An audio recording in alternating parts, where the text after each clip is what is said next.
is JIRAIYA. Hello, Mazur! What's going on, man? How are you this fine evening / afternoon / morning, depending on where you are?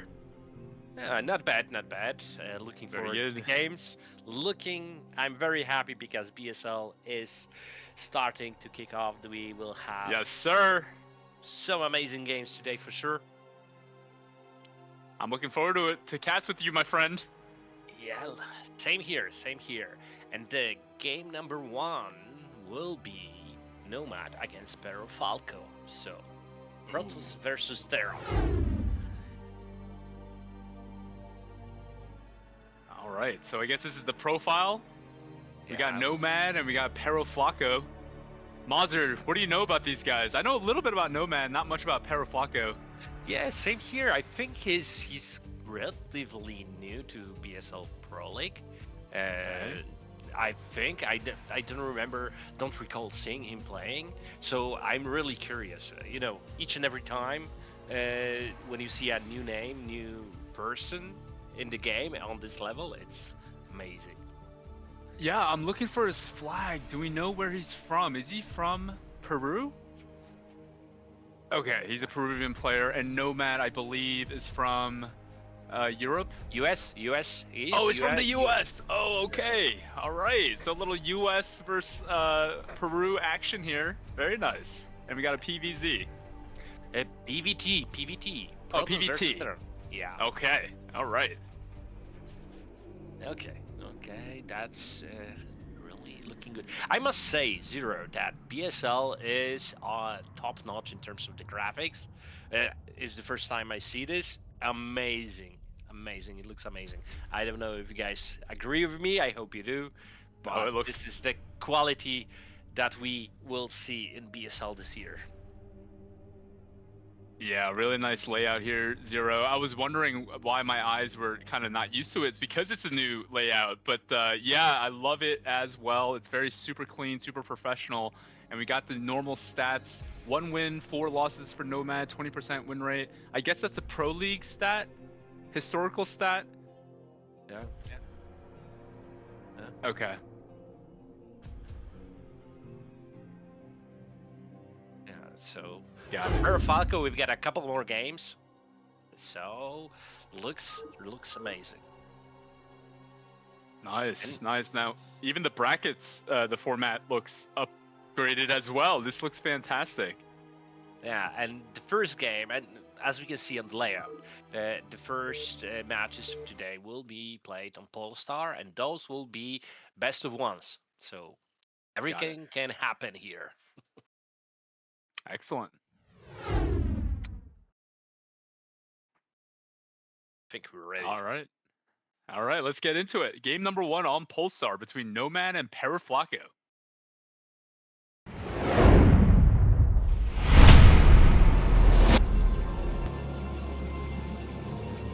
We are kicking off. We've got Red Protoss, nOmaD. In the top right side of the map, US Protoss player. And in the bottom right, we have ourselves PerroFlaco in the blue Terran from Peru. A 4-player map on Polestar. They're sharing the right side there, Mazur. Both on the right side. So, let's bet. Do we see a 12 next or not? Is that something that nOmaD likes to do, or is that typical open? I think it's quite popular, but in this format, best of 1, I don't know if it's a little bit risky, I would say, to open with this. Yeah, I would imagine in a best of 1, we're gonna see kind of the player tendencies, right? Like Mazur, it sounds like you're the type of player in a best of 1 that might not take risks, but maybe one of these guys will. But I guess when Terran is making the depot and Protoss is making the gateway in his main, we're not seeing exactly that. Yeah, so very standard openings, nothing's happening. What about the map? I'd say that it's a quite interesting map. I think Zero showed that on the earlier screen that it's quite balanced, I would say. in terms Uh-huh. of the matchups. To be honest, I like playing here. I'm Protoss player versus Terran. Usually Protoss likes playing against Terran. It's a quite open map, a lot of expansions, so not a lot of those kind of corridors. Oh, and we Right. can see here that even there's a 57% win rate for Terrans on this Ooh. map. So something a little bit. I wouldn't. Yeah, not as balanced expect that. Yeah. Right. Yeah. Okay. So we've got a standard opening. We can see the supply depot just in the place to enable the Marines to move between the barracks and the supply in case of any zealot pressure or anything. Right. And there's a really interesting scouting pattern from nOmaD. He scouted left and then cross map. Right. So, as an end scout like a Terran almost. Yeah. Yeah, and Peraflaco is keeping a second SCV in his gas, and so I don't know if that's standard Mazur. It almost seems like, is he planning to make a second factory with that, or is it standard to make a CC? Okay, he's got the one SCV on gas. Okay. Exactly. I think it was a slight delay slash mistake in terms of putting or rather taking out that SCV out of the gas. Yeah. So. Yeah, so both players scouted themselves. First goon is out for nOmaD. nOmaD going for that goon range. So I guess PerroFlaco is going to have to think about how he wants to secure that low ground. Yeah, he's not making any more. Oh no, he just started making an additional fourth, I think, Marine. That might indicate a fifth event. So this will probably mean there will be some kind of pressure towards nOmaD. Look at that, he only shows 3 Marines. That's really nice. That's really nice. Because, yeah, as a Protoss player, if you see 5, you know, you need a shield battery, a second gateway, or something, because there's a push incoming. So, really smart. He just showed 3, moved back. Now the question is it gonna be 1 tank with mines, 2 tanks?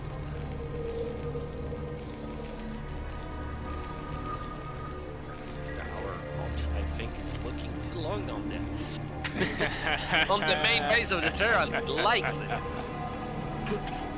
Well, the viewers can't hear it, but we can hear Zero typing away, so we know he's busy doing something. But yeah, that timing from PerroFlaco coming out with that 5 Marine and tank that you were talking about, Mazur, that timing is now. Is nOmaD gonna be ready for this? Yeah, I think there will be 3 goons ready. The question is if he delayed the range, or is the range just at the nick of time? I think he's got already completed. So, the 2 gates, that's very, very safe from nOmaD. Got it. Yeah, he's got the Vulture, he's got 2 Vultures out now. Presumably he's got mine upgrade done. So this looks like a very, DT follow-up.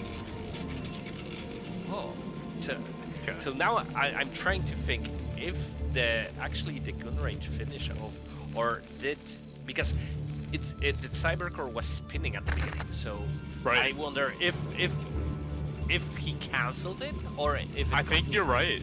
Yeah, because he's got 300 gas and the Templar Archives has already started. I think you're right, because that's a lot of gas to have after Templar Archives. Yeah, so actually, if PerroFlaco would attack, that might be a very devastating attack. Because the guns without range are basically trash. One of the worst units you can have. Right. And now he's just throwing this goon to soak up the mine there. So that's going to be a free goon. I wonder if that's going to alarm some bells on the PerroFlaco side. Like, what is the goon doing running cross map to run into a mine? And so the eBay going down makes sense. I would like to see the Academy probably as well. But this is kind of like a delayed DT timing from nOmaD, because even if he did cancel the range, I feel like the timing of this DT is also like not as fast as another version of it. I don't know if that's correct. Yeah, you're right. I wonder if this is like DT to DT drop. because something started next to December. Yeah, robotic Okay. muscles. So he might be doing it. But you know, looking, all the good range is there, so it had to finish. Interesting. Yeah. So I don't know where did that whole gas come from. I don't know how this goon managed to just walk to this turret here, but I don't know, Mazur. This looks really. Oh my goodness, this is so. Will be clutch! Ah! Oh goodness! Oh, my that's God. so annoying. And, you know, Oh man.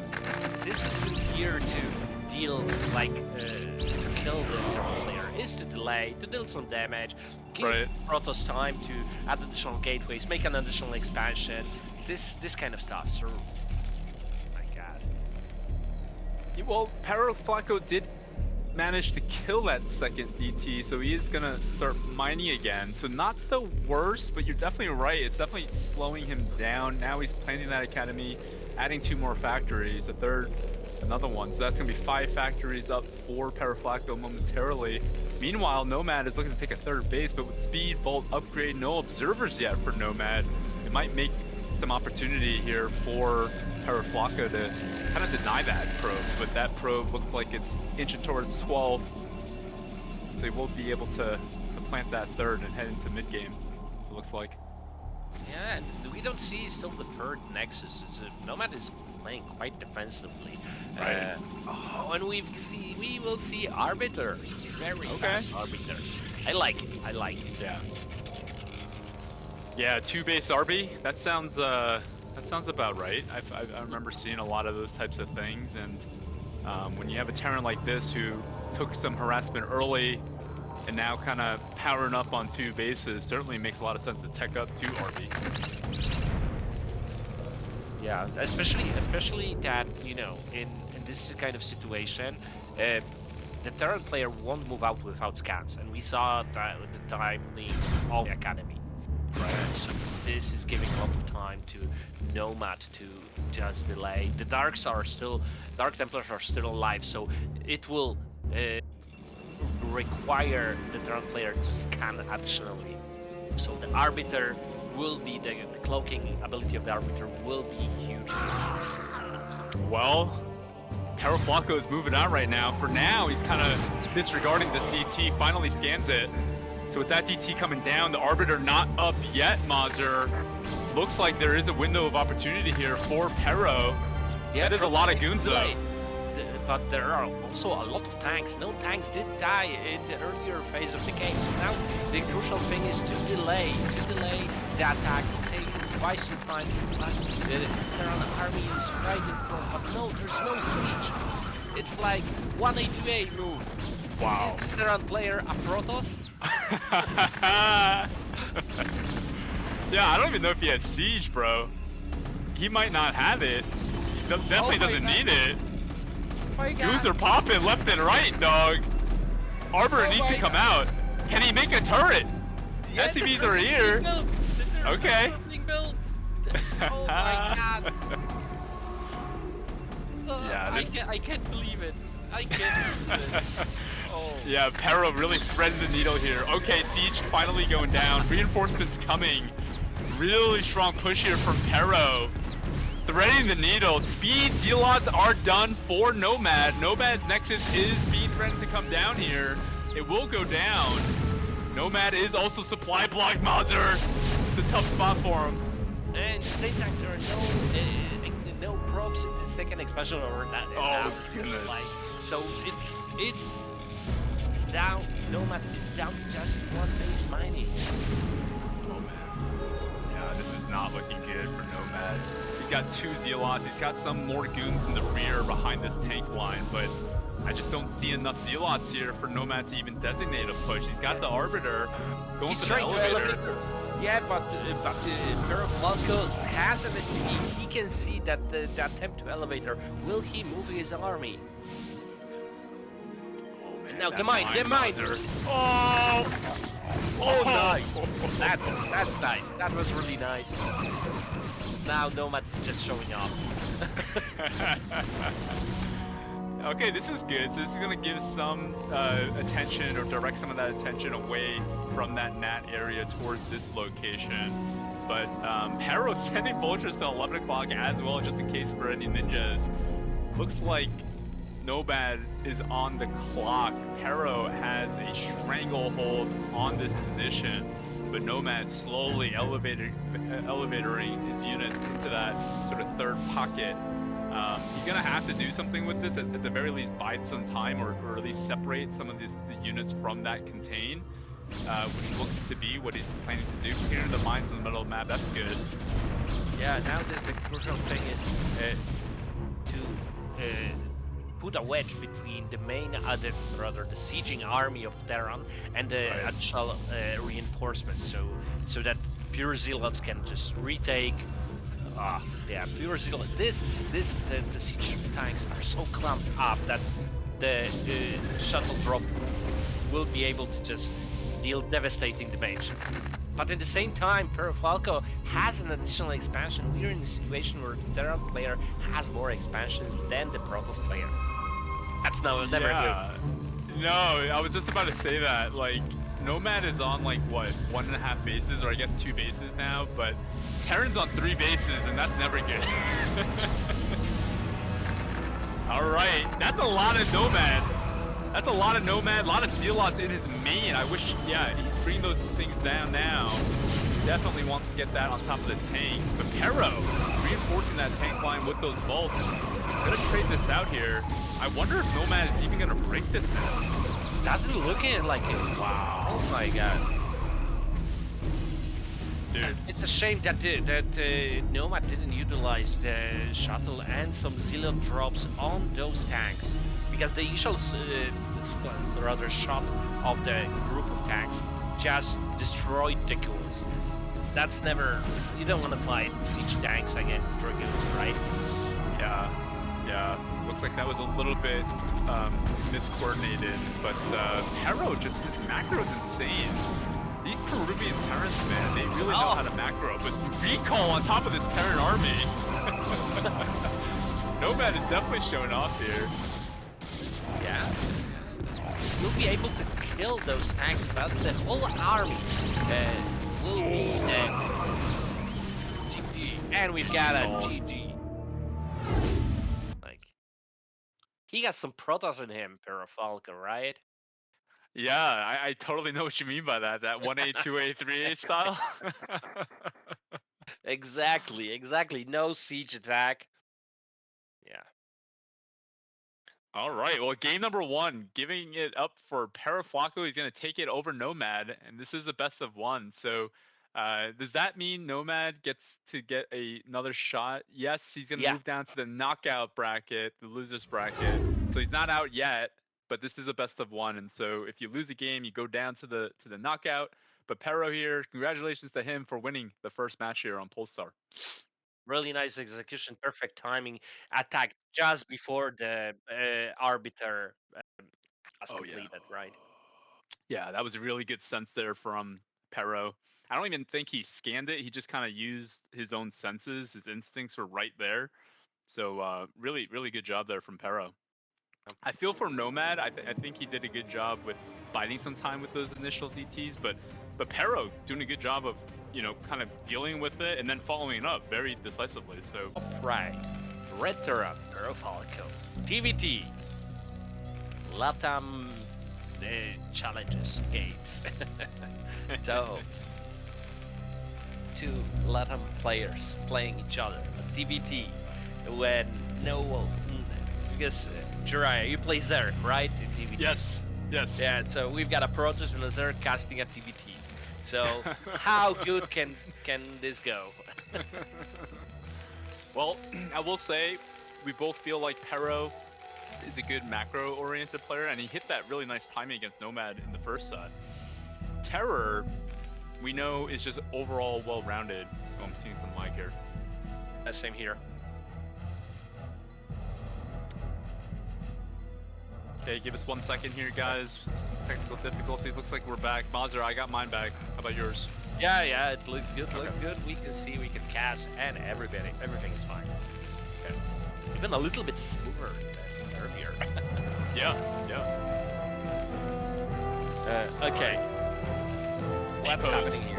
We got depots going down. JIRAIYA, I must tell you, right? I remember from back in the days the TVTs, lengthy TVTs, like that looked like playing two players playing chess, right? Nowadays the TVTs are very active. I would say that even me as a Protoss player, I quite enjoy looking at TVTs nowadays. Really? Yeah, So yeah. You must be really enjoying ESL right now. yeah, I do. You know, I'm like lying in my bed. I've got a tablet next to my bed, so that's how I'm watching it. Very good. Yeah, no, I share the exact same sentiment. I know exactly what you mean. Like, it's not like tanks and turrets and just like, you know, camp for 30 minutes and then go BCs in the middle. Like, the games are way more interactive these days, and I think the maps kind of play out that way. Oh, interesting scout from Perro. Perro, he was saving like 400 minerals before he even did anything. I thought he was going 14 CC, bro, but this is like a very delayed, like 15 gas from Perro.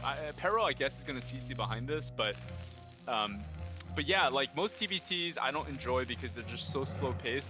This one is cross map, Mazur, so I think this one's gonna be pretty slowish. If we see anything like outside of slow, I think Terror is gonna like force some of that.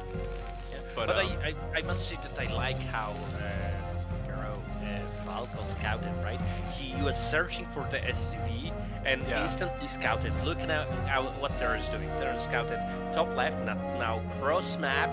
Down, right, and there's a CC follow-up, right? The delayed barracks cost gave him the opportunity to make a CC, right? Did Terror, but following to your point though, Mazur, did Terror correct his scouting pattern because of Perro's SCV?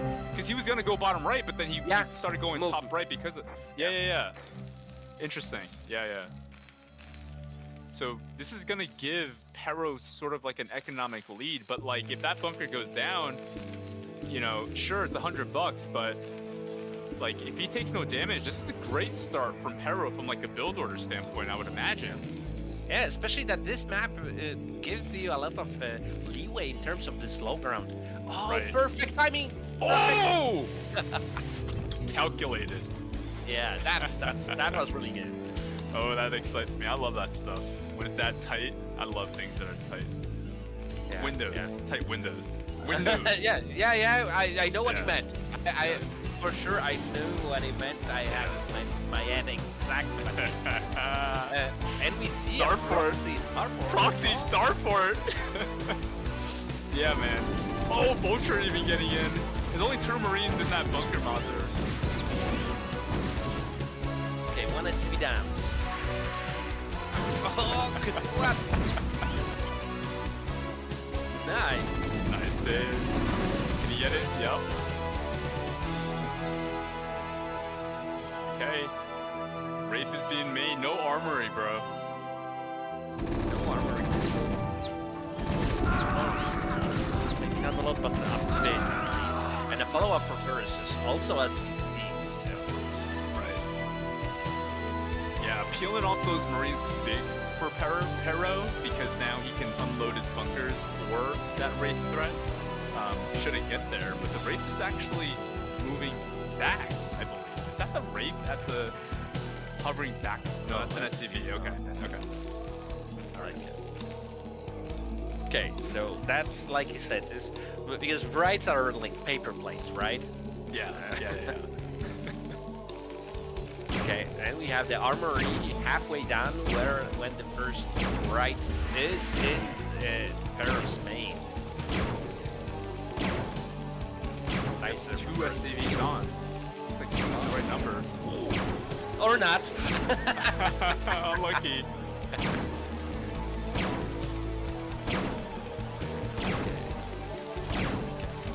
At the same time, Terror is like building SCVs. Moving out exactly. Vultures, I think. I love it. I mean, the Marines are out of the bunker. That means there's just some optionality there. Yeah. 3 versus 2 Vultures.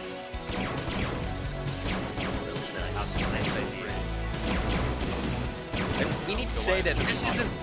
Yeah, but this isn't an all-in, right? This is like Terror is following up with a normal expansion, so nothing.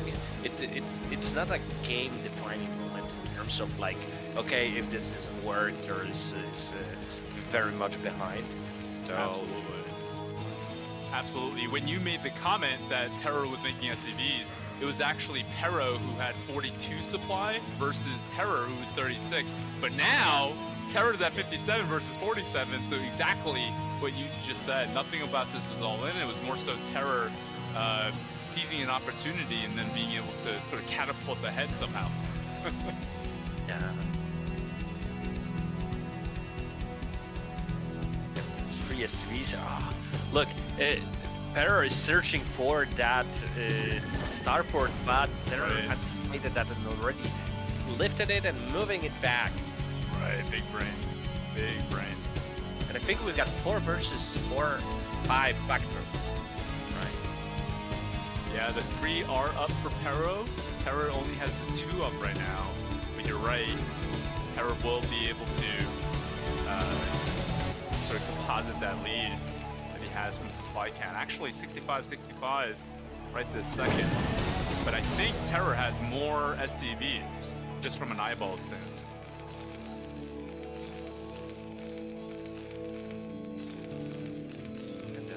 But the limit is very, very close.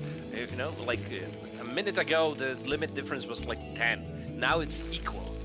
Right. So something happened really good. And we've got 3 add-ons on the free machine shops, on the factories. Yeah, that is aggressive. 2 of them are spinning. So it's really... That's a lot of Goliaths from Perro. Yeah. Typically, Goliaths are not good against anything but Wraiths. But this is definitely a heavy Goliath-weighted unit composition, and if you're gonna make this many Goliaths, you're saying, "Hey, I'm gonna do something with these Goliaths." And these tanks from Terror, they're usually pretty good against those Goliaths. Yeah, but the siege isn't yet done. Right. And Perro is preparing for another expansion. Just dropped the expansion on the mid-right. Wow, aggressive. Really surprised. Now I think it's the crucial thing is will Terror be aggressive? Yeah, I mean the mines are gonna. Ooh, nice pick off on that SCV. That's gonna really slow down that 3rd CC, which was pretty accelerated from Perro. But yeah, one of the tanks takes a lot of damage from a mine. But Terror knows exactly what's going on as far as how many Goliaths there are on the field, and so when he sees that, it's actually triggering Terror to take that space and looking to engage here, it looks like. Which I think is correct, because Goliaths are really not great. They're good when you have a lot of them, and they're good in open space, which this map presents. But Terror knows that, and so he's not looking to just like engage head on with Goliaths in the middle of the map. He's looking to kind of go this reach around and threaten this 3rd base that is kind of coming up really quickly here from Perro. Yeah, especially that, you know, Terror knew everything was happening, keep in mind. Oh, now that counterattack. Yeah, Siege will get up here, but the units are crashing down on Terror. Oh, but the tanks are coming back, moving back from denying the expansion. Really impressive hold timing from Terror. I mean, this is a better trade for Terror. Sure, he lost those rates, but those rates at this point, when that many Goliaths were produced, were not going to be that effective. And so for Terror to win like that, I mean, you can see in the supply, he's even going for an offensive drop threat. Really nice move here from Terror. And the drop is happening now. The question, how many kills will the Vultures, probably Vultures, take? Okay. Ah, those were only 2. Surprised that there was only 2. Wow. Yeah, I mean, that is one of the good things. I mean, Terror is coming for the throat here while he's doing this attack with the dropship.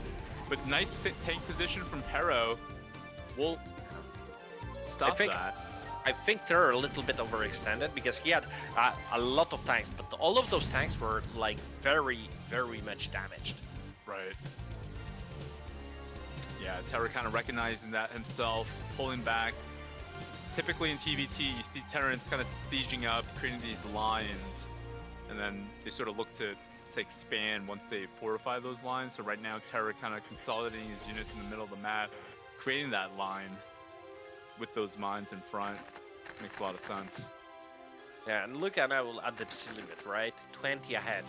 Okay, in TVT it's a little bit specific, we know that, but in the same time, that's still a difference. Yep. Yep, both players really showing how strong they are from a macro standpoint.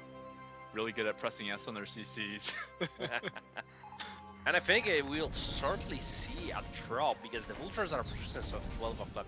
No, he will try, Terra will try to move those vultures into the main base of Perro. A rally point were just in place. Okay. That's a lot of dropships being produced in the top left corner there. Really sneaky positioning. Yeah. And Perro took yet an additional expansion. I think Terror is floating his CC to the mineral only as well. So probably we'll see a lot of vultures happening due to that mineral only being the second expansion. That's a good call. I think that's a great call. It's interesting that Terror his gas bank is lower. He's doing a really good job just keeping that gas bank low. Perro is as well, but he's been making a lot more Goliaths, and so I think this is the case of the third add-on on the factories. Oh right, yep. So many tanks. Yeah, three add-ons off of 2 gas. That definitely seems like you're churning out tanks at a very high velocity. Yeah. Okay. I think there will be a Doom drop shortly. It's like 5 dropships already. Yeah. That's a lot of drops, dude. That's a lot of drops, especially at this timing when Terra doesn't even have his 3rd base up and running yet. Like he just planted that thing. But Perro kind of using his senses and taking, he's taking 12 o'clock as well, which will have a gas. So that definitely, creates kind of a post for Perro as far as like the 5 dropships and where they can easily just run through into the main. So that's good for Perro. Terra though, I can see kind of where he can thread the needle. It's going to be in between 12 and sort of the middle of the map.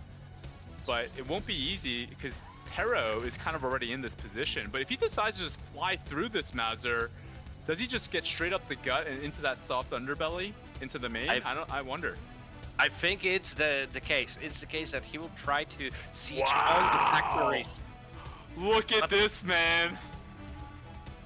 That's a lot of units. I mean, Perro is falling back. That's a lot of bolts too. Okay, the tanks will come down. More tanks being dropped. That's 6 tanks siege, Mazur. 5 tanks. 6 tanks. 5, 6. And to be honest, the armories are relatively close. Oh, yeah, they are. The bolts are kind of getting stenosed on their way up to Terror, so Perro kind of just bleeded a bunch of bolts for nothing. That tank goes down from Perro. Mazur, is this checkmate? GG! Doom drop incoming. Doom drop that for was the a win. sick move from Terror. That was nice. Looks like we're ready. All right, here we go.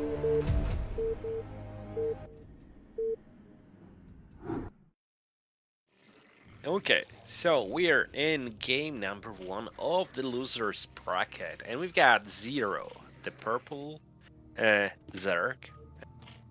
LML, if you would be able to shift tab the colors to red and yellow.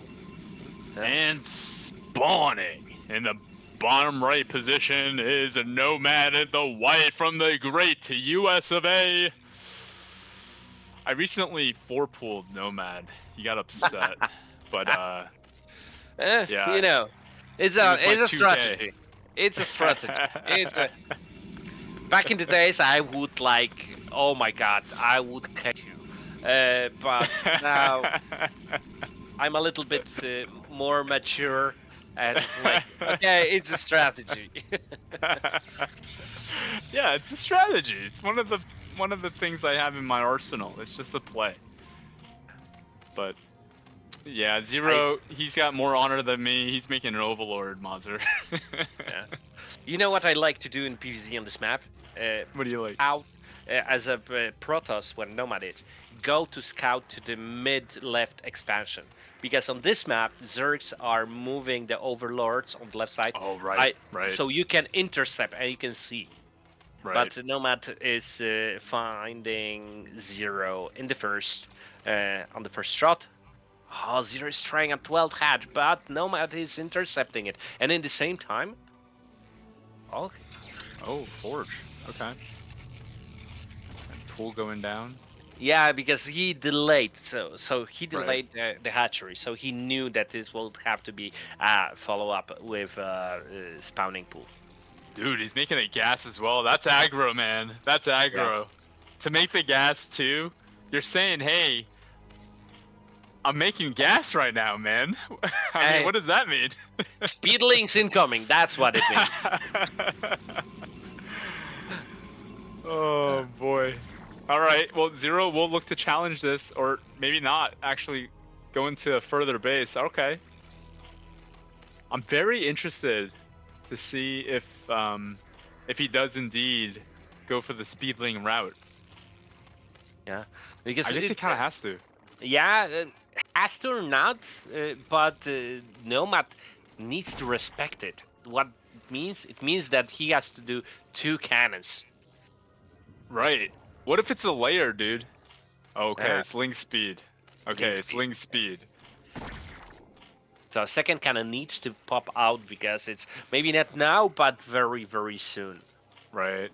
Okay, okay. So no gateway yet. I see what's going on. I see what's going on.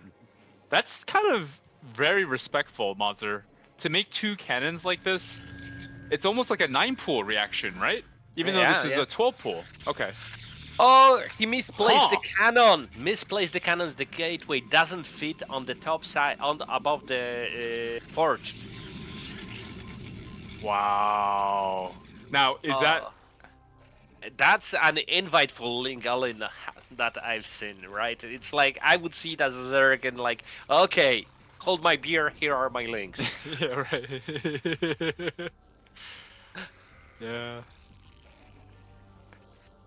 Sneaky pro beer from nOmaD. If he sniffs this out, maybe he can't die to this. Links are having speed. Oh, okay. Oh! Oh! Hero, no! I think it's... Oh! Okay, that hurts now... so much. No. Okay. He's droning behind this, bro. This is Ling speed threat. I think he tried to get a 3rd cannon, maybe. Oh man, nOmaD doing a good job. Pro kind of bleeding off 2 more Lings there from Zero, but Zero is macroing behind this. It looks like. Yeah. Yeah. So he'll go probably for hatchery, 5th hatchery Hydra. Because the later timing is delayed, but also in the same time the Tie-Breaker core is quite late. Right. I love this style from Zero. This reminds me of Avi Love, if you remember. Yeah. Yeah, it reminds me of like Avi style. I loved watching Avi. Avi was such a great player. Julia has somewhat of this style back in the day. He doesn't do this anymore. No, I think this style is kind of outdated. But this style is fun to watch for me because it's not like the meta. It's like an older... Especially, you know, that the Zergling speed threat makes it impossible for the Protoss player to scout. There's no option. Right. Right, so he needs to now prepare for everything. Be prepared for the mutants, be prepared for hydras. Though nOmaD can feel a little bit comfortable due to the fact that there was that. How cute! Due to the fact that there was that delay of the hatchery expansion, he had to Zero Right. had to go for the speed. He didn't do anything. He lost the overlord. So there are a couple of Right. things that make it like. Me in nOmaD's shoes, I would feel very comfortable. Maybe with the exception of the misplaced gateway. Right. That makes sense. Yeah, that makes sense. I mean, Zero is macro mode right now, but that doesn't mean he's like firing in all 6 cylinders. He's got 6 drones on his his natural base mining minerals. He still has ways to go to be fully throttled up, but yeah, to your point, Protoss is definitely playing snug. This Corsair timing is kind of what it is, but it is snug, very snug.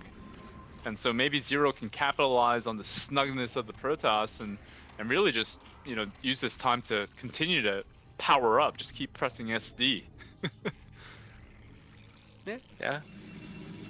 Like when is the Zealots gonna attack? There's no speed. Look, there's a cannon. Right. Yeah, the There's Citadel is so late, bro. So the Zero can SD as much as he wants for the next couple of minutes. Right. Yeah, nOmaD's seeing everything now. There's a lot more drones there, right? Well, he didn't cancel the Ooh. cannon in the mineral line. Right. Maybe even the second Corsair. Why make the second Corsair if your first one? I don't know. But maybe these little things is kind of what gives. And now more cannons being made, so nOmaD's been forced to be defensive in a position where we were talking about how snug he's been playing. Yeah, and for Zero, it's really good because he can drum up with proper record, take a 4th base, and still he's making a lot of hydras, so he should be safe for the initial push of the Protoss player. Right. Yeah, I'm not hating Zero's position. He's 62 against 68. Typically against Protoss, I'm like, if Protoss is 70, I'm like 39. You know what I'm saying, bro? Yeah. Look. Okay. It's like 66 to 70 C. There's like, oh my god, so many drones.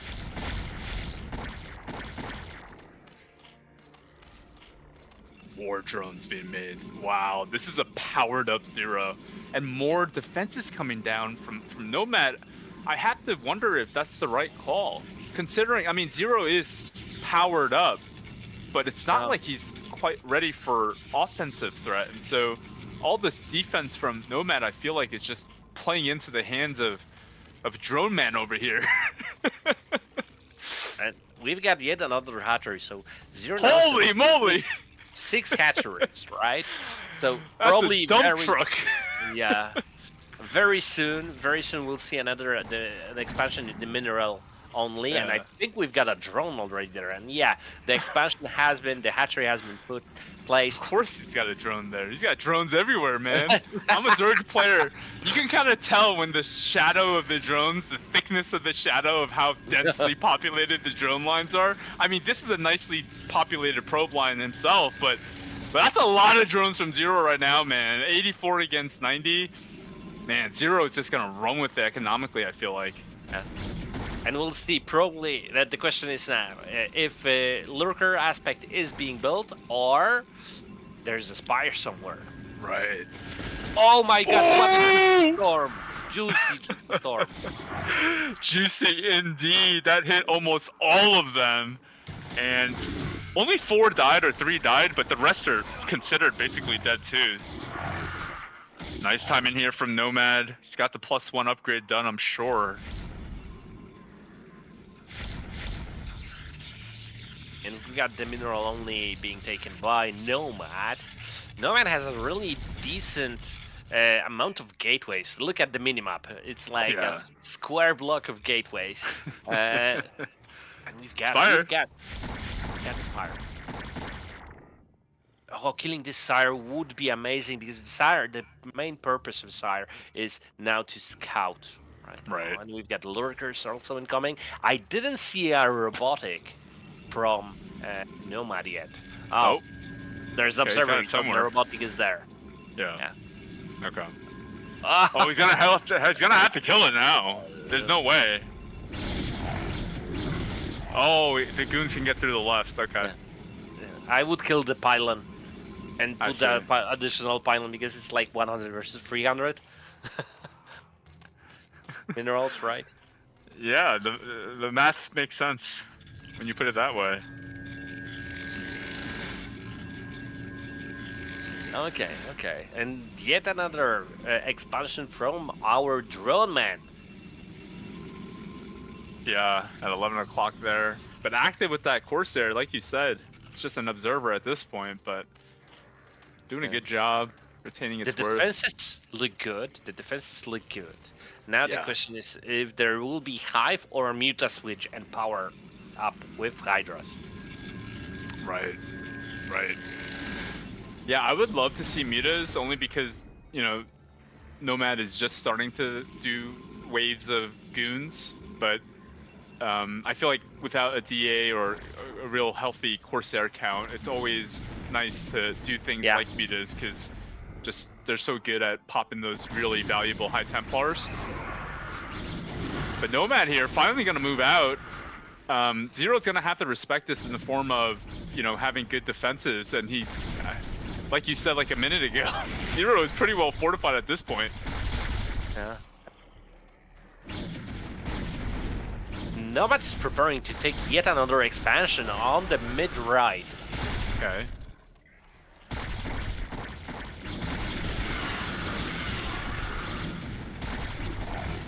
We need to see a Hive from Zero. Yeah. Ooh, if he can get that observer, it'll slow this down. Really nice pickoff on that observer from Zero. One more observer for nOmaD's efforts. nOmaD is committing here, but I don't know about this. Mazur. That's a lot of free hits. nOmaD needs to move back because of those hits that you exactly said. The army is very much damaged. Yeah.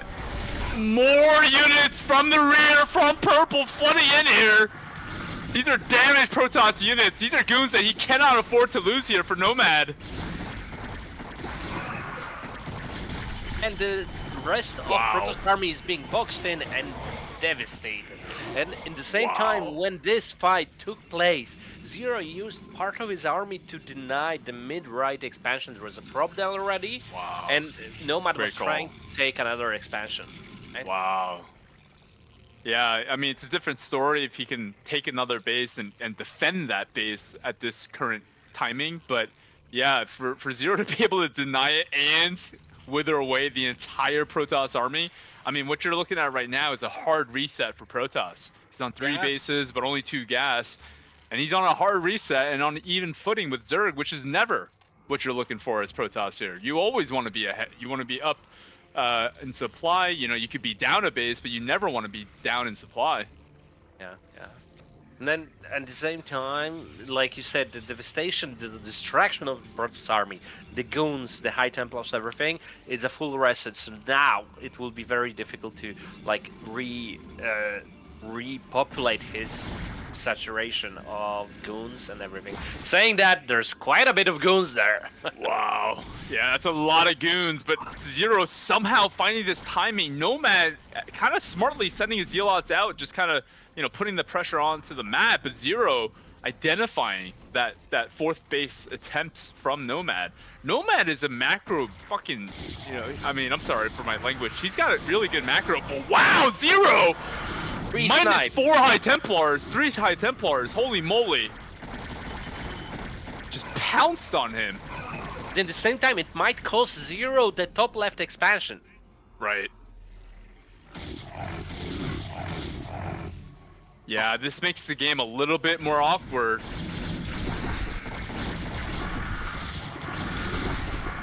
Okay, nOmad's pushing out here. It's not easy to break this very narrow kind of bridge situation. But this is a lot of nOmaD. Hatchery does go down to 11 o'clock position. Zero is kind of spread thin here. nOmaD, this is a very nice move here from nOmaD.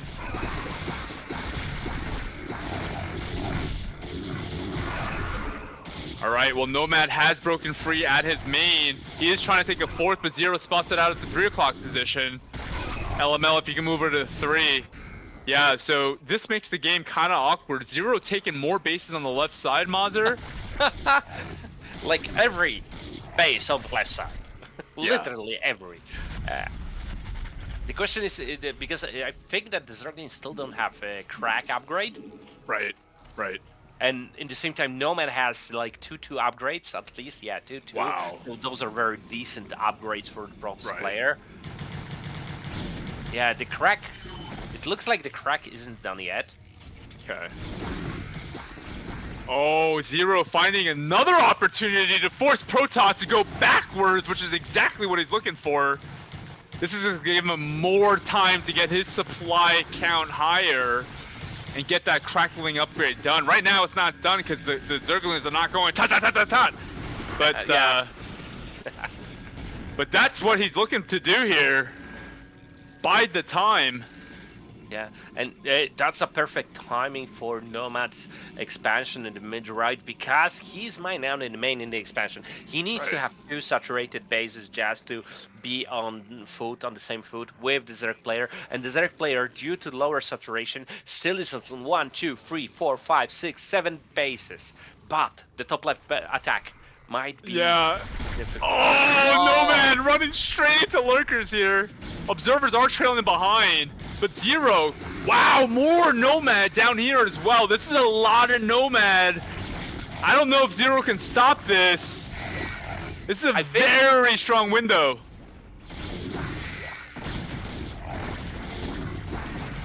But very few High Templars. I think the army has only 1 High Templar. Right, right. That's a lurker line ahead. No, I think he's going for it, Mazur. No. I think nOmaD is going for it, and I think Zero is welcoming it. Mazur, I don't know if this is enough for Zero. nOmaD's going for it. He spills blood in the water. He's fully committed.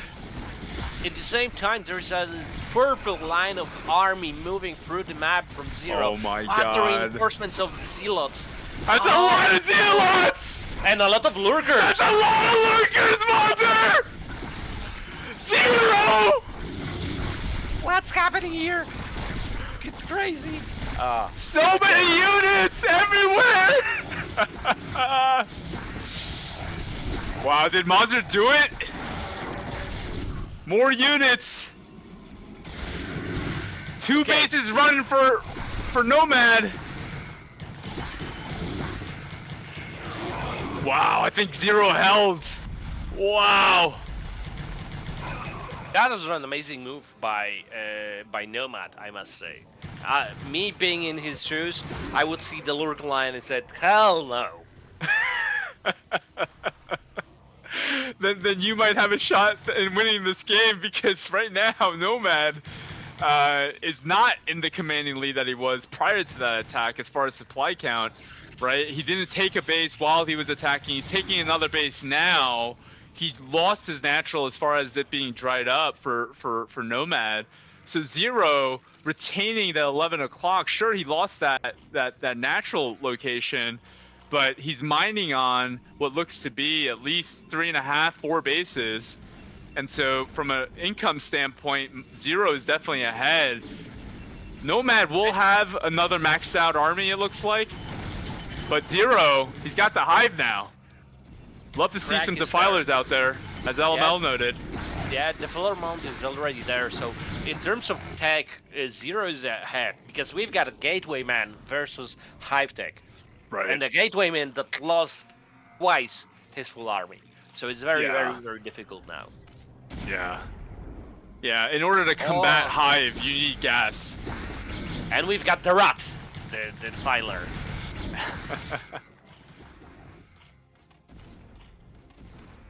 Yeah, Plague upgrade might be on the way now.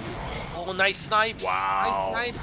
These High Templars are precious, Mazur. He's only on 1 gas. 1.5 gas. Yeah, so this Protoss is starved. top right expansion is crucial now. But Right. due to the fact that, like you said, he's Protoss is gas starved. So any swarm with lurkers is crazy. Right. Right. Yeah. Late game, end game Zerg. You know, the only way to deal with that as Protoss is not going to be minerals. It's going to be gas, and what that means is High Templars, Dark Archons, you know, Reavers, all that very high gas intensive tech tree that you need against, you know, end game Zerg, which Zero is in full form right now. Yeah, you're right. And Greater Spire. That's a really nice one. Wow. Even the Greater Spire. Zero is living in luxury right now. Hold my money, right?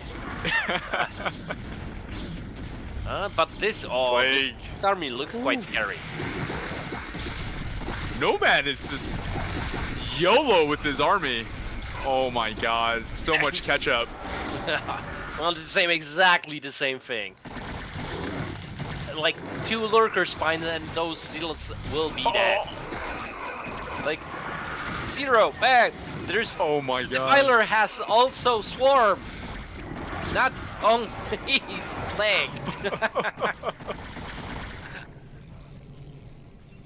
Yeah, this is gonna be an uphill battle for Protoss now. We just saw sort of like a sampling of what what Zerg can do with those defilers and just a handful of units. I like what nOmaD's doing though. He's retaining this ball. If you lose this ball, you lose the game, and so for nOmaD to kind of, you know, be very smart. Now Muta's marching cross map here. We know Greater Spire is on the way, if not done already.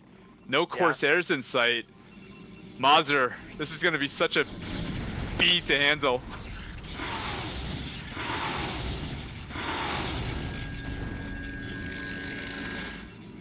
At the same time, when the fight in the mid top left happened, Zero's trying to take the 6 o'clock, but the group of zealots denied it in the same time.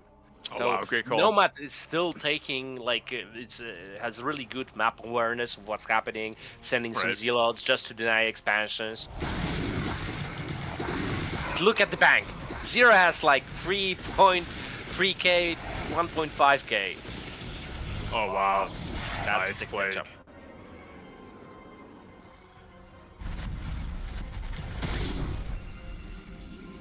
Guardians. All right. Now, the Guardians. It's enough if the Guardians will deny the gases from both expansions. Right. But at the same time, nOmaD is recognizing. Oh, is this a drop? Drop 2? Yeah. Wow. And that's how cracklings, like 2 overlords of cracklings and 3 gates will die. Yep. Wow. Oh, but nOmaD isn't taking that and trying to counterattack the main base of Zero. Swarm is just in the nick of time.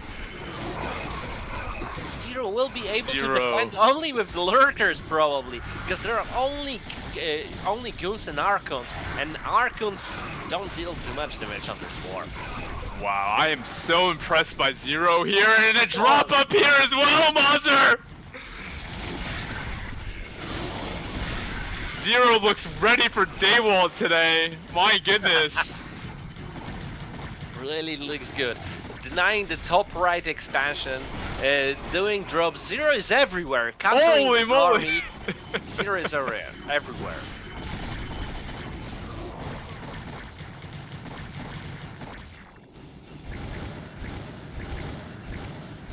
Yeah, Guardian's just going to town. nOmaD having to deal with all this everywhere. He probably feels like he's up against Queen or something. Or Soki, my goodness. But we can see it, the casters can see it. We can see Zero playing, it's really him. We see his screen, we see his hands going crazy. Wow, I am so impressed, Mazur. I've seen Zero hit sort of a groove like this, but this game just so well done. I mean, defensively, offensively, and GG called there from nOmaD. GG. Really good play by Zero. And to be honest, nOmaD also, mid-game was quite tight, I must say.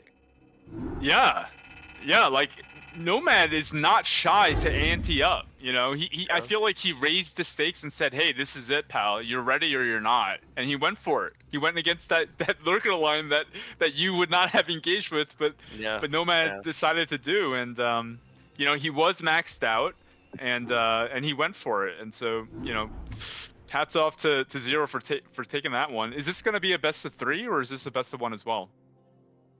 This is, I think, they're banning. Yeah, so yet another game best of 3 will happen. Got it. It's a best of 3.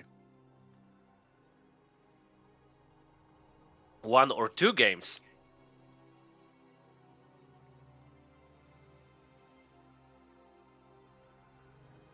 Wow, I am thoroughly impressed at Zero's performance in that one. I mean, I knew nOmaD was strong, and honestly, you know, if nOmaD does not attack into that lurker line, what does he do from that spot to sort of win? He denies the mineral only and takes a faster expansion in top right. He takes the top right side of the map. From my perspective, what I like to do in this kind of long PvZs, I go Arbiter.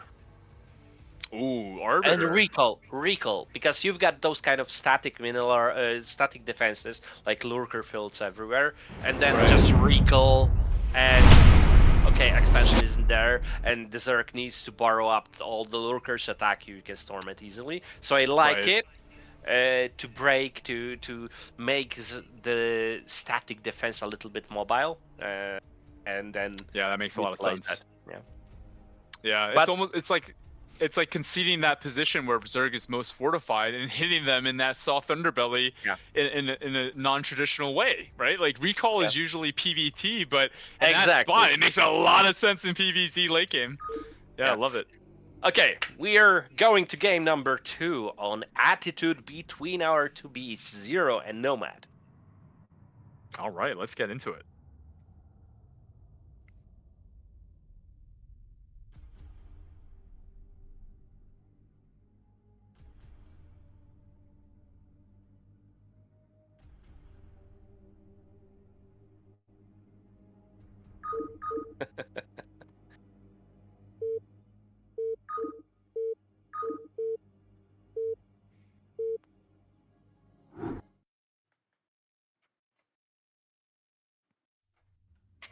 Okay, guys, and we've got game number 2, as we said, between Zero and nOmaD on attitude. Zero, purple Zerg, top right side of the map. And in the bottom left, we have ourselves a nOmaD yellow Protoss from USA. Right now down 0-1 against Zero, but looking to respond accordingly here in game number 2. Maybe this time, series. Maybe this time he won't misplace his gateway or other cannon to block the gateway. Yeah. Is this a 4-player map? It's a 4-player map, very similar to Polypoid. Okay. In some instances, like the mid expansions, the top middle, bottom middle, left, right, middle expansions are very similar. There's the mineral only. There are less cliffs, and there's an open space on the middle of the map, so it's very similar to Polypoid. Yeah, I can see kind of the layout of the map. It definitely sports a lot of the same characteristics. The open nature of the middle is interesting, especially in PvZ. I don't know if I like that at Zerg. There's like a small high ground, maybe unbuildable high ground terrain on the middle that causes a little bit of problems in army movement if you're not taking that into consideration, but in general it's a very open map. Got it. Oh, Zero this game. No block there on the 12 hatch this time. Yeah, but we've got a 2 probe scout. That's quite often this is an indicator of a potential cannon rush. Oh, okay. Offensive threat here. But no, but the nOmaD is deciding to move back with the second probe, so there probably won't be any shenanigans. Okay. The funny part here is Zero scouted in an incorrect direction. I mean, usually as a Zerg player, and we've got the pylon. The pylon will be placed. Zero is sending a couple of drones out here, though. It could be a bluff, just to force this movement. Yeah, which I probably like from nOmaD. Yeah. Pretty Yeah. high level. Nice.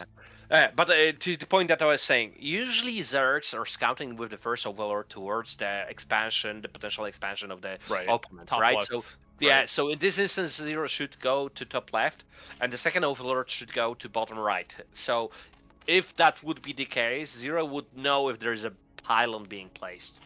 In case of in the case of for the second overlord. Yeah, yes, exactly. I see. Right. I see. Wow, you're smart. Only in terms of PvZ. Oh, I like PvZ. I like PvZ. That's why you sit in that chair, my friend. Oh, that's high level. That's what makes me really enjoy this game. There's so many things that you learn, and someone can tell you, and even that person that's telling you stuff, there's someone else that can tell them more stuff. Yeah. So it's like it's crazy how the game is so multifaceted. Exactly. You know, I'm playing the game 25 plus years, right? Yeah, like majority of us, or a big portion of us, and I still like to sometimes hear something that I didn't know. Vulfix is an expert in finding those kind of things that I didn't know about. I'm reading or watching his YouTube, and he's explaining something, and I'm playing the game 25 years, and I didn't know about it. That's exactly how I feel on his YouTube. A little bit of lag here. Okay, yeah, something surprising. A little bit laggy. Zero is taking the 12 o'clock expansion as the nice block, as the third expansion. Yeah, well, how do you feel about the 12 o'clock position versus like 3 o'clock, or even that mineral only? I think it's a little bit better, the 12 o'clock. The mineral only can be a follow-up later on, right? And you've got a smoother path towards the 12 o'clock on this map. So it's easy, but in general, those expansions, if LML will take a look at it, they are on the high ground. So very similar to Polypoint, easily defendable. So I think Zergs are making a better decision to take those expansion than the mineral only. And we've got some lag a little bit, and it's very laggy. Something's happening here. You know, back in the days, I would say what kind of things he needs to turn off. Now I'm a little bit more polite. Going back to the game, we saw that Zero is deciding to go for a pre-hatch Hydra Blast. Yeah. Yeah. Lag is improved, so that's good. No Emul. And that's what was called, Emul? That P2P download thing. Oh. 20 years back. Oh, okay. This is really important. The kill of the probe, right? So now it's gonna be a little bit more difficult for nOmaD to scout. And in the same time, he doesn't know. He doesn't know if this is Hydra or Thunder play. Right. Yeah, it looks like Zero's doing another round of drones right before kind of initiating the Hydra production. Does he make one more hatchery behind this? Looks like he could. Usually you follow up with a fourth hatch, but a little bit later. Well, he just made it. He just made it. You know, we've got drone money here, so maybe he did a little bit more drones. Because it's 973, so 19 plus gas, but he's on a way higher C limit than that before the first Hydra. So it's a little bit of like a hybrid. Between a hybrid, like, okay, I will attempt to bust you, but with a very limited economical damage to myself. So I'll Oh. drone up, I'll do a little bit, I'll Mhm. make you make a lot of cannons, Oh yeah. and Oh, probably yeah. then. Speak So, dirty to me, Mazur. yeah, so this is very similar to the last game, right? Yeah, exactly. Yeah. That stuff is it seems to be Zero's style, like more Yeah. macro oriented. I Yeah. love it. I love that stuff. Let's see if nOmaD can read this, right? Like you see the drone count. Like this is scary if you're nOmaD, but like it's a hybrid though. It's not Yeah. as fast, it's not as many, and on the other side, it's not as short as far as drone count. It's not as, pulchrid as, just 3 hatcheries. Yeah. Zero is gonna make a 5th hatchery, I think. I mean, his money suggests he will. And so, And in the same time, the scouting cursor sees still Hydras being built, so he needs more cannons. okay, all right. Well, it's a hybrid start into like a full-on SH man, and I guess nOmaD is reading that somewhat, but he didn't see that extra flock. Yeah, I mean, how many cannons do you make here, Mazur? Way more. Way more. It will be a I love that pre-storm answer. Hydra bust, like 2 lines more. Oh my goodness! So you're telling me this is not? I mean, No. that's a lot of cannons, no?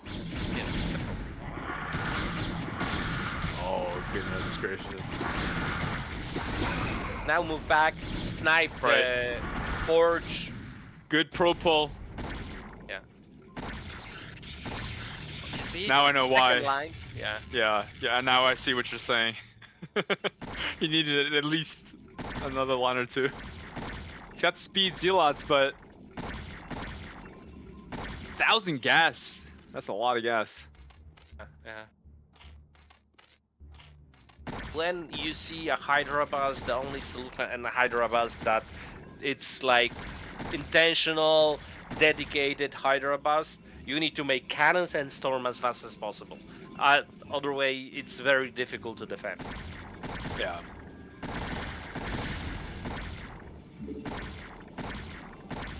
I mean, I don't see more.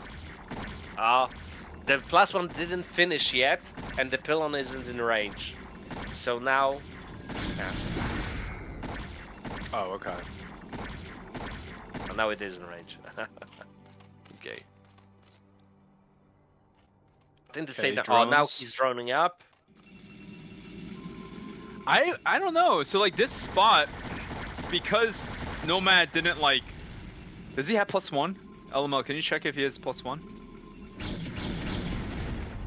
He might be able. He's got +1, dude. Okay.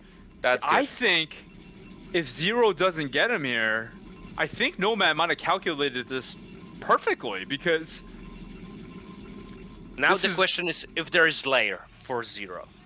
Zero does have later on the way. It might be like 50%, something like that. It might be done actually. He's got the later in his main. He's Yeah, got because- drones. Yeah, he's got the later.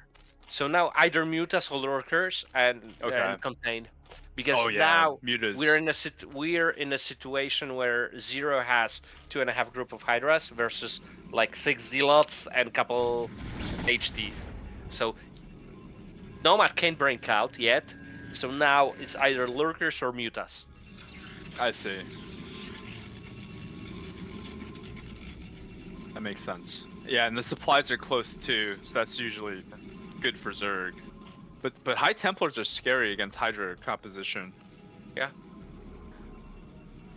You're right. That's why I love Holy Templars. And always do +1, +50 energy immediately after the storm. So very Okay. early. That makes sense. Yeah, and then your High Templars are banking energy anyways, and so Exactly. kind of like the Queen energy thing against mech.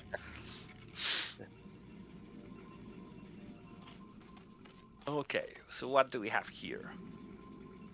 3 groups of 2.5 groups of Hydras just sitting. But there's the nOmaD's army is Wow. very, very small. Yeah, nOmaD is really just chilling, but he has this tendency where he explodes, and when he explodes, he's loud about it. Now's the question about the dodges of the orbs, right? Yeah, yeah.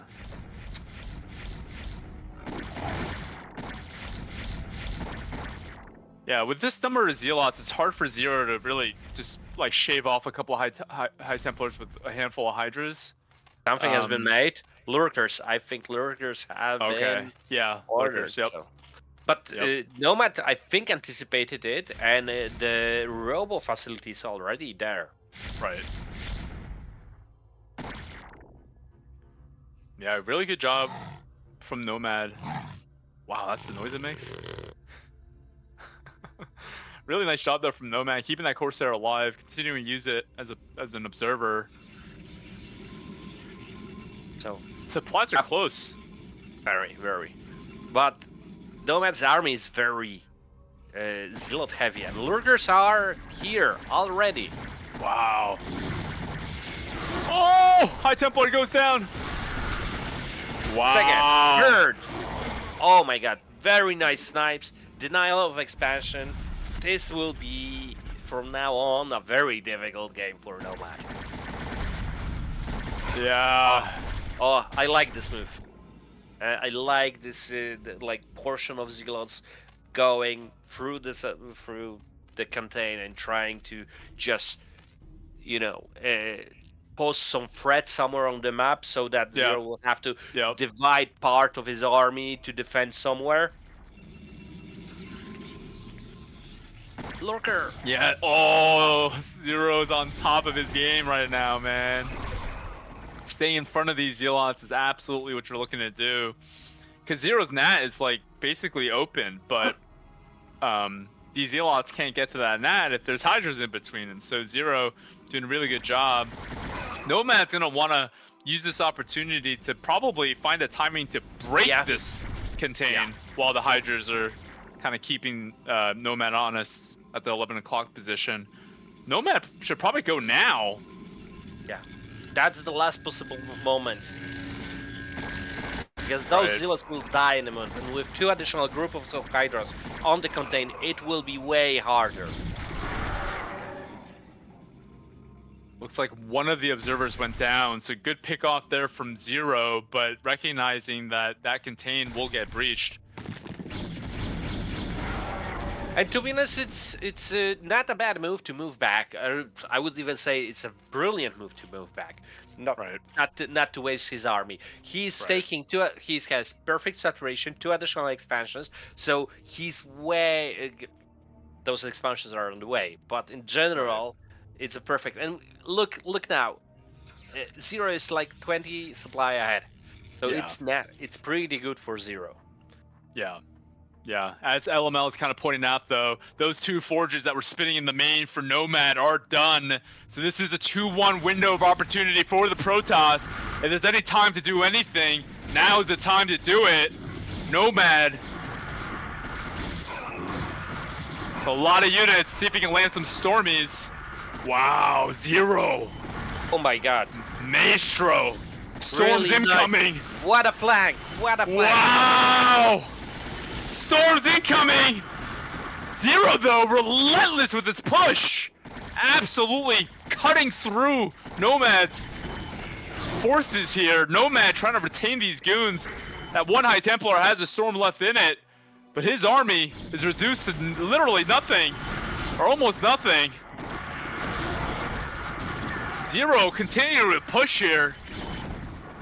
Wow, this is so aggressive here from Zero, but I think it's the right call. He's got so much flooding in. And those Lurker morphs. Really nice. I think if he will be able to deny the expansion, it might be GG. Yeah, it might be the beginning of the end. Yeah, those Zealots are still alive at the 11 o'clock position, but Zero again seizing this position, taking 2 more bases for himself just for good measure. nOmaD really bumped up against the wall here in game number 2. Yeah, this LML is pointing out that nOmaD is almost mined out, so there's like 2 more rounds of unions from the gateways, and nOmaD will be broke. Yeah, not even zergling speedling for Zero. But Zero looking to probably get the hive, if not already. So many bases here for Zero. nOmaD might have one more shot. Yeah, especially that he has very good upgrades, and the Templars have the plus 50 energy. So there are a couple things. Oh, those Slurkers. Wow. I don't want to be the oh my god, see the skin of the Zealots.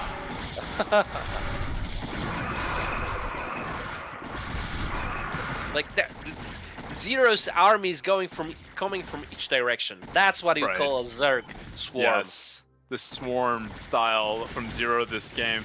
I mean, sometimes these open terrain spots are tricky for Zerg, but if you have the unit control like Zero, and really just flank your opponent like Zero has in this game against nOmaD, then the open space and the open terrain in the middle of this map, it's a benefit for you because you're able to control such vast armies, which Zero has done to perfection. Look at these lurkers getting maximum value on top of those Zealots. Really a trademark of his in this series.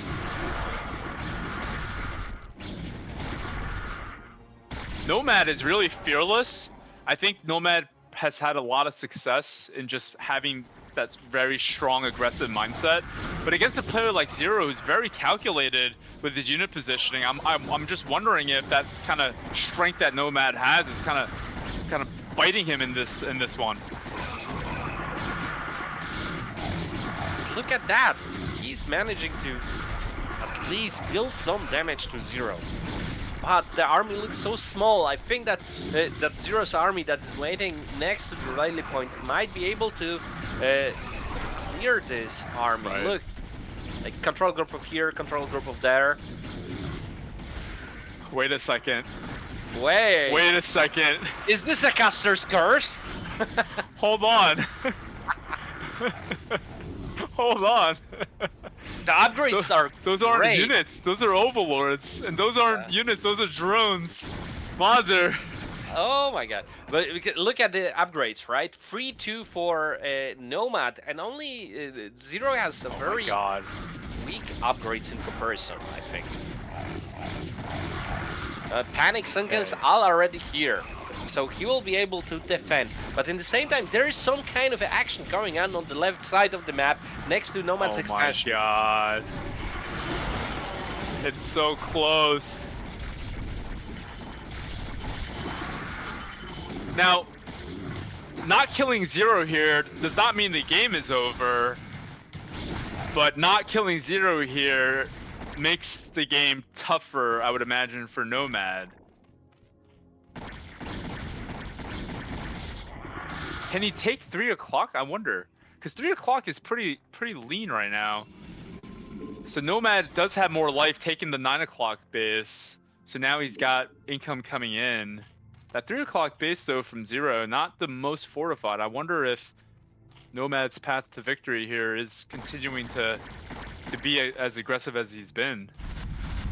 Yeah, this doesn't look that bad as it has been like 2 minutes ago.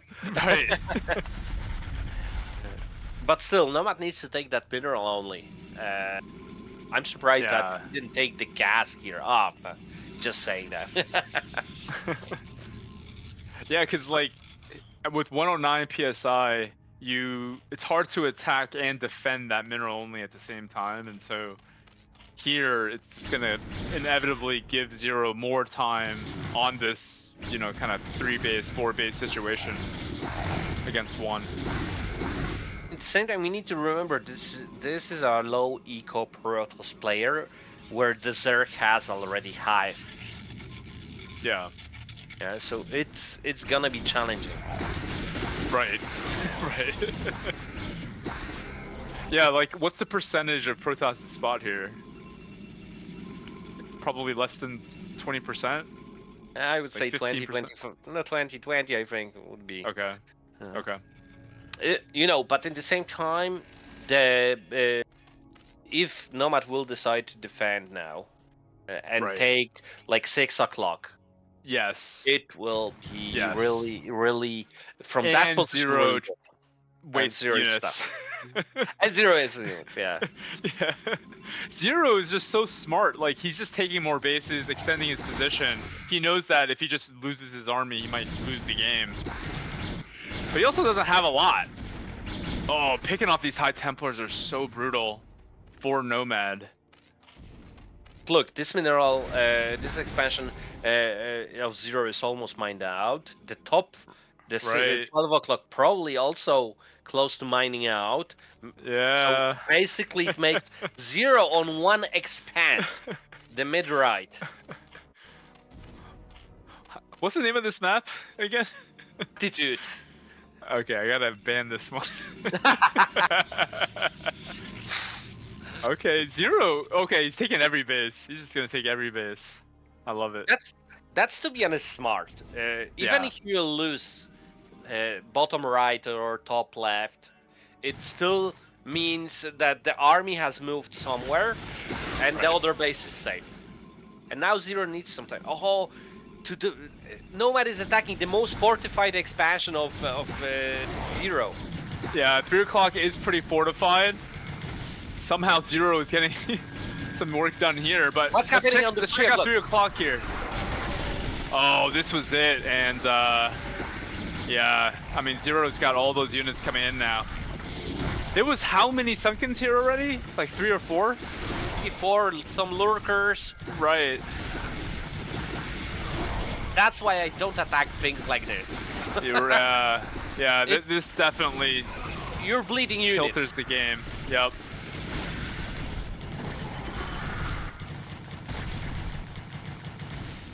Oh man. Yeah, I think that at that point in the game, like 30 seconds behind, nOmaD should not attack it. He should roam the map, denying additional expansions, and Right. taking the Right. 6 o'clock. That would keep him in the game. Right. Wow. Zero relentless with his lings. Picking off High Templars wherever he gets the opportunity. Zero really on top of his game in this series. It's all over the place. Very decisive. Look, I think 2 Dark Templars are moving to the bottom right. Those Okay. yellow dots on the map, probably are, or what are those? Yeah, There they are haven't, 2 they're going towards 3, but there's an Overlord there. Yeah, and the bottom right is undefended. Yeah. Wow, Zero continuing to, that's gonna force, okay, so he's got some units here to defend this, but he needs to take care of this. Those lings are devastating. DT's in position. This is good. If he can somehow erase 3 o'clock, all of a sudden you got a game. Man, that's a lot of lurkers, but that's a lot of Protoss too. Really good positioning here from Zero, just kind of tucked back, which really does well against those Zealots. That is a dead base in the right-hand corner.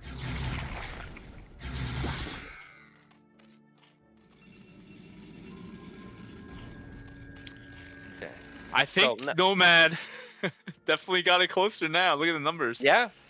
Mutas, so again, Guards. Oh. Guardians? Where is the spider? No, no Guardians. Okay, Reaver. I like to see Reavers from nOmaD. Definitely an endgame unit. Look, nOmaD is taking the 6 o'clock. Right. Right.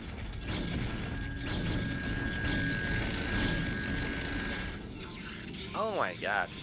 nOmaD is pulling it off. Yeah, I mean, now Zero is kind of thinking about offensive, and he's not taking more bases after losing the bottom right base. He does have more bases than nOmaD, but the lead is not as much as you would think. I mean, I don't even know if he has a lead at this point. Does he have a lead? I wouldn't say so. Yeah. What's happening on the 3 big o'clock? attack at 9. Big attack at 9. Sorry. Oh, With swarms. Reavers. One more Reaver. If that goes down, 2 HP. 2 HP. Not anymore. Wow, that's such a big move there from Zero. And at the same time, he denied the 6 o'clock expansion. Right. Wow. Masterfully done there from Zero. Because nOmaD was busy with his army at 6, thinking that the 2 Reavers would hold that. Oh, Really nOmaD, close. I think he's deciding to counter-attack. Yeah, and you know, I think a do or die for nOmaD. right. As the observers of this game, clearly he should be going for a lesser fortified base, which would be the mineral only, and then probably 11 o'clock. Got the great Spire. Like, look at the amount of Zerglings waiting. And he's roaming around, picking off those High Templars. So the thief of the Protoss army, really brilliant moves. And there's... Yeah. Oh wow, nOmaD. Relentless. I mean, both players just absolutely relentless. You see Zero now countering himself. I mean, this is kind of a base trade situation, not exactly a one-to-one, but certainly, you know, the pertinent bases. Now, this is not a base. These are macro hatcheries. Wow, and the Guardians here as well from Zero.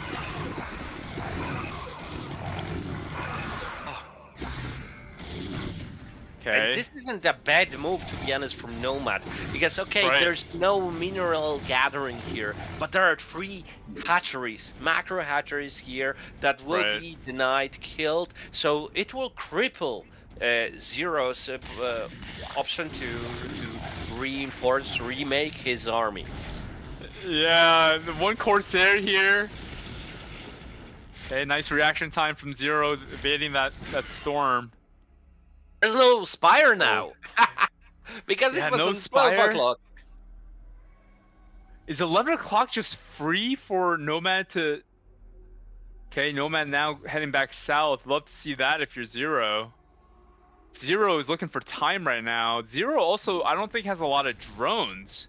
So as far as this game continuing, he's not in a great position to play this game longer.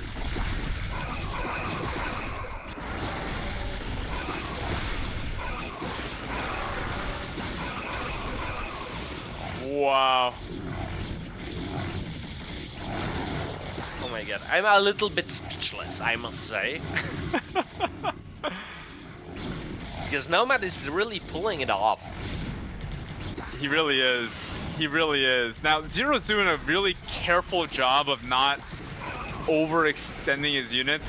He's willing to give up this base down there, but he doesn't want to give up 11. Really nice storms. This is so close. Something's happening on the 6 o'clock. There's no gathered mineral mining. I think it is. Yeah. Because the income, look at both incomes. Like, both guys are really broke. Yeah. Oh man. How many kills? So 1 lurker. Oh, only 1 kill. So it means that it was a really amazing response time by nOmaD. Yeah.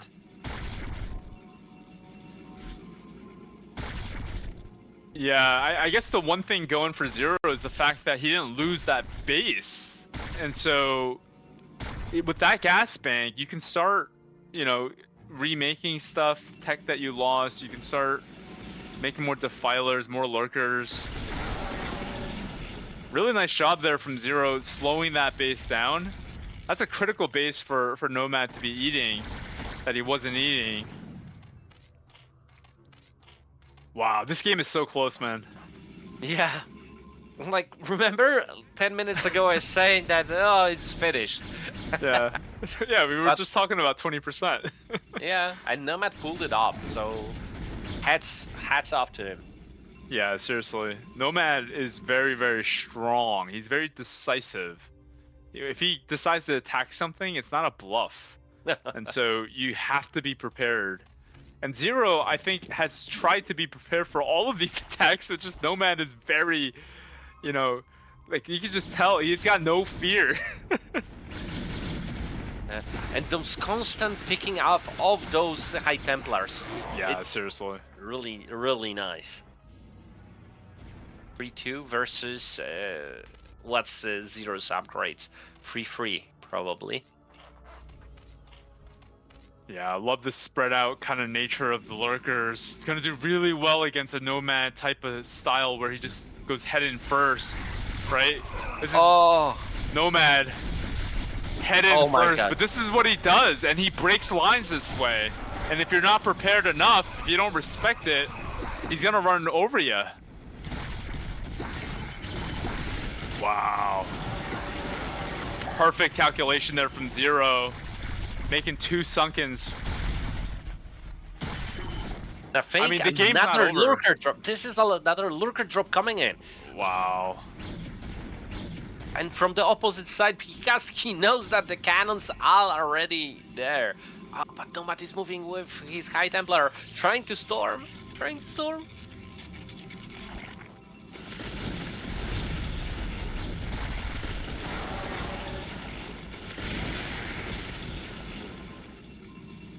Okay.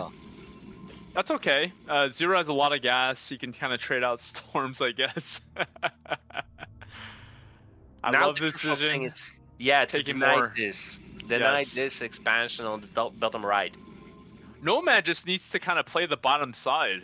I feel like almost let Zero take the top left corner for now. If nOmaD can secure the bottom right corner, then it becomes split map. If he can also take 9, and so in that situation he wins. Oh, Plague! Oh! That's thousands of damage, Mazur. Oh, and again. Wow! No way does he go in after that. Not even nOmaD is gonna go in after getting played like that. Wow. Oh my god. That's such a game-changing situation. Holy shit. Oh my god. 2 plagues. That's all it needed. Yeah, nOmaD will be down to just 1 base in a moment, right? Yeah. The mineral only will be mined down. The Zero will be on free mining bases, right? So it looks quite good for Zero. But battle will be about the bottom right side of the map, probably.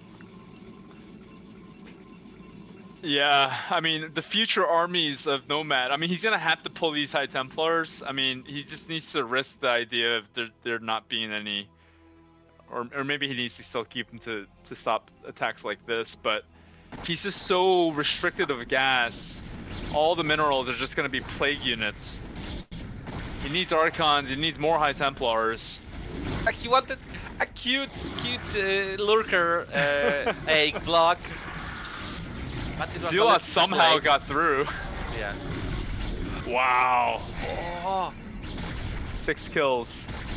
Oh, 16 kills. Oh, 20 kills. Holy shit. Okay. Wow. Zero, absolutely impressive with these lurker bombs.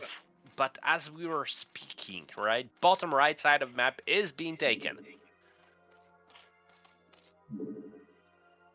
I mean, he's just a plague away. There's no goons with this army. I'm not to say goons are the answer. At this point, you need everything. High Templars, Archons. But Broodwar's only on 1.1 gas.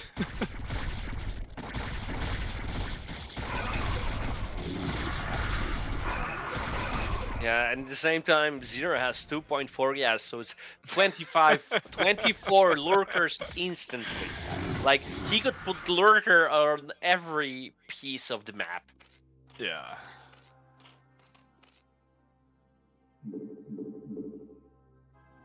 Yeah, it seems like Zero has more experience in like these like attrition games.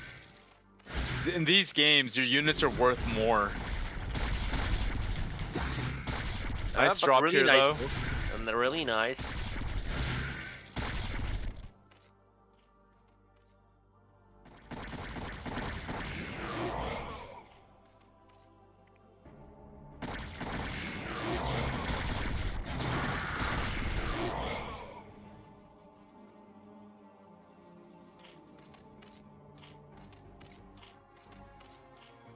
I think Zero will try to take the bottom right side of the map. He has already a lurker field there, so it's like invincible now.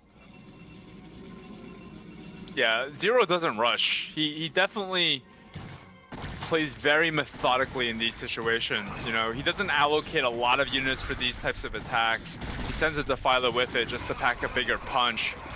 But what he's looking to do is just soften up this Protoss army with these smaller armies while he's got defenses up. Yeah, And but so, like you said, Zero likes this kind of long games. yeah. But I even had once or twice even with Zero a game that ended up with a draw. Really? Wow. Yeah.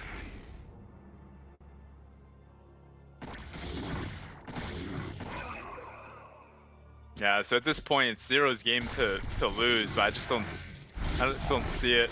He's just playing it too good. He's got defenses everywhere. You know, he's not taking the risk of losing anything or being spread thin. He's being very calculated. Like basically twice the limit of the Protoss player. So it's basically not impossible, almost impossible. Yeah. It's a different story had he had an army, you know. It's just those two plagues.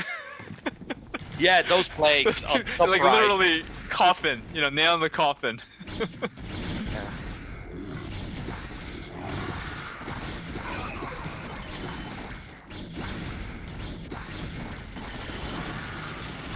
Nice storms. Yeah. Matt is still fighting, still trying.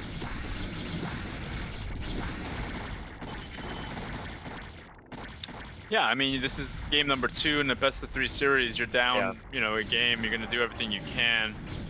I don't expect anything less from nOmaD. Yeah, and if you're nOmaD here, you're definitely feeling it.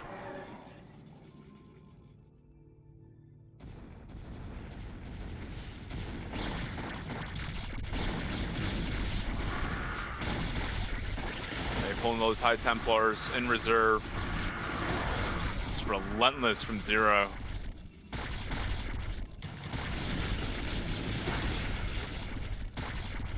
Zero just needs to pull his army from each side of the map. Oh, juicy storms. Yeah, right. 13 kills.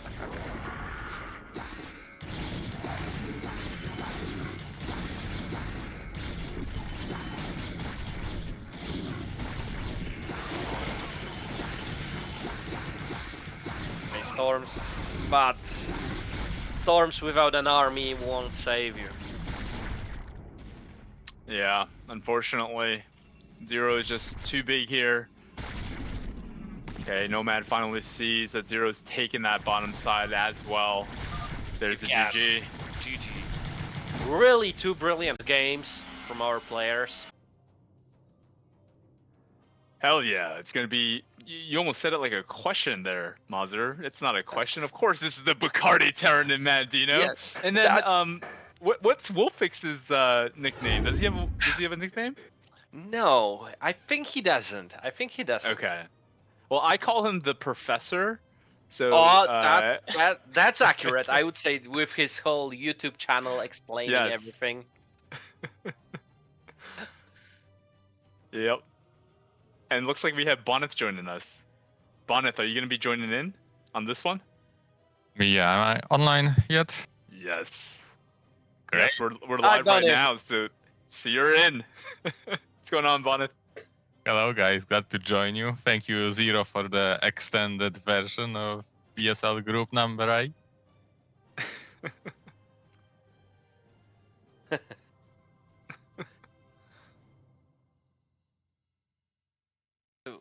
Okay. three-way cast.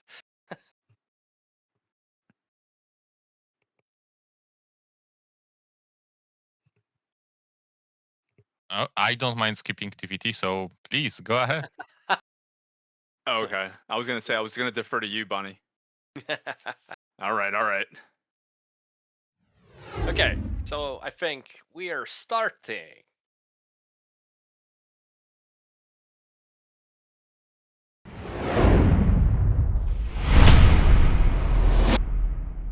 So we're back to Polestar and yet another TVT. MadiNho versus Vulfix. MadiNho spawning as the red Terran player, top right side of map. And in the bottom left corner, we have WolFix in the blue, Terran from Poland. A little Poland versus Norway action. Yeah. That's interesting. I don't know how MadiNho plays his TVT, but I was talking to Vulfix and he saying that he's not feeling comfortable playing MadiNho. Yeah? You got a little insight? Okay. Yeah. I was What asking. specifically? What about MadiNho makes him not feel so confident? I don't know if this is the case with MadiNho or just TVT. Okay. Not sure about it, but he said that he doesn't feel comfortable playing MadiNho TVT. And MadiNho is an amazing player, right? He's really good. Yeah. Both one versus one, 2 versus 2, like every given point, right? Yes. I think what WolFix means by that when he says that is that MadiNho does have some tendencies that might throw an opponent off. He's not a cheesy player, I would say, but I would say that he's not, he's obviously a very strong player, but what he also has is very strong instincts. And so from what I recall in TVTs, he might not fall in line with, like perfectly standard play. Standard meta, right? Yeah, I was thinking about it.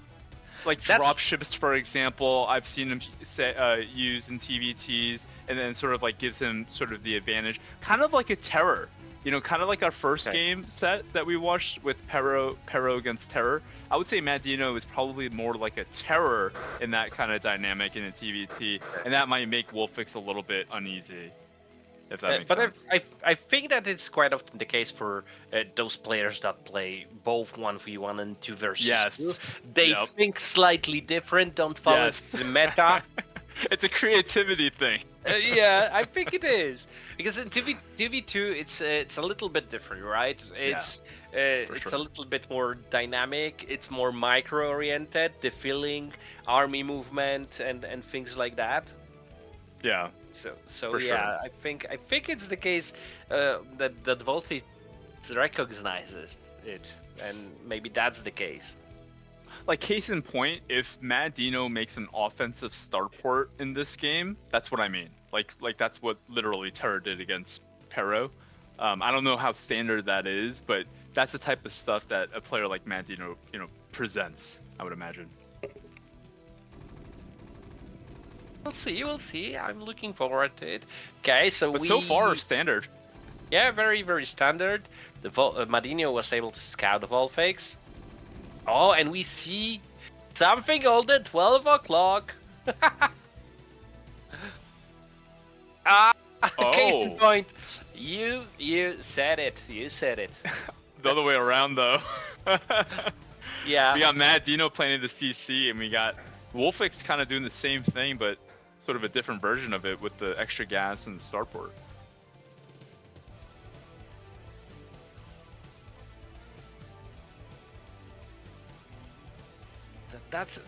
This kind of openings quite often surprise me. Why? Because it's like, okay, look at the gameplay, right? In other matchups, you assess how many minerals. In this case, it looks very mirror-ish. Yes. But we see Vulfix with an additional starport, right? And just now, MadiNho is putting down his second factory, so it's like he doesn't know what's happening. That there's an additional starport, and add-on. Huh. is the and free fact. Huh. So we'll see mass vultures versus right. Cloak right away. Wow. This is so interesting because the barrack exploded. There won't be more Marines. I don't think WolFix can threaten killing those Marines. I think it's more about now about the fact that Cloak? the timing, right? Yeah. If MadiNho will manage to attack with his vultures before Vulfix will deal the damage with the cloak rights. Oh, I see. Bunker would be nice. Oh, okay, that's what he's doing right here. Oh, I see what you're saying. Okay, Because so he's gonna show the Wraith right away? Yeah. Okay, MadiNho sees it.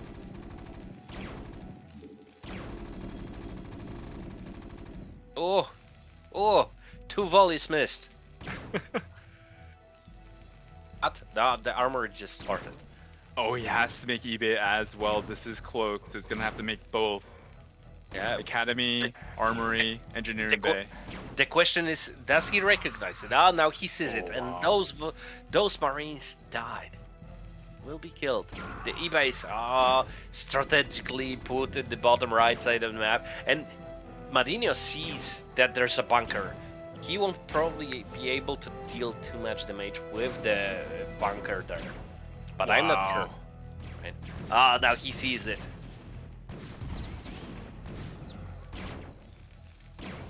Yeah, this is so much damage. The armory's not even done yet. Wow, this is such a uber, like, 500 IQ play here from WolFix. I anticipated a move like this, if anything, coming from MadiNho, not from WolFix. I didn't know he had this in his arsenal. I've seen him do, like, proxy starports and TVP.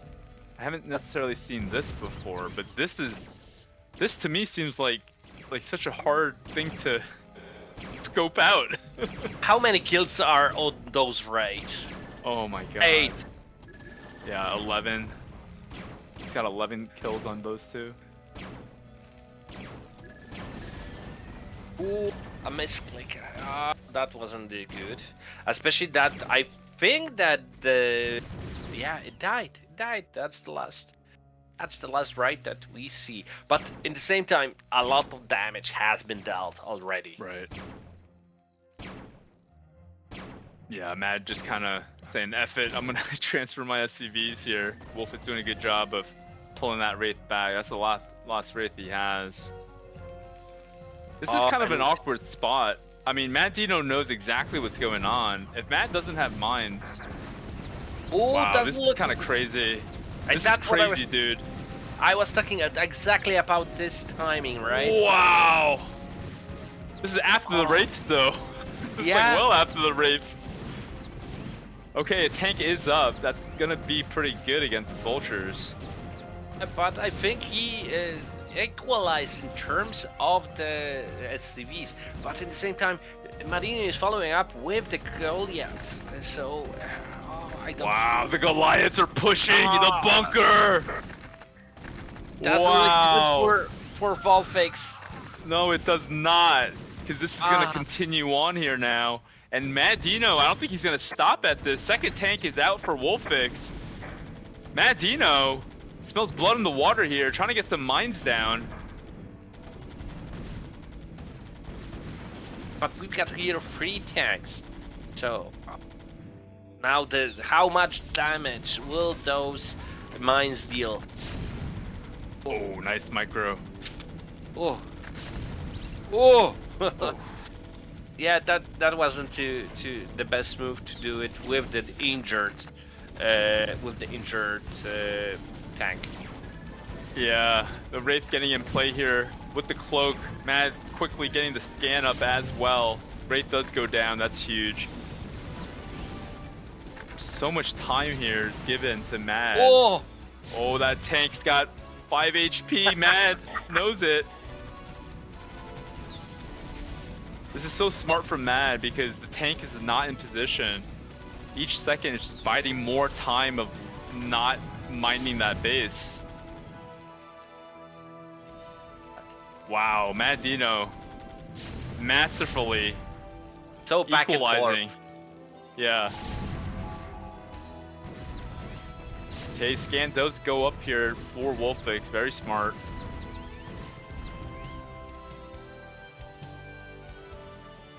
Okay, okay. So now at this point we've got 5 facts versus 3 facts, I think.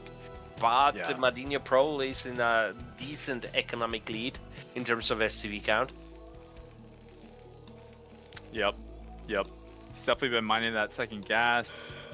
Yeah, you know what would be interesting now? A rave switch by MadiNho. Oh, you called it! You called it, Mazur! You're the, Okay. I'm not as bad as I said. Okay. No, I was just thinking of a nickname for you, like the All-Seer or something. That was a really good call. Oh. Yeah, yeah, and WolFix, he used the scans against mines. He doesn't have enough scans to use for MadiNho scouting, but he's gonna catch MadiNho here. Some bolts in the stray in the middle. Really nice. Look, now at this point we see 77 versus 70 supply. Right. The mines. Ooh. I wish my goons would act like that. Against mines. Yeah, if only. Yeah, it's not easy for WolFix to just set up his positions, and these wraiths here might have been spotted by that mine, that blue mine from WolFix. But MadiNho kind of taking a... Alright, well, that's a lot of units from WolFix. He might just go for it, and MadiNho's wraiths are out of position, and that's a direct counter, obviously, against vultures and tanks. But this might be better. It's going right for the economy.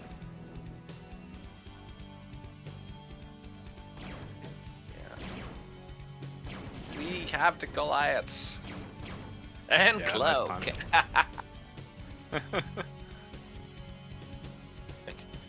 A little bit of Uno reverse has been played by our Bacardi Terran.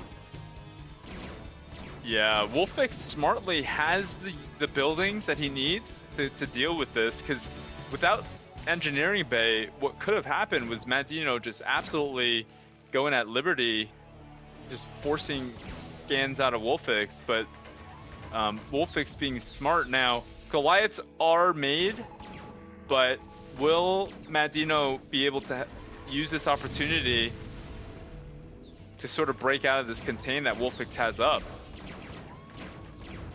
Yeah, those rides dealt a lot of damage. I think picked up at least 3 tanks. That's a lot. Wow. Well calculated here from Mad. WolFix swinging around though.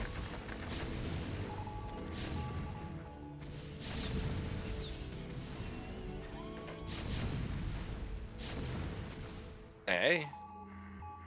Looks a little bit equalized for both players. Yeah.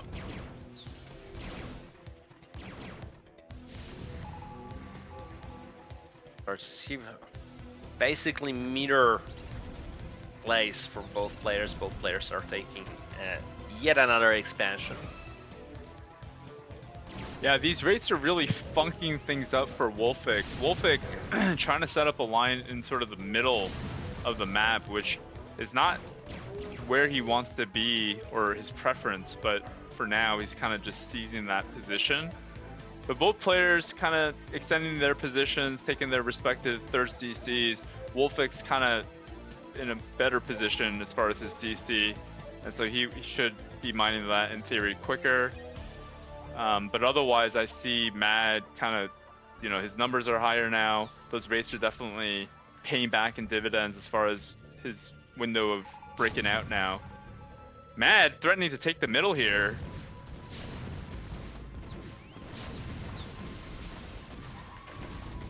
Wow, kind of an awkward attack timing. I think Mad himself wasn't exactly looking for this, but you know, this is him kind of taking the space where he can take, and so this is another contain here, potentially for Mad.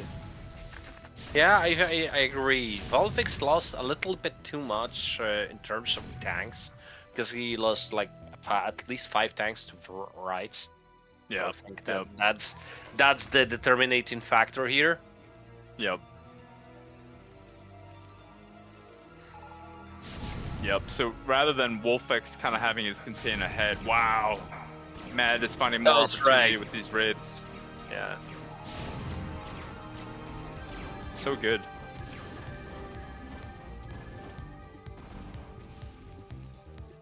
So both yeah, players really are a chess match. Yeah, It's really yeah. a chess match. These guys back and forth. I thought Mad was gonna lose, and then I thought WolFix was gonna lose, and now I don't know anything. Mad's definitely ahead though.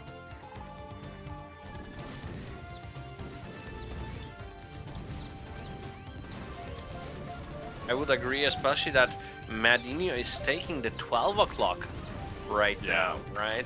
And in the same time, the 6 o'clock was denied by MadiNho. So I feel that MadiNho has a little bit better map presence, awareness, and is in a little bit better position. Wolf isn't mining with free SCV's gas. And the second expansion, right? Only just that hurts.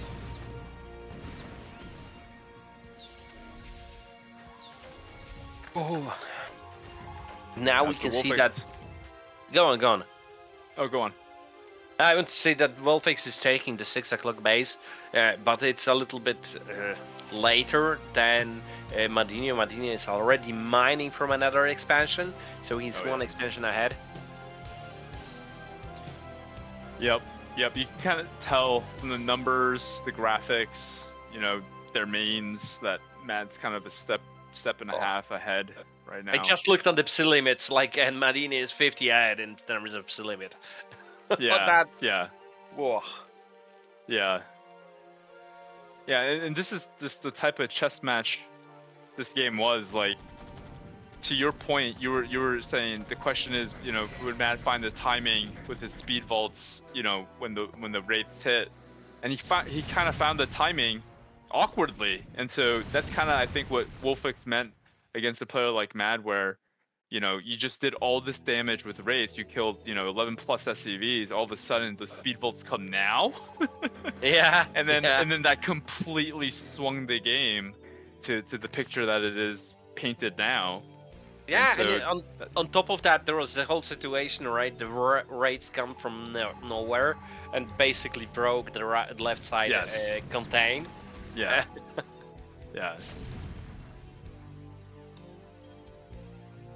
In the meantime, Vulfix is taking the 3 o'clock.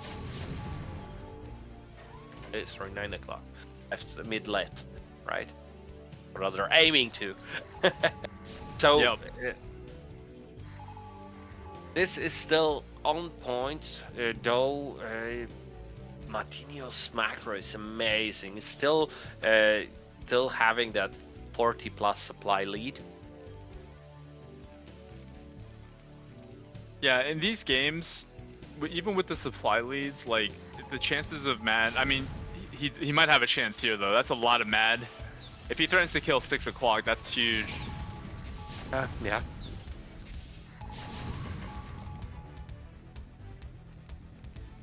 But these attacks are tricky. Yeah, I want to say exactly the same thing. Attacking, you know, I don't have anything against attacking as a Protoss player. I know I will lose. Right. But when I'm playing off racing as a Terran player and attacking somewhere and losing tanks, I'm like, immediately, like in my head, I'm losing. I lost a couple of tanks. I'm losing. I'm not. I shouldn't be losing tanks. But modern players are like thinking totally different. No, that's absolutely true. You know, okay, wow. So now here's the tech switch from WolFix now at the 19-minute mark.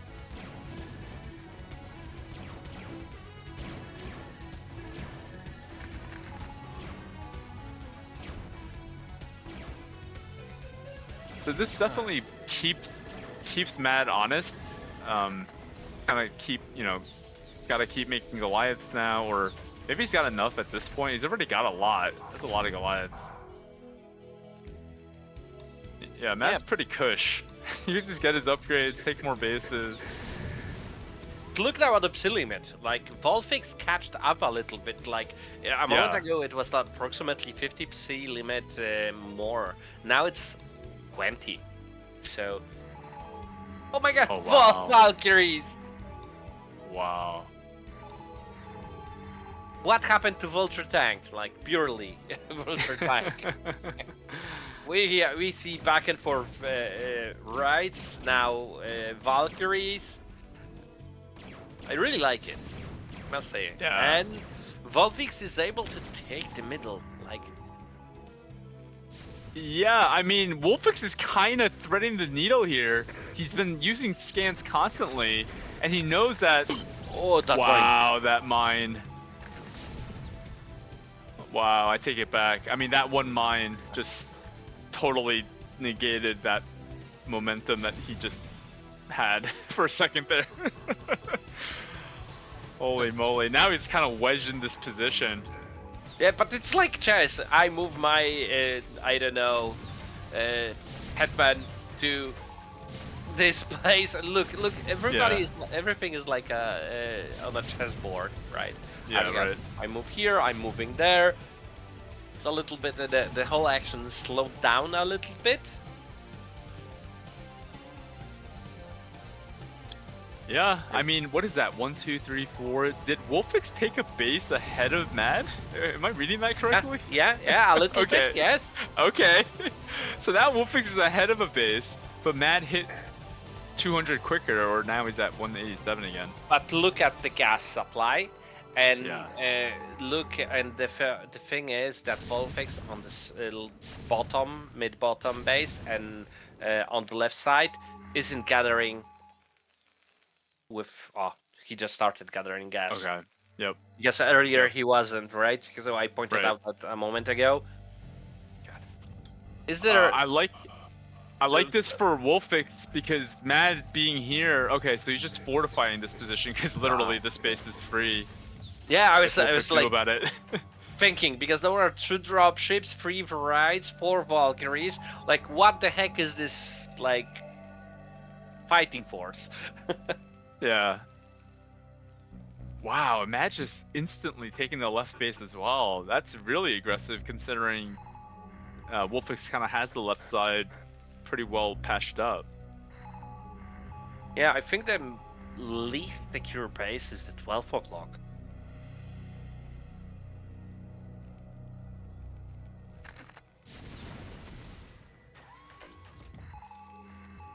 So now everything slowed down. We've got C limits from both players. I think that they're quite similar in terms of upgrades, and they are dividing the map in half. 3-1 versus. Oh, I think Mad just scanned the dropships. Okay. Mad just scanned the dropships, and so WolFix needs to be really careful. Obviously, these turrets are gonna spot these as well. I don't think. So WolFix is going for the break here. Okay. Okay. That was efficient. Now food supply is even. That was very good. So now he will rush to kill the mid-right base. Right. But are there enough tanks for Mad to hold that position? Looks like Mad is rushing to defend it. Yep. A lot of tanks for WolFix. Kind of nomading his way up. Nomading his way up. I see what you did there. Wow. Oh my god. So awkward. Because there's so much blue.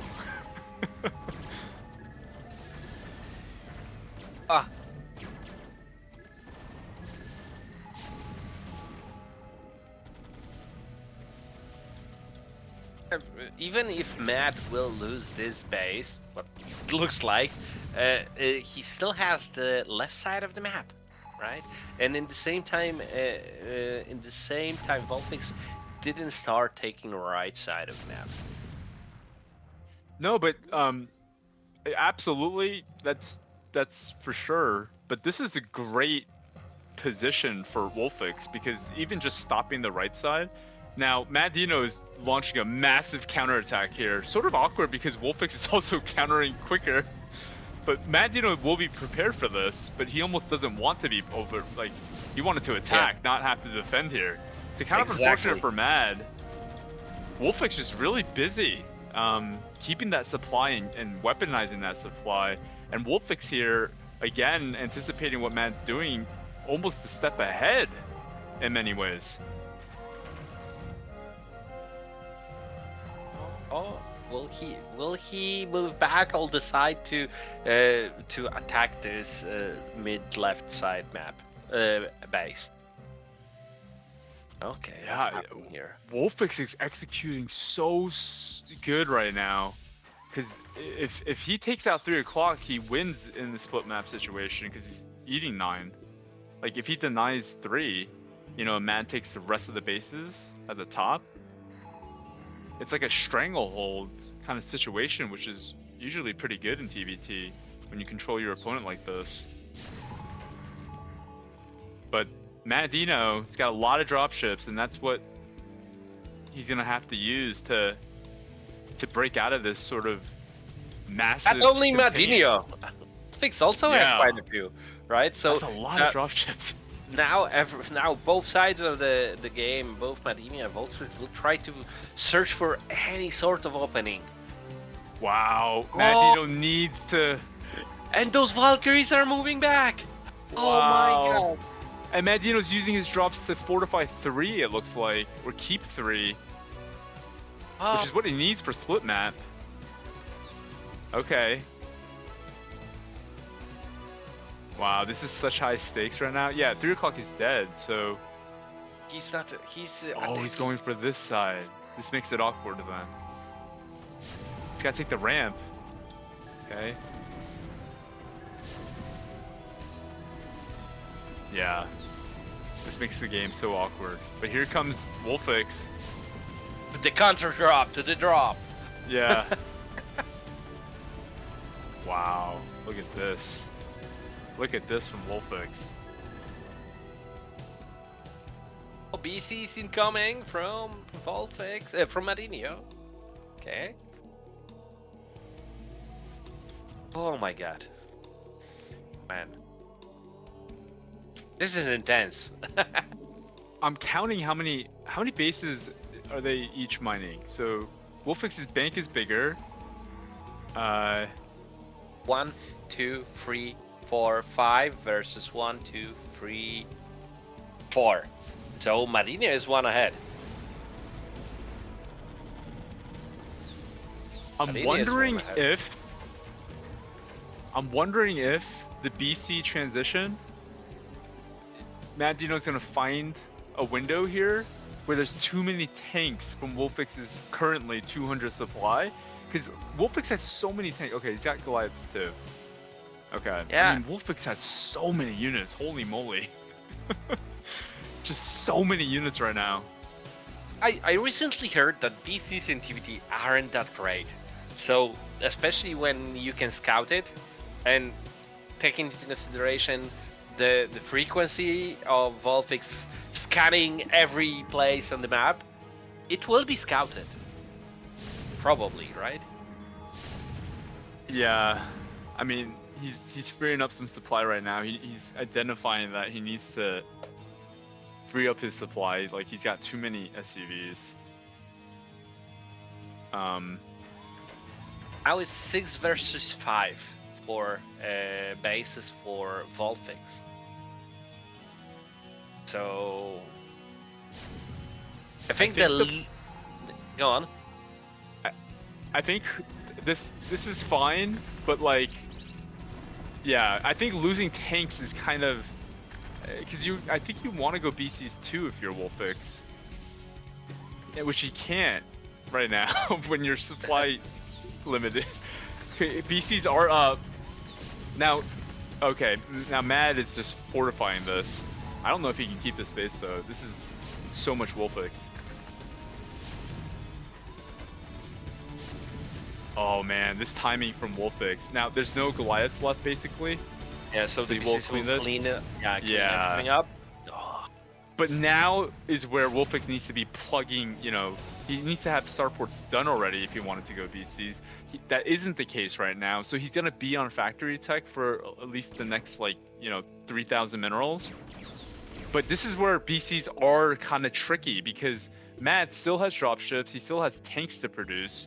And so BCs and tanks definitely beat tanks and Goliaths, I think. I mean, open terrain, it depends on how you use it.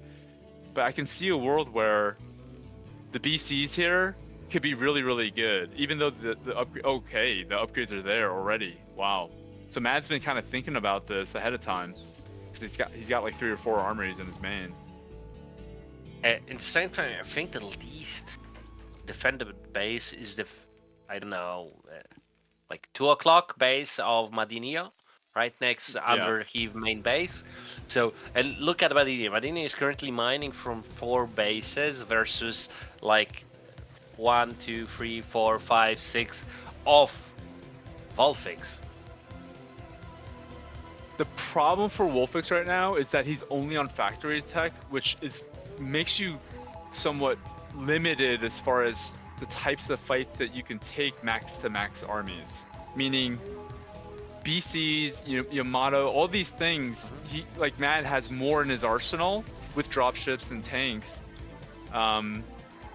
But maybe the way that this map is, because there's so much open terrain, maybe the linear composition from WolFix might be okay, unless Mad can find a way to kind of find the opportunity to fight, you know, like you said, in these types of like more open areas. But it's hard when WolFix is also taking 3 and 9. It almost forces you to have to fight in the middle.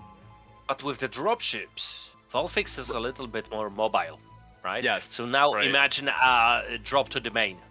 Right. That is true. The Did dropships make him a lot more. Did he scan it? I heard a scan. Oh, he's loading it in. Oh my god. Okay, so he now... sees it now. And the BCs are coming.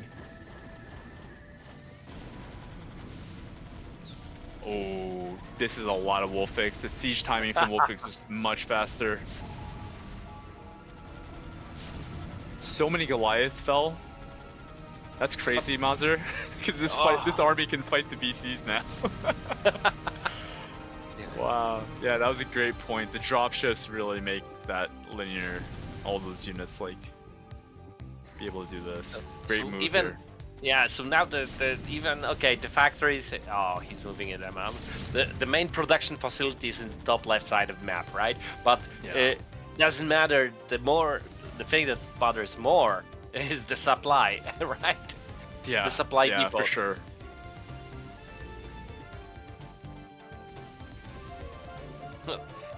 Thanks. Almost 4K versus 5.5K. Yeah. Yeah, and he lost that armory that was spinning. I'm sure that was like his +3 at least, or maybe the +2 armor. All that stuff also gets slowed down, and so, wow. And these tanks are going to pillage on this mining base. Yeah, so really nice move. Yeah, brilliant move. So now, that's a lot of battle cruisers. Like, whole group? Yeah, over a group. No. A group in a moment when the supply depots will dig in. No, that's a lot. It's a lot, but this is an uphill battle, right? For Mad. Yeah. Especially MadiNho has Vulfix has like majority of the map. Yes.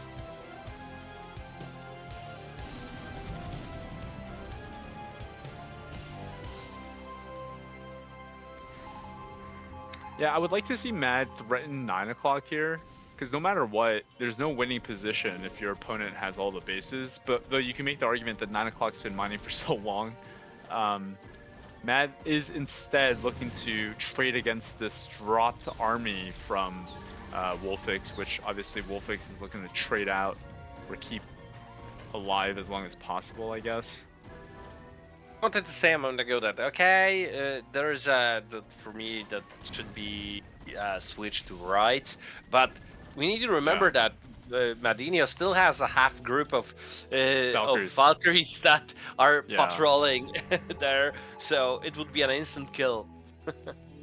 Yeah, definitely either Goliaths or battlecruisers for WolFix, but at this point it's like, oh.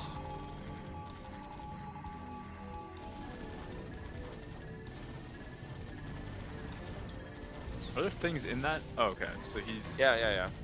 dropping here. I think it's just a matter. Okay, let's waste my supply in the most productive way. Yeah, exactly. Because these are all this is just trade and math at this point. Like, MadiNho wants to kill as much stuff without losing stuff, and vice versa for WolFix. And right now, MadiNho is winning in that spot, but WolFix, you know, from the production wise, he can afford to lose more because he's producing more, you know, making more minerals or mining more minerals and gas. But MadiNho's definitely taking the right fights, but he's gonna have to continue to take these really good fights and start taking out some bases and taking his own. And we need to remember that in the case of Switch, MadiNho is will be ahead in terms of upgrades. I think that MadiNho has like decent updates on the air, right? 222. Sorry, Protoss here. Whereas Vulfix didn't do any upgrades, I think, to his air units. Yeah. We see the BC switch in the bottom right. Something's being built. A lot of starports. Yeah, probably. Yep.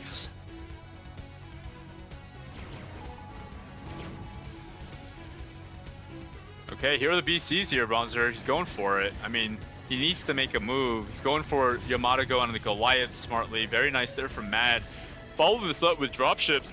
I mean, this is the base that you want to take because it's fresh. Yeah. So nice move here from Mad.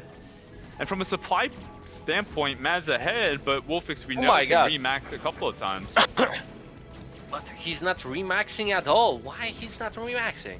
He's not building anything. What's going on here?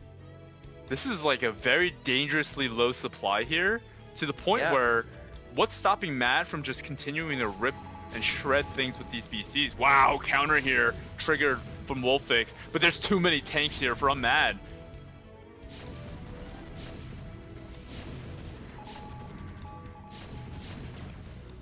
Yeah, but next to the base, only 2 tanks.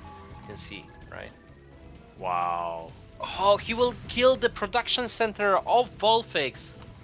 Yeah. Here, before the BCs will kick in. Yeah. This might be... Even though Vulfix has a huge bank, he doesn't have the time to produce. Wow. Oh my god!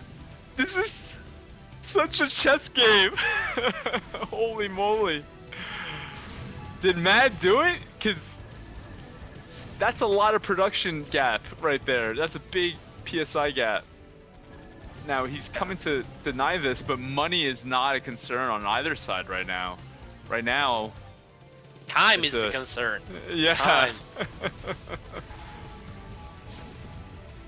And basically, MadiNho can sweep through the bottom side of the map, and it will leave Vulfix only on one maining base that is quite depleted. Wow. The one on the left side. Oh my god. Didn't see that coming. No. And I think the switch of Vulfix was way too late. Agreed. I think the switch was too late. You know, when he was floating on 5k, 6k, he needed to have the starports done after trading all that army so that he can remax with BCs. He was at +2, just, you know, behind on the armor upgrades against Mad, and so he wasn't that far off as far as air-to-air upgrades. But yeah, this is now MadiNho's game to lose, I think, because from a supply and money standpoint, you know, like he's ahead in supply and money wise. You know, he should start making some new income at that bottom right hand corner, which he's currently taking. And with the superior BC count, you know, it's going to take some time here for WolFix to kind of catch up. And so, so yeah, it's definitely looking like MadiNho has seized control here. Holy moly. But in the same time, look at the minimap, right? MadiNho is squeezed to the top right side of the map. Now he's taking the bottom left, bottom right, Yeah. sorry, top left, bottom right. So now the question is, will with a couple of BCs, Vulfix is able to retake the bottom right side of the map, and the group or two groups of Goliaths can easily defend against, or rather slow down the armada of battle cruisers. Yeah. Yeah, I mean, I think I like your idea better, right? Like WolFix, I don't think calculated how many tanks were there. Only 3 BCs, 4 BCs for WolFix. Not easy to just commit your only air fleet to the tanks there, and so it's gonna cost a lot. 5, 6, 7 BCs now. Yeah, but maybe like, with Yamato. because, no, but even not with Yamato, there are like 5 turrets there. Battle cruisers will like should be able to easily carve through it. Yeah. Yeah, he's going for it now. Yeah, he's recognizing what you're saying. So he's got to pull those BCs. He's going for it here. So this should trigger Mad to also kind of react. Looks like Mad is just retaking those bases at the top.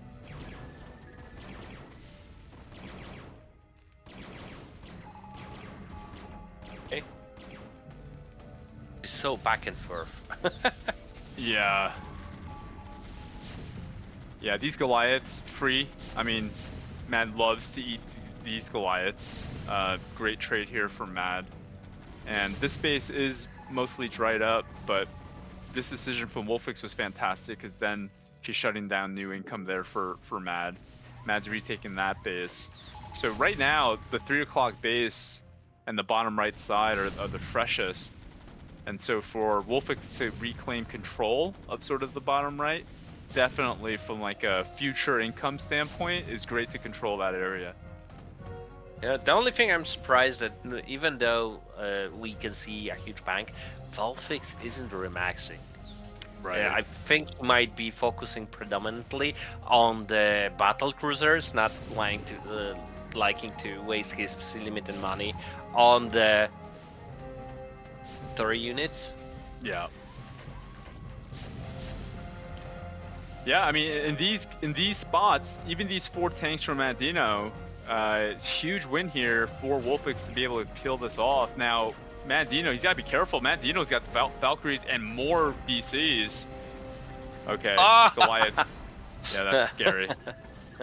Run. Oh no. Yeah, that's a fight that WolFix wants to take. Goliaths plus BCs. MadiNho though. I'm surprised that Yamato-ing. MadiNho is Yamatoing, to be honest. Yeah. On the other hand, it doesn't look that bad. If he doesn't lose any more, okay. WolFix is pushing here. I wonder if WolFix is overextending to a degree. There are tanks in position. What are the upgrades for Vulfix? 3-3 and WolFix is 3-1. No more tanks though. But that's a lot of BCs left for Mad. That's only 2 BCs left for... Mad wins that fight if he continues. But I guess he might be waiting for a few units. Land units maybe. He's got the tanks too. But in the Dude, same this is time... close. Oh, okay. There are still 10 BCs left. Oh my god. Production capacity of MadiNho, production capacity of MadiNho makes the whole difference, right? Having the 6 starports is the whole difference. Damn, that was close. That was really close. I think WolFix smelled blood in the water. He didn't exactly know that he was behind that much in supply. He might have thought that Mad was like equal to him or maybe a little bit lower. That is MadiNho building, because those are not depots, those are factories. Yep. It looks like factories. Yep. Yeah, you see the vultures coming out now. And the whole bank just vanished now, right? Yeah. For both players. But in terms of economy, look, MadiNho has 4 working expansions, whereas Vulfix has 1. Yeah. Yeah, that's why we see MadiNho's supply count. He will max again quicker than WolFix. This was a crazy game. This is a crazy game. So back and forth. Now you got that ninja base going now for MadiNho.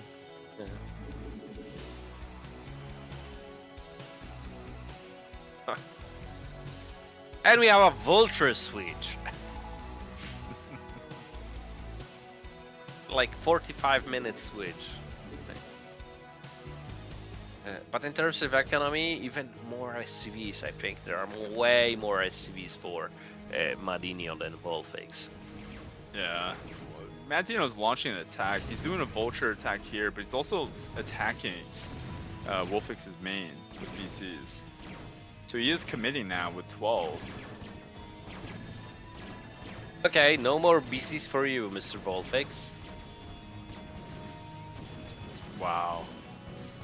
I think this might be game.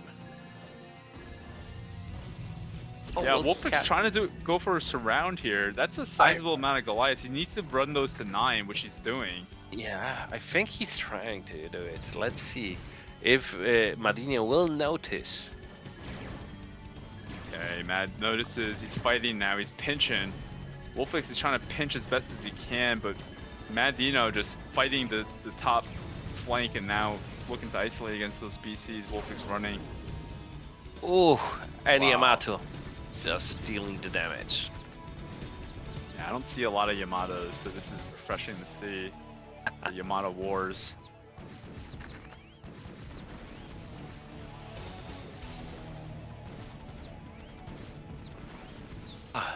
I think that we'll see GG soon. Yeah. Yeah, now WolFix just kind of grabbing everything that he can, which is basically just a ground fleet at this point. He's got that 1 BC flying, but that's it as far as the air numbers. So what WolFix is looking for is for an engagement in the middle. Whereas Vulfix, rather Mad, is, I think, attacking the main base of Vulfix. Yeah. Yeah, tank's already in position. That's bad news there for WolFix as far as best engagement he can take. But just the BCs, this is how you could be good with BCs. I agree, I don't think BCs are good in general, but if you can find these windows, like Mad did it very well. He kind of preemptively did it. It went from drop into BCs, whereas WolFix went drop into, more drop and Goliaths. Yeah, the issue was when Vulfix dropped to 130C and didn't rebuild it at any given point. That was the moment where MadiNho just went through 2 or 3 of Vulfix bases. Right.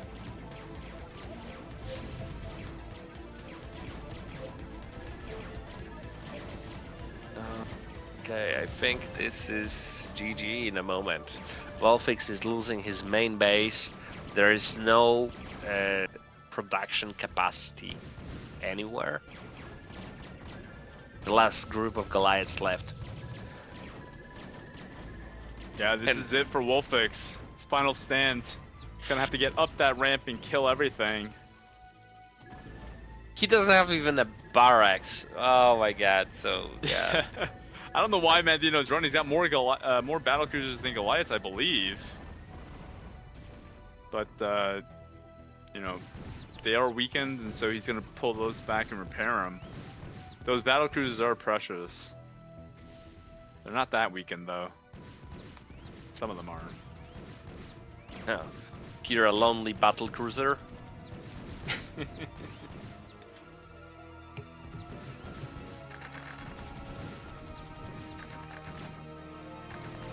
Mr. Vulfix, I think it's time for you. Unfortunately. Well, from his perspective, it's like he did so. Like that's not, you know, MadiNho's main base was top right, Mazur.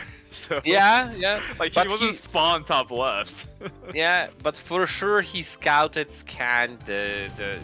on the top left side of the map, the top left base, and saw that the whole production facility was remade. Oh yeah, Okay. yeah. But he's got 3 CCs. You know, I wouldn't leave either in this spot. But Kill all my buildings, or I won't leave. actually, if you told me it was 190 and I was 74, then I would leave.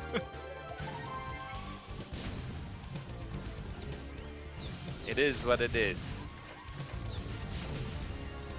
Yep, can't blame our warriors for giving it their best. Warriors. Now the Armada is coming in.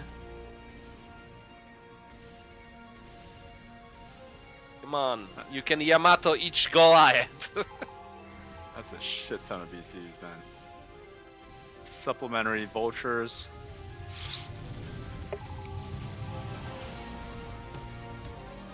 Called it.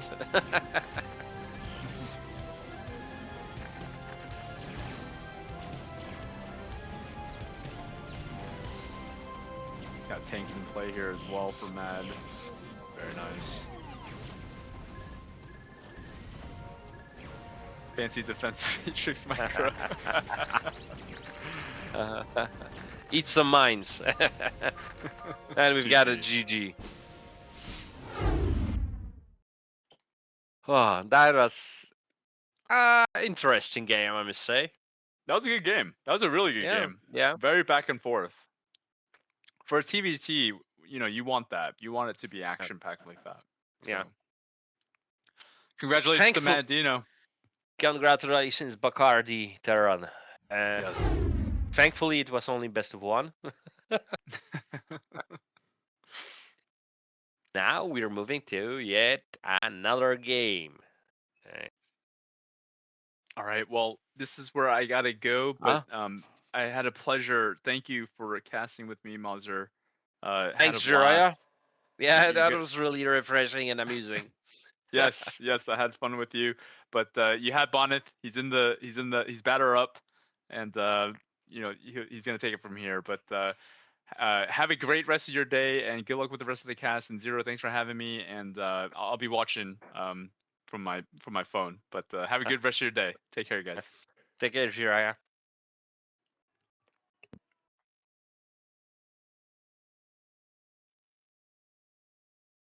Maybe after another one. I'm gonna take over. Just keep going. Yeah, let's keep going. Like I said, I've got some liquid courage to refresh my throat so I can speak. I've got that got good rum, you know, Zero.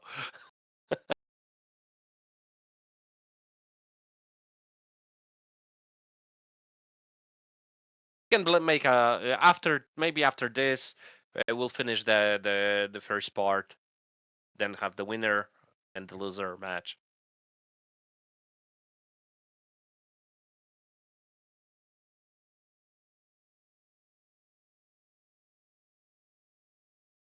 Who's playing now? Lancer Dragon. PvP. Okay, at least something I know something about. PvP, not the TVT.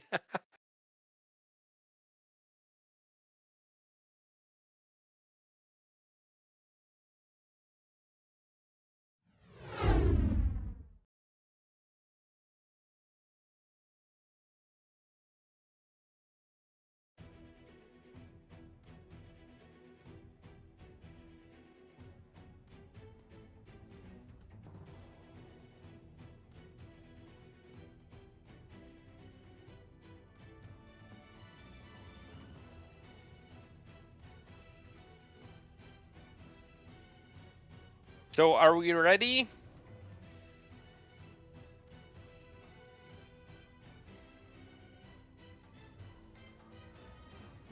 Alright guys, let us hop to game number 1 between Lancer and Dragon.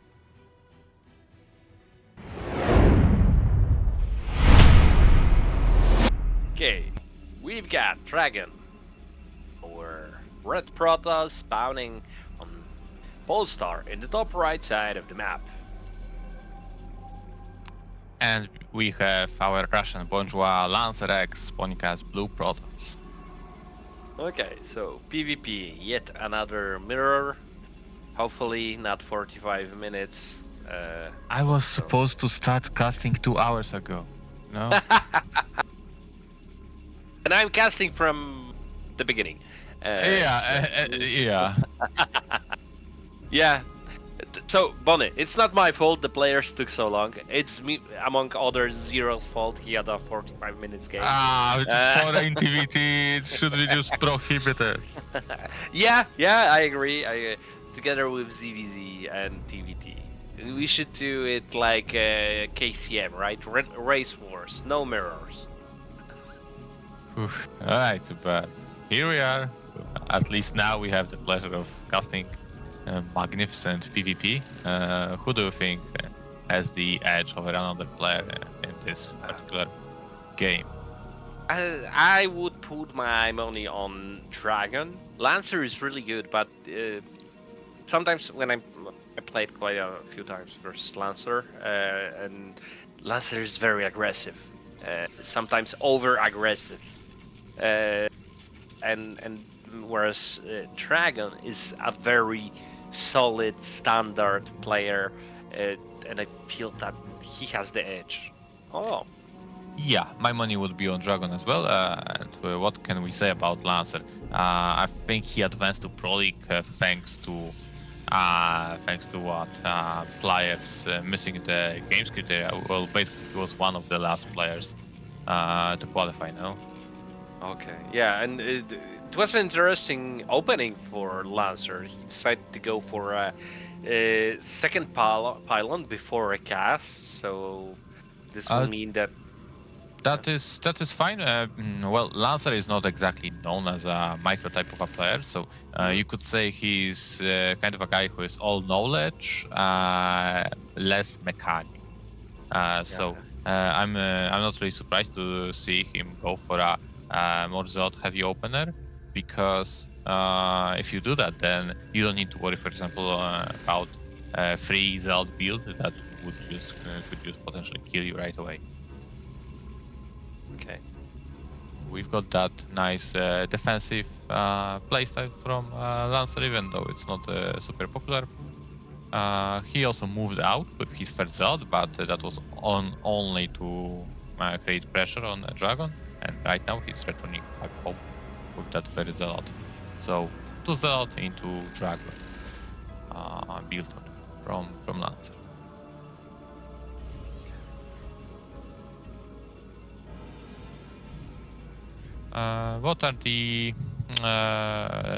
What is the advantage for Dragon right now? Well, he got rid of the scouting probe much earlier, and he's mined out more gas as compared to Lancer. So yeah, Dragon will have a slight tech advantage. Meanwhile, Lancer will enjoy more of a very insignificant probe lead.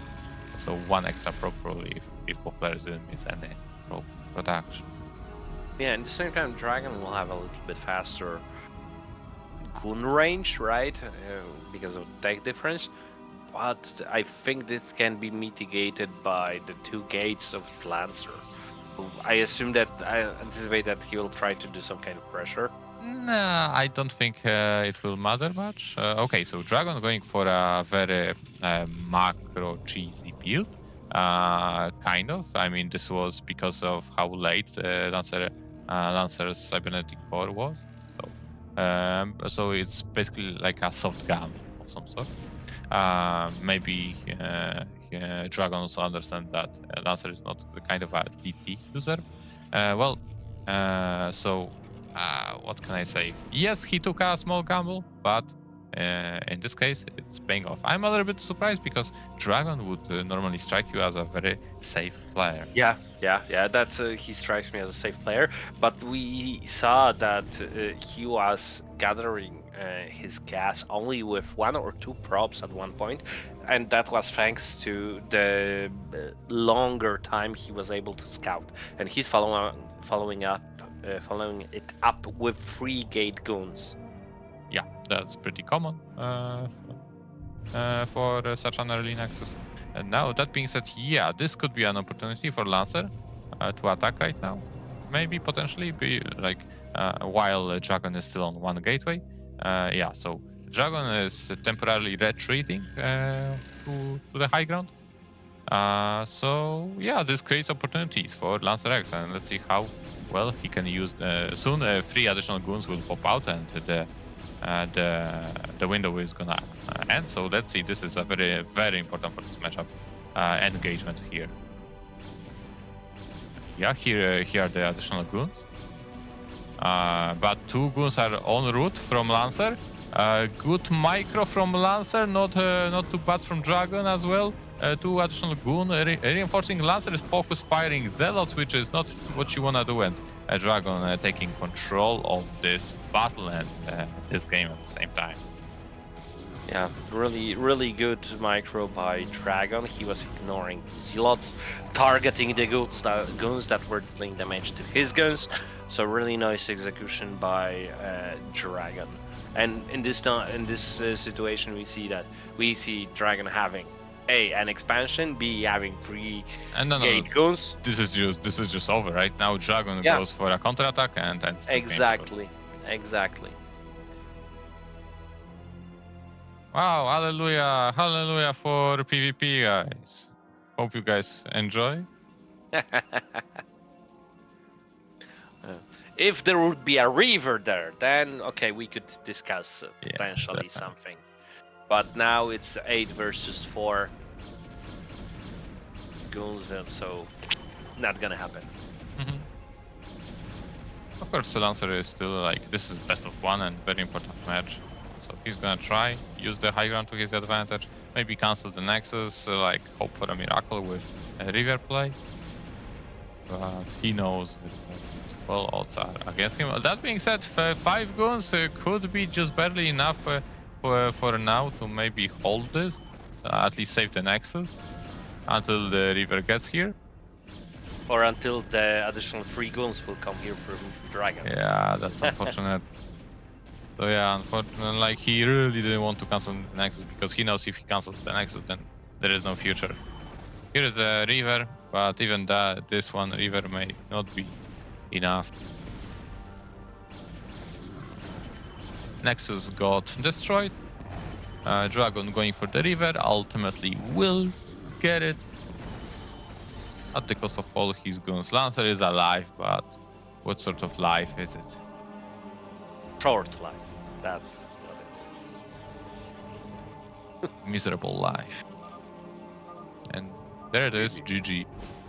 Protoss players know when to type out. No, I don't know. So not every Protoss player knows. Don't ruin it, Mazur. Okay. Okay, so we have Dragon advancing to the winner bracket game. And he's gonna face in that winners match against MadiNho. PVT. Best of 1 as well, right? In the winners match. Yeah. The losers are best of 3. So yeah, in that sense, there are good news that the starting matches of the group was PvP and TVT because we are guaranteed now PvTs. No mirrors. That's the most important guarantee. Well, personally, I don't mind some PvP. I do. Okay, I know I can cast, but I don't want to play PvP. Oh, that's more like it. I don't know. You seemed pretty confident on LAN against me. No. There was no confidence there.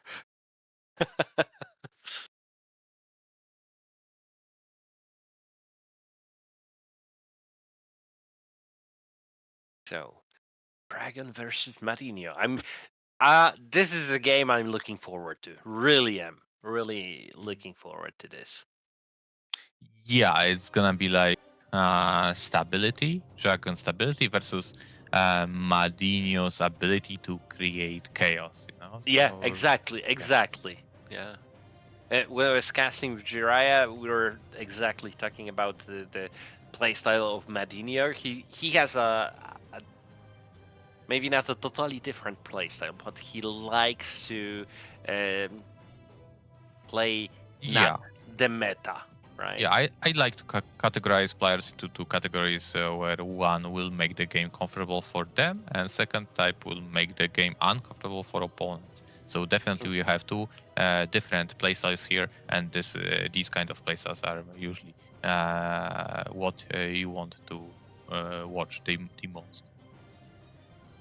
So I'm the third category. I make it comfortable for my opponents. Yeah, but you're definitely making it comfortable for yourself as well. Yeah, You know, yes. cannons, high templars. Exactly. Yeah. Exactly. Okay. Where's our Bacardi Terran? It's okay. 3 minutes until wall cover. Okay.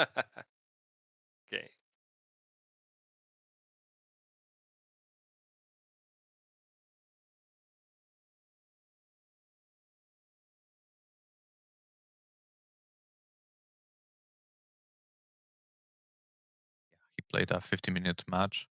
Expected the other game to be also at least 40-minute plus. Yeah, that might be the Little he case. knows. Both players have like, whoa. I'm looking at how many games Dragon did play in BSL. Oh, exactly 300 games in BSL. That's an Like impressive number. in tournaments, right? Like Yeah, BSL. yeah. He is like 171 versus 129.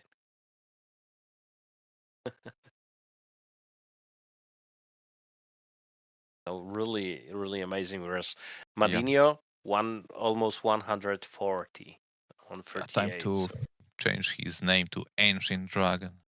yeah, Ancient Dragon. The Ancient Dragon. Let's see how many you did play, Bonyth.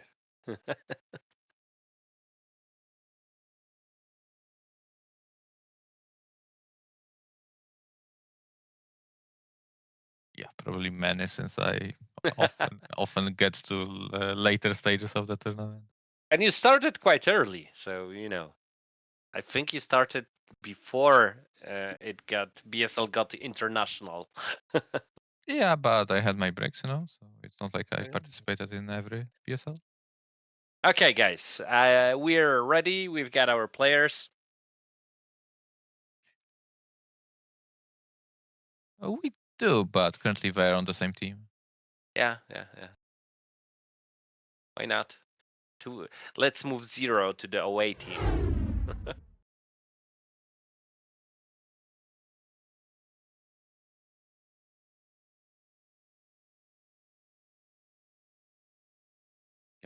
MadiNho is not quite ready yet. Be right back, he says. All right, so let's look at the map. It's a best of one, so the map is very important. It's gonna be knockout. What you think?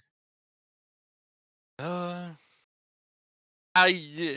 respect I respect both players, but I would say that it's like 55 to 45 for Dragon in this matchup. Yeah, it's a map where which utilizes defensive capabilities more, right? And yes, exactly. And in the same time, the second expansion is mineral only. And I like that on this map, we've got a lot of avenues, right? You can run around Terran's army. So I would say it's more favored for Protoss. That being said, if Dragon gets that mirror only as his third, there is also a lot of opportunities to Vulture harass this base as well. So I don't know. Like it's not like a third where you can just spy on wall. So I guess it depends Yeah. which base Dragon takes. As at the same time, he could just go for that left or Yeah. right side base, depending where he spawns. Yeah, so I want to say that exactly depends on the spawning locations of both players, because usually take the farthest from expansion from the All right, guys, player. we're ready. Let's hop into winner's game between Dragon and MadiNho. Damn it. Damn it. Yes, we are ready. Let's go.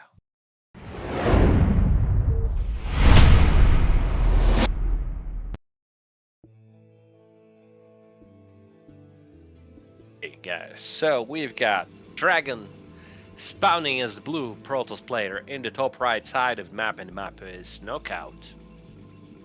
No extra lightnings on this Nexus this time around. It's just for our Russian Protoss. And in the bottom right corner, we have MadiNho San, Norwegian Terran. So, our Bacardi Terran, and Dragon is from Canada, right? So Canadian. That is correct. Yeah, so Canadian Protoss and Bacardi Terran. I remember back in the days when Dragon was playing still ZVP. Then I liked to play against him. Now when he plays PvP, I don't like playing against him. Yeah, it brings me back. On the old Battle.net guys, IC Cup, other servers, you get there was no matchmaking, so you just whisper a player, and you would guys get to the same lobby, and then players would pick their race. Yeah, it was 1 versus 1 B or A rank MSG me.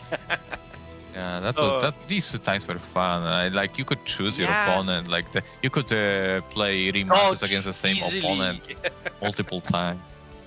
Yeah, and you know, I remember when I was playing WGT Tour, the most entertaining moment and pleasant moment was when you were submitting your scores in the replays and you saw your score bumping up. Each press of the button submission of a replay was like automatically you get additional points, not after the game.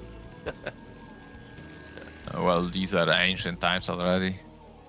Yeah, they are. Yeah. I feel a little bit old. Okay. Don't mention it. Don't mention it. We're all young here, enjoying StarCraft as usual, as 2000 years ago. Yeah, exactly. Okay, back to the game. Interesting pylon placement by Dragon. I really like it. Second pylon, so he delayed the scout. This could mean that this is maybe a Zealot opener, or maybe just a little bit forward gateway. Maybe that this is where he likes to have his SimCity. Seems like no Zealot after all. Interesting scouting pattern, because Dragon scouted middle, right? He was afraid of some kind of early shenanigans. Yeah, absolutely. You're playing against an inactive player, so he could throw a semi-all-in of some sort. And also, you could, as a Terran player, expect a 12 Nexus here. So all the more reason to scout that middle for potential barracks play. And you know a bit about it. I think you faced it quite recently. Yeah, against Chinese Terran. Exactly. Yeah. So on top of having, I mean, I scouted the wrong way as well. So. But you know, it's I think it's especially on this map, right? When you have this small low ground, people can anticipate that you can utilize that fact and try to make an early expansion. All right, let's focus on the game in more detail. So we have 21 Nexus from Dragon, but what's important here is that he's been building probes since 21, so he's actually not making his second Dragoon. So it's like you could say it's a fake. Actually, he did make, so I guess I went with that. 6 Marines and still producing, so this will be a powerful push. Oh, really nice moving back with the free. But that's still suspicious to not see the bunker, although not sure if Dragon realizes that, because he could think that, hey, it's unique map. Maybe you don't need actually a bunker on this map. And we see the robo facility. In situations like this, I prefer to gate, Okay. but that He sees open. five marines. Right now he's got a no. He saw that 5th marine in the back, so right now definitely confirms that. Here we go, shield battery coming online. Good move. And what would how this push will work out for MadiNho? I don't know. Let's see if he's gonna start spamming bunkers and goes for siege maybe, or is this gonna be mines? No, it's gonna be mines. Good focus fire from Dragon, target firing this Watcher before it plants 2 additional mines. Money is getting killed, shield battery is here, and this is only 1 tank, so not that much firepower here, and looks like this situation is really well handled by Dragon. Yeah, no additional vultures are coming in, no additional tanks, no nothing. Oh, but there's a bunker being built out of the sight range of the Protoss player. Yeah, that would be maybe fine if there was siege rather than mine. Personally, I would like it more if MadiNho went for 2 tanks. There is a big difference between having 1 tank and 2 tanks. It's like, I don't know, super big difference. But it is what it is. We have what we have. There is a lot of dragons now from Dragon. And there is a dream. I mean, bunkers are strong, so there is that. Mines are strong as well. Yeah, the question. Oh, I would say the question is where the observer pops out. And the siege is way in front. Oh my god. Yeah. Okay, I think this might be the beginning of the end. Yeah, definitely. Even though MadiNho expanded behind it, so even if he did like slight damage, he would be fine, more or less. But yeah, he basically did 0 damage. Nice mine connection. Nice. But he's got shield battery, although unpowered. At the same time, this gives Dragon the opportunity to like follow up with the expansion very fast. Yeah, some Protoss players would like to end the game right away, so they would move with all the goons and observers and try to kill Terran player and possibly overcommit. Now Dragon, I could Snipe. Very nice good snipe. prop snipe from MadiNho. Now Dragon is the type to not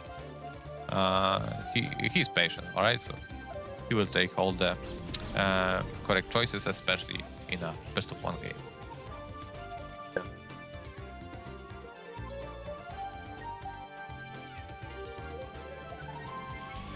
So, what will be the follow-up? I wanted to say exactly. The follow-up will be Robo or the Reaver. So speed shuttle, potentially Reaver. 3 bases. Looks really good for our Protoss player. Yeah, it is looking really good, but at the same time, the longer we do nothing, the lesser the advantage is, right? It looks good, but not good enough to kill the opponent. If the 3rd tank will kick in, then... Now be careful. If he puts a pylon... okay, there is a shuttle. There is a shuttle, probably full of zealots. Yeah, exactly. Here are the 2 vultures, the comeback of all time. Let's see what is in the shuttle. We have 3 zealots at least. Oh, that's a lot of, yeah, that was the correct play, correct way of potentially finishing off the game. You couldn't have done that without that shuttle, probably. Yeah. But with these zealots killing the high ground tank, even though MadiNho did kill a bunch of pros with 2 vultures, there is simply not enough stuff for him to defend. Because he lost all his marines, there was no bunker either. So yeah, no additional defenses for MadiNho. And even though 2 tanks are here now. And MadiNho lost so many SCVs that it all doesn't matter anymore. I fully agree with that.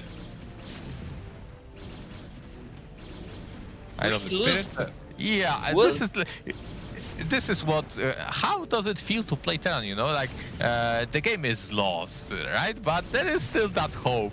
As long as I don't die, maybe I win this game. This is the mindset that MadiNho has to have right now. Reaver. Yeah, but without scarabs, unfortunate guy. Forgot to build his scarabs. Ah, this is what he's hoping for. Okay, so he's not leaving after his last building is destroyed now. After what? After. Yeah, I'm lifting my buildings and moving. Okay. So. Damn it, bad read. GG, well played from Dragon. Solid defense, and Yes. well followed up with shuttle. Exactly.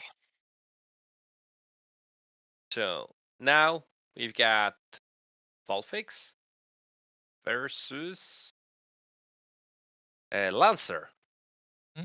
Yep. Now And this will could be a best of 3. yeah, interesting pair, I think. It's Yeah. like both players are of the plus minus same caliber, you know, the same type. Wise, but not exactly mechanically gifted. I would say, but still, playing both players, I would favor a little bit more Vulfix. I think.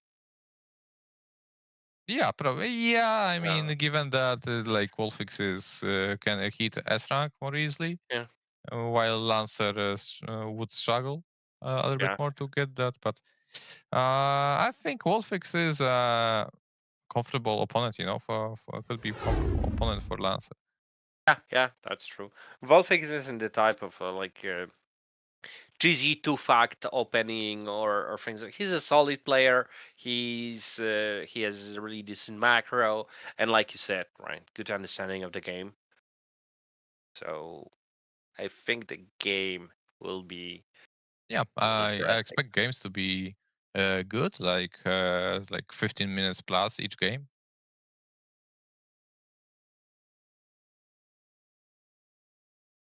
And we all know that WolFix is not exactly an arbiter enjoyer.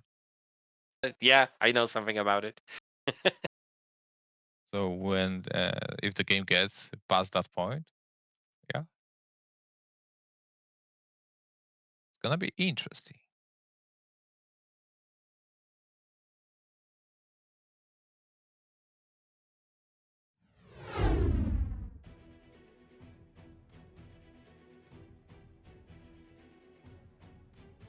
So we didn't say it. Dragon is advancing, right?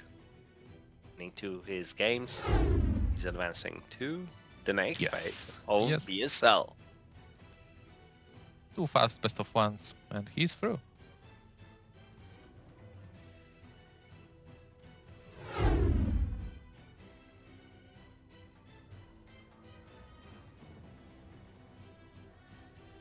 Okay, so we have same starting map for the loser bracket, although here we have best of 3.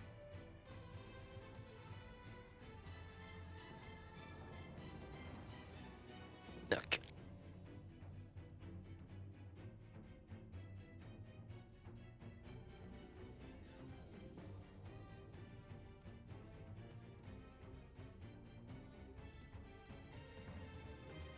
Waiting for Vulfix.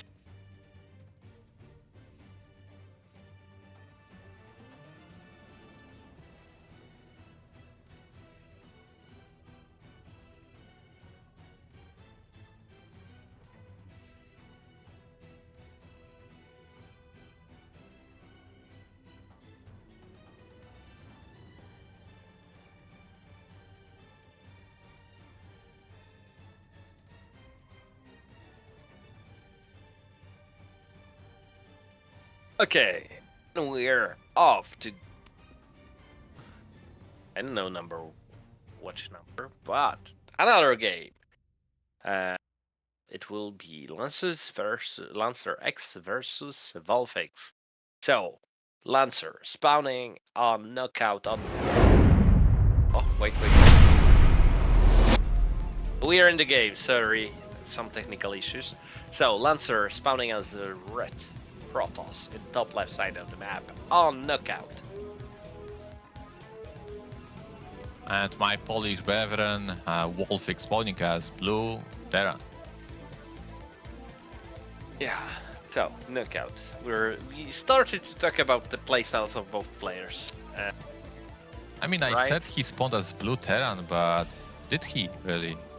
Like, It's Zero's probably. yeah, exactly. I was wrong again. He Doing. spawned as a green Terran, but he quickly became a blue Terran. Or will we stay with green versus red? Let's say that way. So we're looking at Vulfix screen, and I would like to. Sorry. I would like to see some kind of non traditional openings, but I feel that both players, these specific players, are like the how to say it. The most standard openings, no shenanigans, no middle gates, no, I don't know, some fast maybe carriers. no cheeses, but they could throw something in. They know quite a lot about StarCraft, so what you can actually watch, what is gonna be, for example, at the factory time. How good his mineral tricks are, WolFix mineral tricks are. So the very sloppy standard-ish is 2 minute 30, and any second better than that is a good score. So let's see what we get here from WolFix.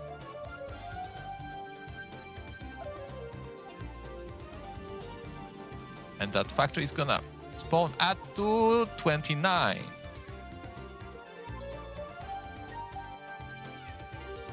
It works in a similar fashion to Protoss main gateway.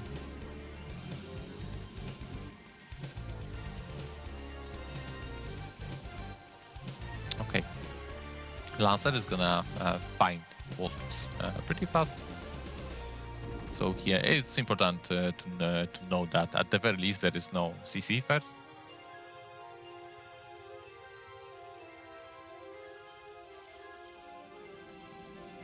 From Lancer, one goon in production, goon range also getting done. No 20 or 19 Nexus, we see range being produced, so... Yeah, no, this is pretty old school from Lancer. He went for a third pylon. Yeah. So he's gonna go for that continuous gun production. Now, I don't really agree with it on this map, because it's gonna be hard to do something about this low ground aggressor disadvantage. Sees the Vulture, maybe. I think that's... And now, on the other hand, so many players are going for a normal Nexus, 23 Nexus, so usually you won't see such pressure from, there is no bunker, Vulture is out. Yeah. This game could soon be decided here. Vulture is gonna try to go into Protoss base, but little he knows that Lancer is getting yet another gun here. And now WolFix is scouting with an SCV. This gun is on a move command, so it's this Vulture kills probes really fast. So WolFix is not out of the woods yet. Yeah, because there are 3 guns. That being said, CC is getting stopped. So I don't know. Like, this Vulture is gonna get a lot of kills, but at the same time, if this CC gets cancelled, now let's see down the tank. The tank is out, but it also needs to be careful. Vulture got cleaned, And what WolFix can do about the CC, he really wants to not let it just be cancelled. But the two guns are really wounded here. Lancer doing his best to micro. WolFix pulling all the SCVs he can. All he needs to do is finish the CC so he can pull it off at the very least. Yeah, and or start to repair, right? Okay, one gun has died. We've got 2 tanks, so 2 very wounded guns. Really not bad, that now bad. Fed gun coming online for Lancer, but I think that's about it. The aggression should be ending here. Still good damage by Lancer, who is ahead here. I don't know.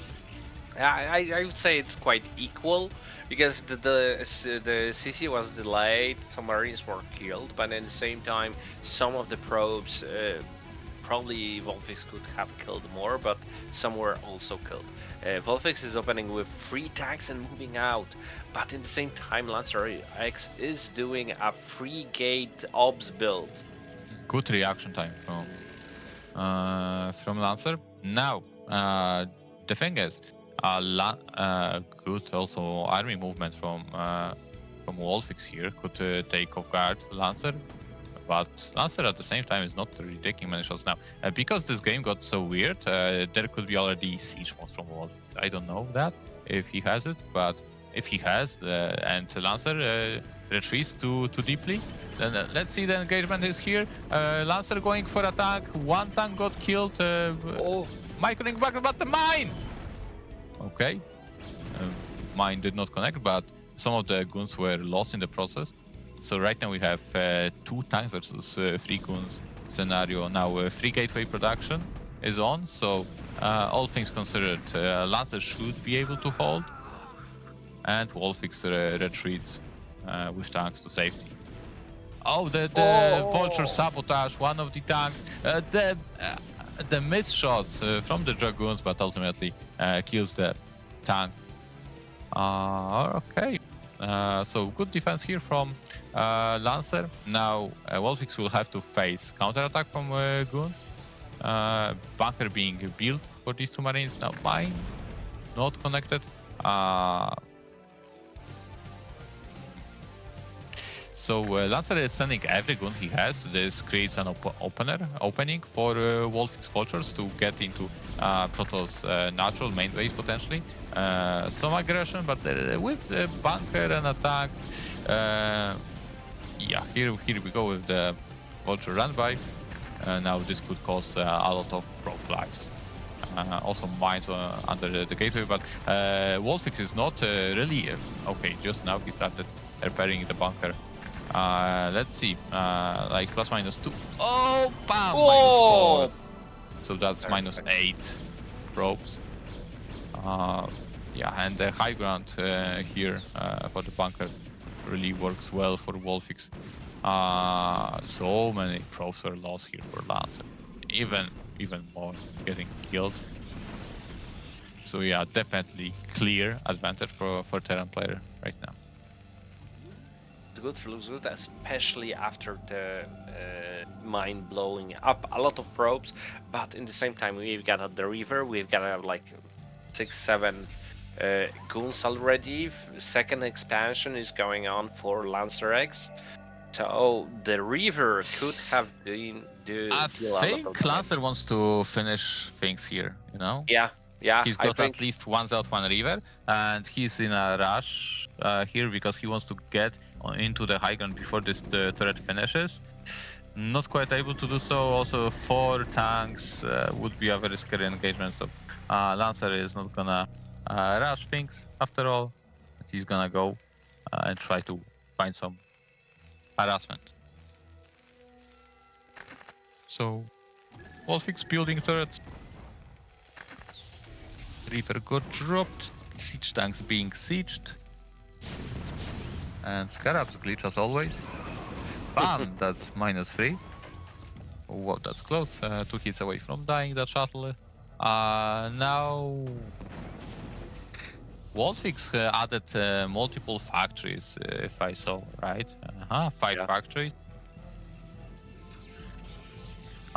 Meanwhile, we have 4 gateways from Lancer, so not quite the amount, but the supplies tell you like a different story, right? So I suppose Lancer has been more consistent with work production maybe, but at the same time he has to start getting more and more gateways soon enough if he wants to be able to clearly hold its And push. Lancer is following up with yet another expansion. I don't know if that's the best move.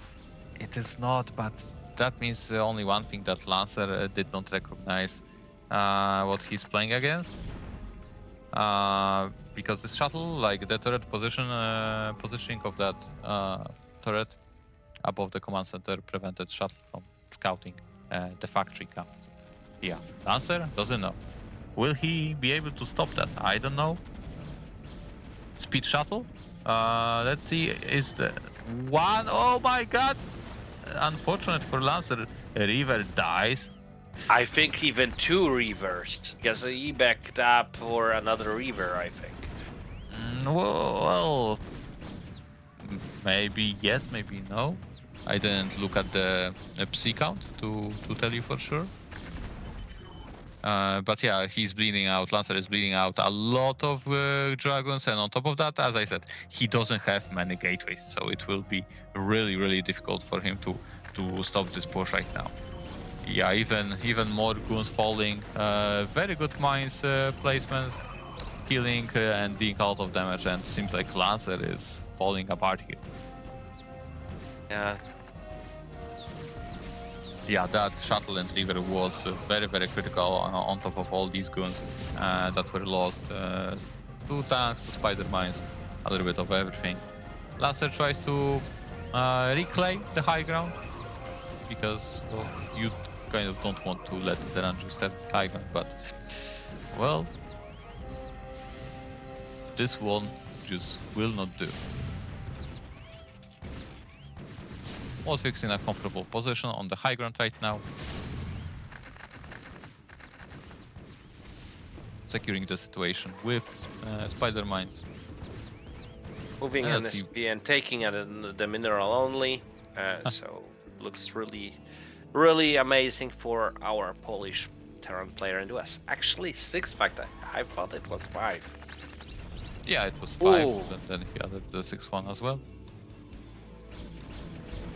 It's better to have more production than pro gamers do. It's better to have more than less. That's the general consensus.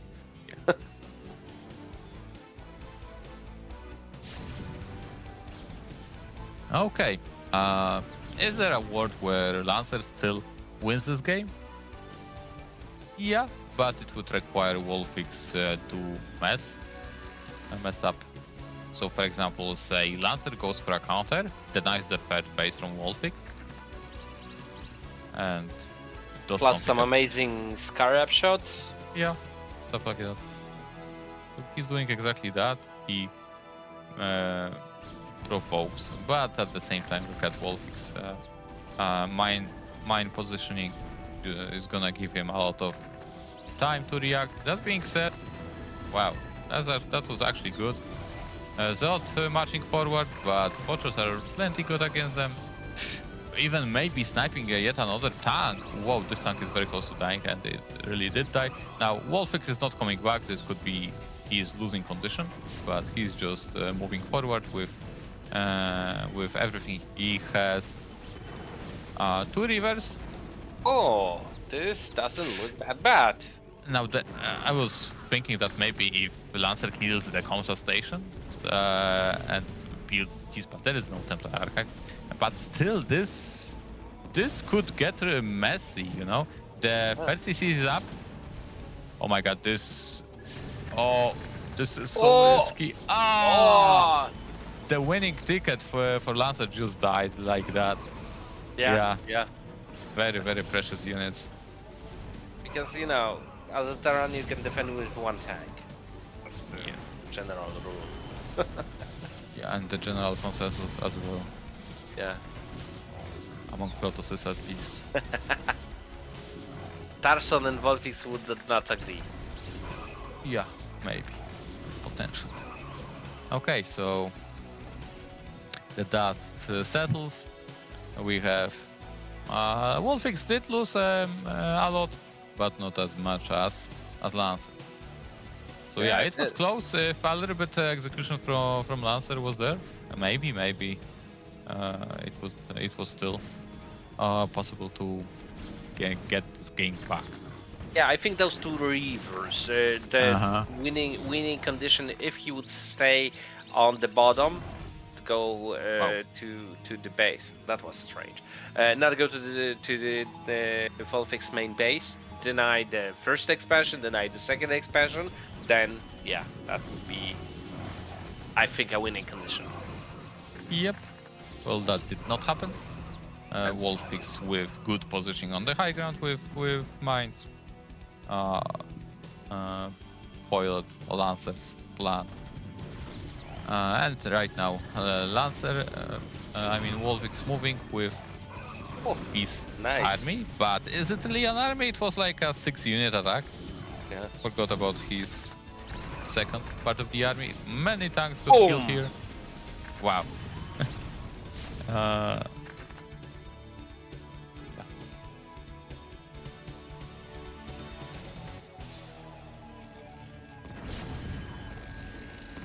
But that's still too hard for Lancer to come back. I need to tell you, MadiNho is making fun of you on the chat. Fun of what? Of you! Only truth is spoken here. Okay. And we've got the GG. Yeah, as promised, it was a 50-minute plus game, and entertaining at the same time. Yeah. There was a moment there with the counter-attack that you predicted. Did you see the APMs? No. 226 versus 225. LancerX that much? Whoa. Yeah, right. I suppose the game just forced both players to click a little bit more than they would like. Okay, so we have WolFix banning match point.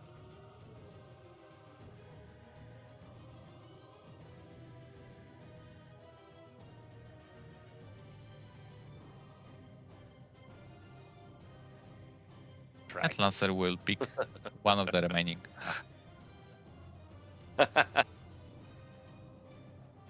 Knockout again.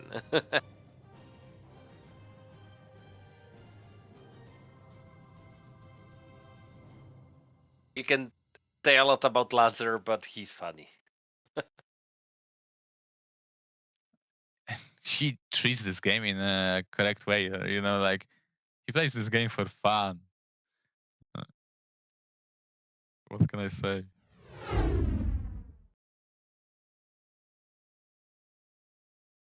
In the true meaning of that word.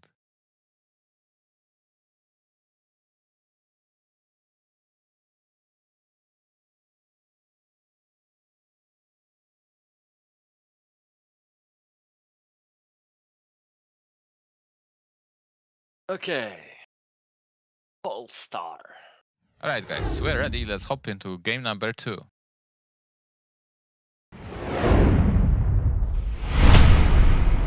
Game number 2, Polestar. Vulfix versus Lancer. Lancer spawning on the top right side of the map as the blue Protoss player. Here's the blue shiny Nexus. And we have WolFix spawning as red Terran.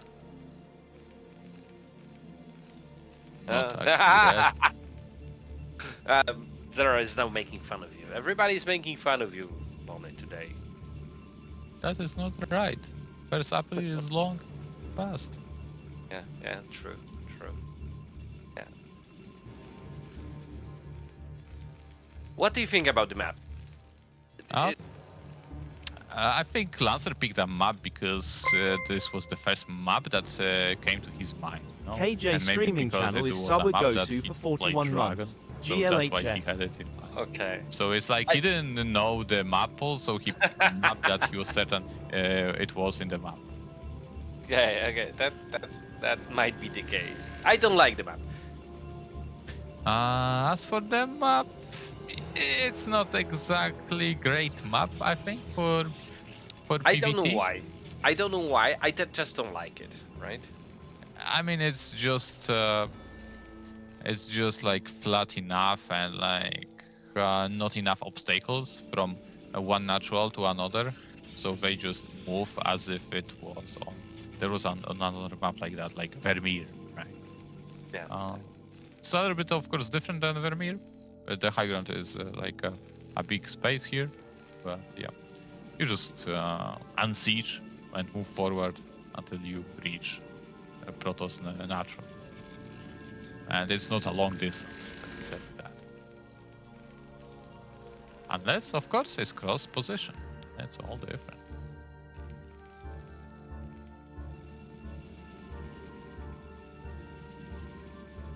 Okay, Mazur, I let you take over for a minute. Okay. So going back to the game, Lancer scouted to the left side, so he will find WolFix at the very end. Oh no, he scouted cross map, so he's doing the end scout. So he will scout his opponent even later.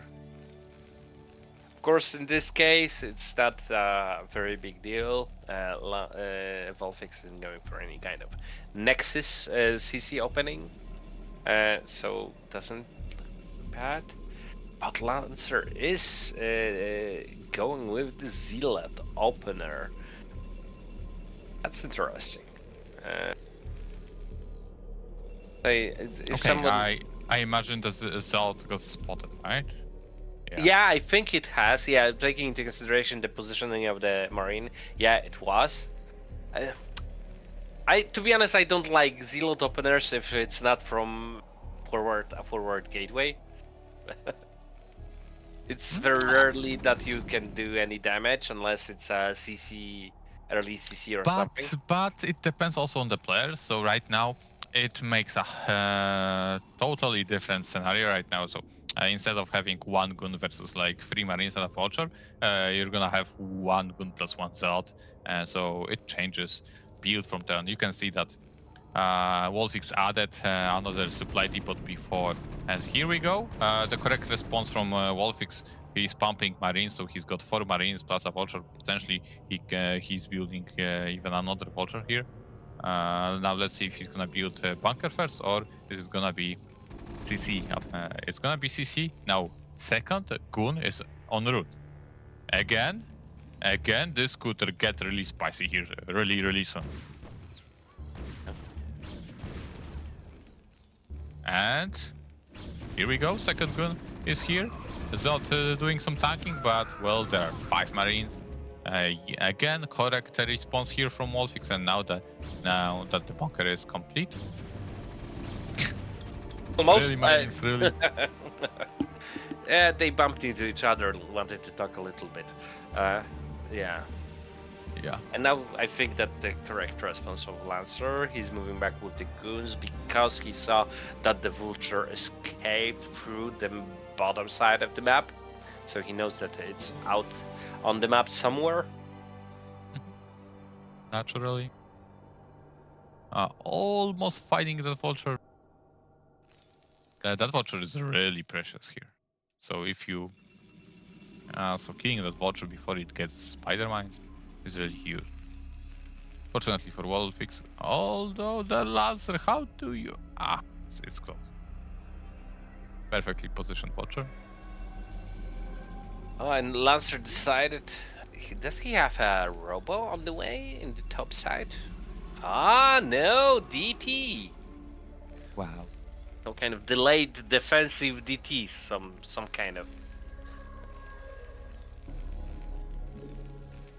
Oh. Well, the last game, WolFix went for a tank push, right? And now he sees the Vulture? Or did he? Yeah, he saw that. Will he... Boom. 4 HP on that gun? WolFix realizes that? No, I guess he doesn't.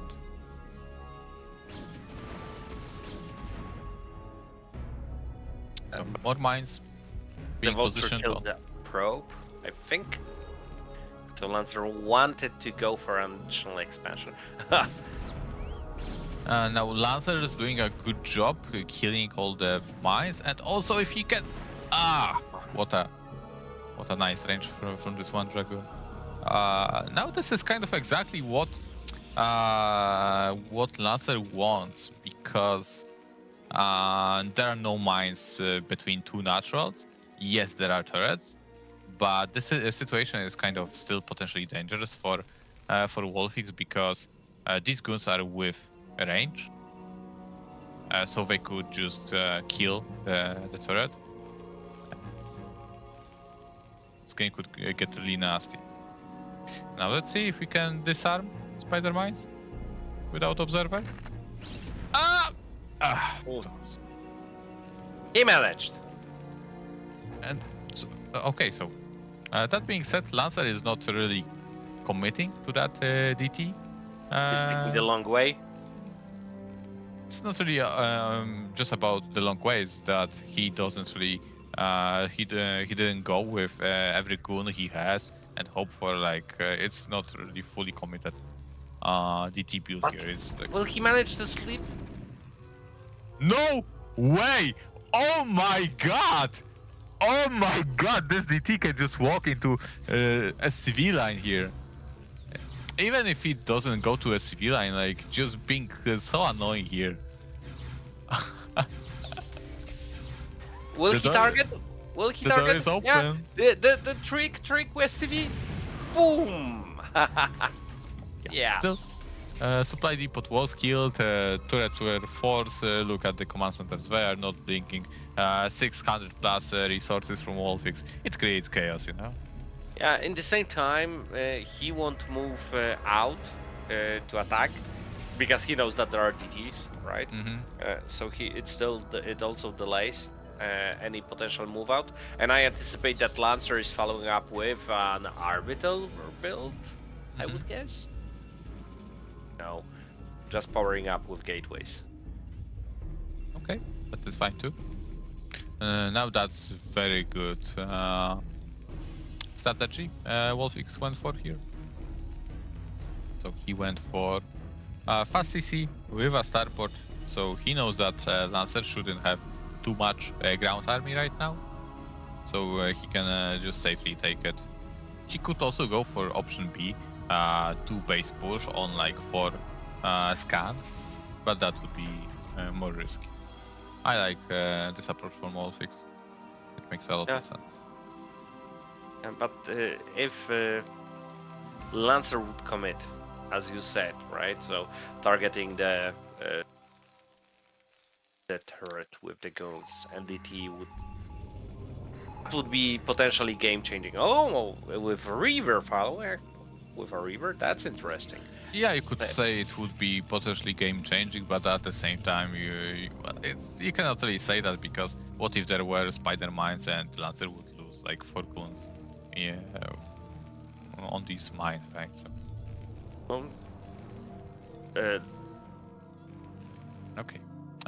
So scouted the Robo, so that's really good for him. He's adding additional turrets to his main, but Lancers looks like more defensive now. He doesn't know about the expansion. That is true, because his observer is just so late. So he loaded his shuttle with 4 zealots. But I think that's just in case WolFix went for a 2 base push, probably.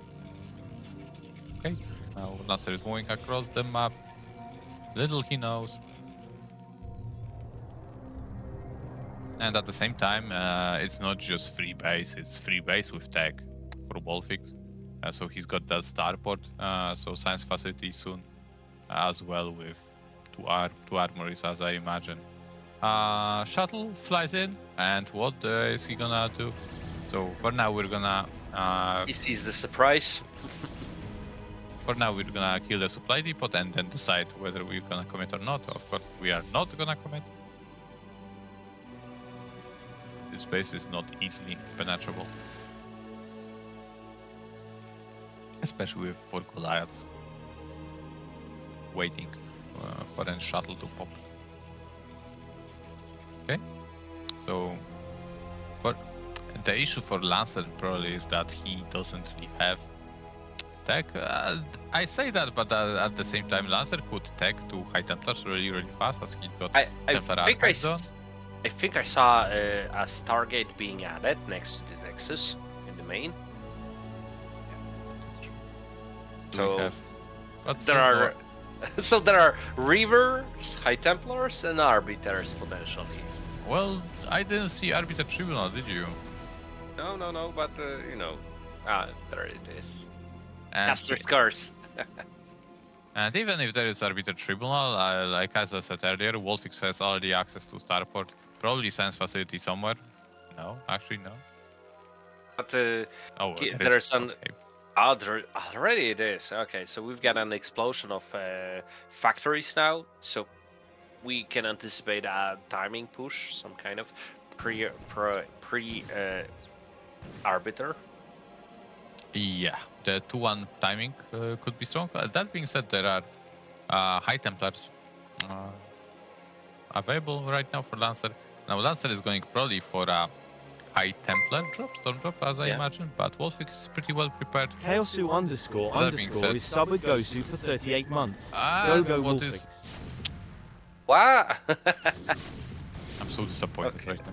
Yeah, it's like a little bit mind-blowing. Because when you said it, I figured, yeah, that's right. It's there are High Templars, there are shuttles. That's a normal thing that we can see. We'll see a Storm drop, and no. I don't know what he wanted to accomplish there. Maybe there was like a 4th unit in the shuttle that was High Templar. Maybe. Here's the vessel. WolFix is looking to snipe some. Well, probably observers, but he found a TT. 2 rivers will make life more miserable for WolFix. Now that's a lot of Terran. At the same time, that's also a lot of Protoss. Both players don't skip a bit when it comes to macro. Now, oh my god, the rivers, the shuttle. Good pickup. Because it's not that easy for Protoss, because without the observer, you kind of need to feel the movements from Terran. So it's like to act before you actually see something. And especially that the army of Terran is already 2-1, so those Goliaths would be able to kill the shuttle very fast.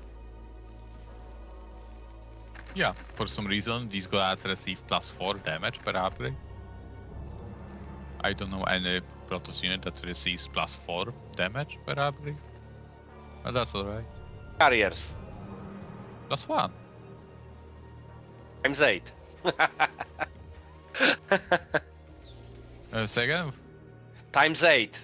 So 8 interceptors. Oh, I mean it's still +1. I know. Like the 1 unit is Reaver that gets +25, but even then you can only upgrade it just once. Am I imagining things, or there is no speed zealots yet? Yeah, that is true. I've just kicked in. Ah, just kicked in. Okay. Okay, let's see what Lancer is gonna do, because he's got 200. He would he doesn't want to wait for both armies to get 200, so he's trying to create a scenario where he can trade well. Good defensive matrix on that frontier tank will force a lot of storms on it, and still refusing to die. Did that tank receive 4 storms? Yeah, many storms. Also, now these are value storms, finally, but this army did not trade good at all. So WolFix will have a lot of momentum. There are still, well, the Vulfix Lancer is taking it more expansions, but now you feel that Lancer has the initiative, Vulfix has the initiative. Absolutely. 2 rivers, finding lots of value. but how do you stop this many tanks, you know? I mean, there is Arbiter, but WolFix also has got a vessel. I doubt it has EMP.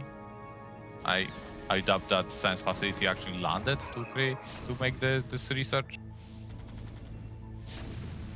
So yeah, let's see if Lancer actually finds a way to deal with all this Terran army. Yeah, there is a left flank from Protoss that could save the day, but that's just so much Terran. I don't think that's gonna be the case. 2 upgrades kick in. I think, yeah. I wouldn't be too happy being in Lancer's position. What about recall in WolFix third? Now I could see that working. Yes, but on the other hand, with a recall, probably the 12 o'clock and the left side would be killed. So it depends how much damage would the recall deal. Well, the rule number 1 is that you don't face the Terran army head on. Yeah, I know. Okay. WolFix splitting his army in 2. Now there is not enough Watcher support for these tanks over here. So this is good trade here. That was Stasis.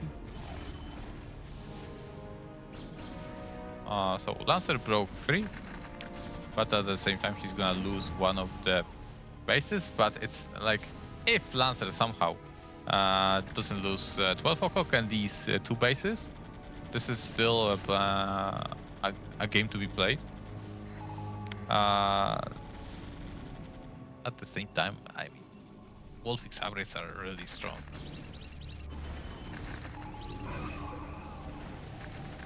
But as I said, WolFix really doesn't like playing against arbiters, so let's see why.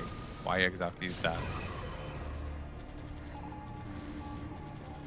For now, his scans are pretty good. Choose here. Okay, a WolFix army moving, like tries to get together at this in the middle of the map.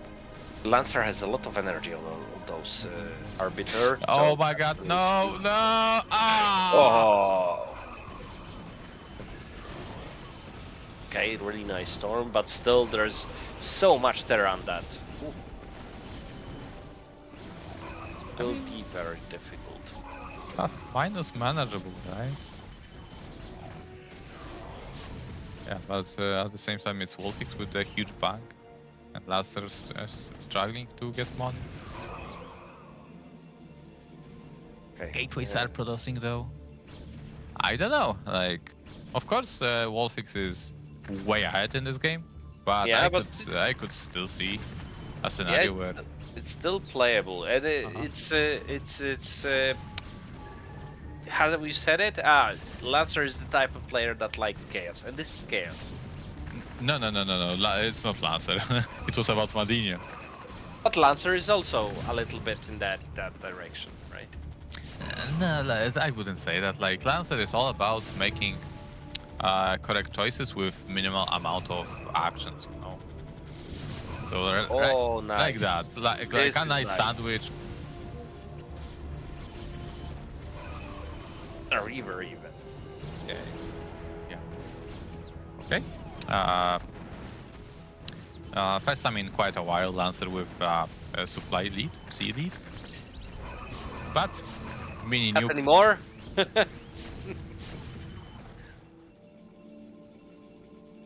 But taking into consideration what happened, I think Lancer is in a decent position. He retook his expansion very fast, so Nice river micro, like 21 minutes in. 3 dropships? Seriously? It's not TVT. That being said, 12 o'clock is a great target for such a drop, and it's really effective too. Or is it? I mean, if there was an arbiter that would just stasis these dropships, right? I say I didn't see a pre-drop drop in a PvT in a while. Oh my god, so while WolFix is busy microing stuff at 12 o'clock, Lancer is doing also mirroring what WolFix is doing, but with just one shuttle. Kills a lot of SCVs here. Nice. But little he knows that WolFix at the same time is taking the whole bottom side of the map. River falls, but he does know!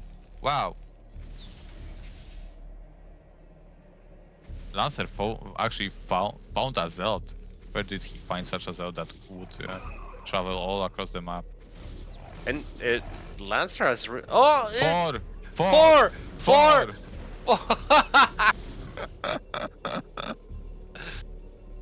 And Lancer has really decent upgrades. I think 2-2, from what I saw. 3-2. So really decent upgrades on his ground army.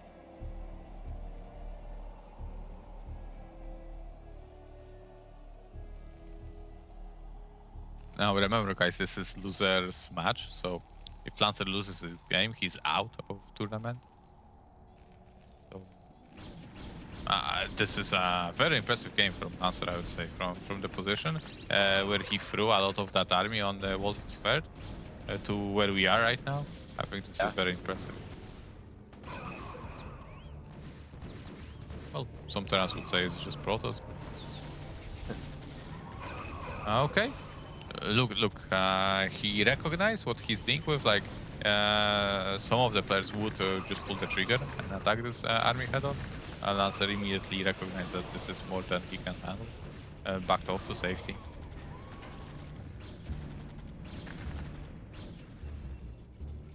$12 o'clock now. There is the pylon wall is not finished here, so but one vulture would kill it. maybe it's because of the extra lightning on this Nexus and okay. WolFix, didn't recognize how badly burning it was. Yeah, I must say Lancer is in a decent position in general. Look at the PC limit. The upgrades are good. Additional shuttles. Yeah, it's still anyone's game, even though this stage should favor Terran, right? Because of the great big upgrades, but this is still anyone's game. Oh, nice storm! Really nice storm. So Beaver making things annoying. Now WolFix could be at not that many SCV. There could be that issue for him. There's 60 D limit ahead. It's really nice. Yeah, very consistent with pro production, I think. Immortal. By the way, do you know what do you get the flashy Nexus for? Mazur? No. Well, I do. So tell me. You needed to purchase a StarCraft, pre-purchase before it came out. Pre-order. When? That means when? Yeah, a long time ago. Yeah, okay. Oh, this looks really this is a lot of goods, not many Zouts, and the Observer actually died on the turret, so actually, but this is WolFix is a split across the map, so little he has on this side of the map, but 2 tanks and couple of mines. Look how many guns died here. All right, but still many more from Lancer. But there are also anti-recall mines here, and I'm not sure if Lancer has an Observer. If he wants to commit to getting to that high ground, he could pay the price here. No, please. So much blue goo. No, please, even the Archon dies to mines. Why? Oh, this is a nightmare. Please don't torture me. I won't be able to sleep. Well, still, as you can see, WolFix is falling apart at the same time. There is like many SCVs being killed at this threat, like 12 plus SCVs. How many SCVs do we have? Yeah, like 5 on the 6 o'clock. A lot of and 12 Yeah, so 20 STVs mining minerals, Yeah. that's not enough. Then LancerX pulled it off. Wow. I mean, not quite yet. I mean, but in reality, yeah. He's got still quite a number of bases to mine from. Also an arbiter, probably soon ready to recall or just bust, potentially. Lancer also trying to kill the 6 o'clock. Probably will be able to do so.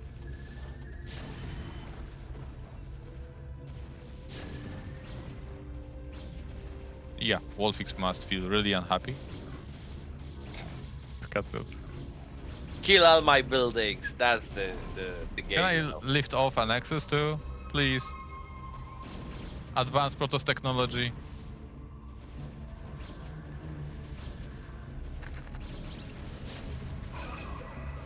Yeah, but saying that, having a little bit of love, really impressive game by both players.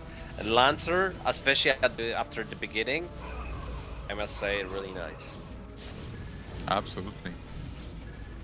Tries to stasis 2 tanks, not quite able to do so. And now this is out of goons, and you know what? Goons are not that great at. But Lancer played a lot of things. Lancer played a lot of games in his life, so he realized in how big of an advantage he is.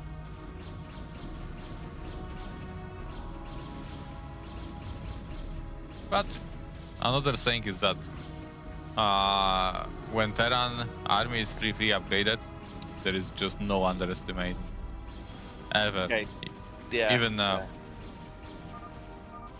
Actually, it's free too. GG. GG is called. So we get tied up series 1-1 score. Nice. The next game is gonna decide who is gonna fight another game for his life, tournament life.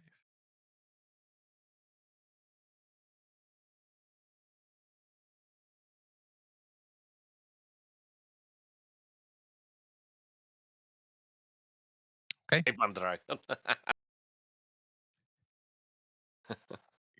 He might mean. Oh, I know. This is he bans dragon because it's a map.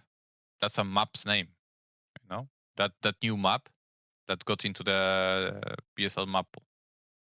Oh, I didn't even know. I thought that the map pool is the ladder map pool. There was a contest, and yeah, I know that there was a contest, and I saw that the Zero posted in the Discord channel, but I didn't even look at it. Okay, I need to remember about it for tomorrow to ban it. You know what's the most funny thing? That Zero didn't know. Like Lancer said that he bans a dragon. Yeah. And Zero didn't even understand that it's a map's name. Shame on you, Zero. Shame on you. Shame on you, Zero.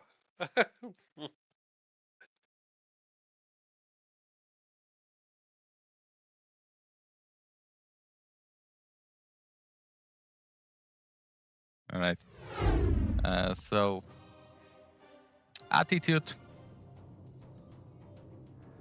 pretty good Terran map, as people say. I like, in general, the map. I like it. Yeah, I like it too. If I played Terran, I would love it. Alright, guys, we're ready to start the final game of the series. Score is 1-1. Let's hop into it.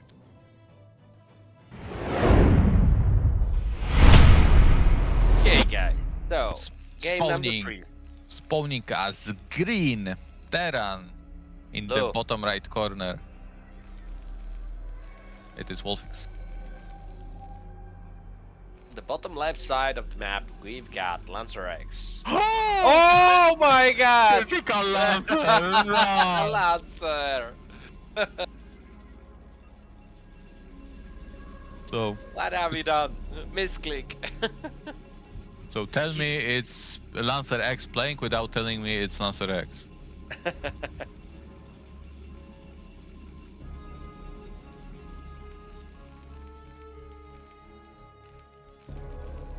Really, he's too fast. That's the case. Actually, that didn't cost him more, I think, than like 2 seconds. You know, but then have a vulture sliding into your main 2 seconds before your gun pop out. Or something. Or maybe the gun will be exactly on ramp, because thanks to that.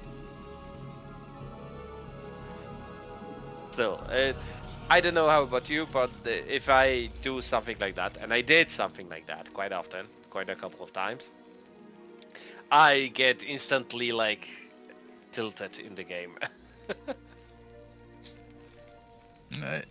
It may happen. Like players have can have a variety of mindsets. What is LancerX thinking? I think he's smiling. Yeah, I think. Yeah. What kind of nubasic he is. Yeah, I would imagine that Lancer would smile at it. Alright, my heart is torn yet again. Who do I root for? For Vulfix. Polish brother or Protoss brother? Professor Vulfix. Yeah, I know, it makes more sense. But you know how he is, like whenever he's in a tournament, he won't just play, you know. So I don't know.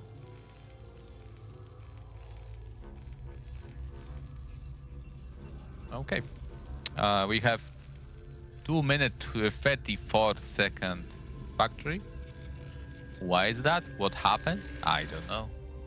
I wasn't paying nearly enough attention to all the details.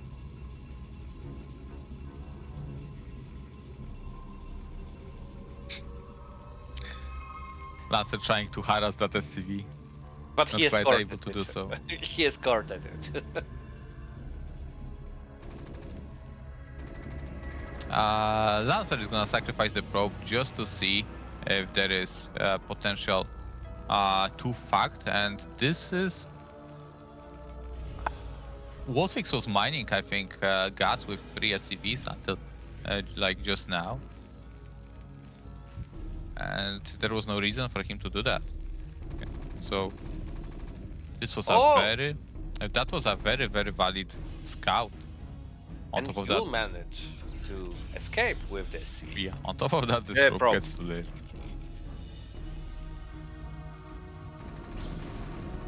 Boom, starting to harass the Marines. Probe is looking for a kill. And directly finds it. Both players placed their CC and Nexus in more or less the same time. And this was WolFix about to put down second factory, I wonder? No, right? If he wanted, he would have done that soon. Oh my god, this is close. Wait a second, Mazur. The bunker is not done. The bunker is not done. The 2 Marines at 10 HP. Oh my god, and the bunker has been denied. Exactly. Has been killed. I mean, the gun here is really red HP. Wow.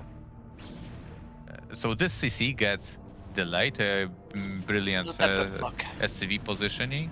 Oh, and the bunker just finished, and these 10 HP Marines actually get into the bunker. That is really important.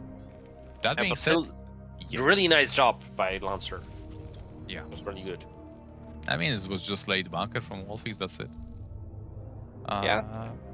But still, that was big damage from Lancer. Like this CC could have been long done. A couple of SCVs also been killed. Exactly. So, let's see what will be the follow-up. Yeah, I'm wondering about that too. Yeah, I'm not surprised to see eBay from WolFix, given that it's the final game and Lancer went the last game, delayed DTs. Yeah, but Vulfix cancelled something. We can see at the map. I don't know if it was. Yeah, an probably academy? a supply depot. Or a supply. Okay.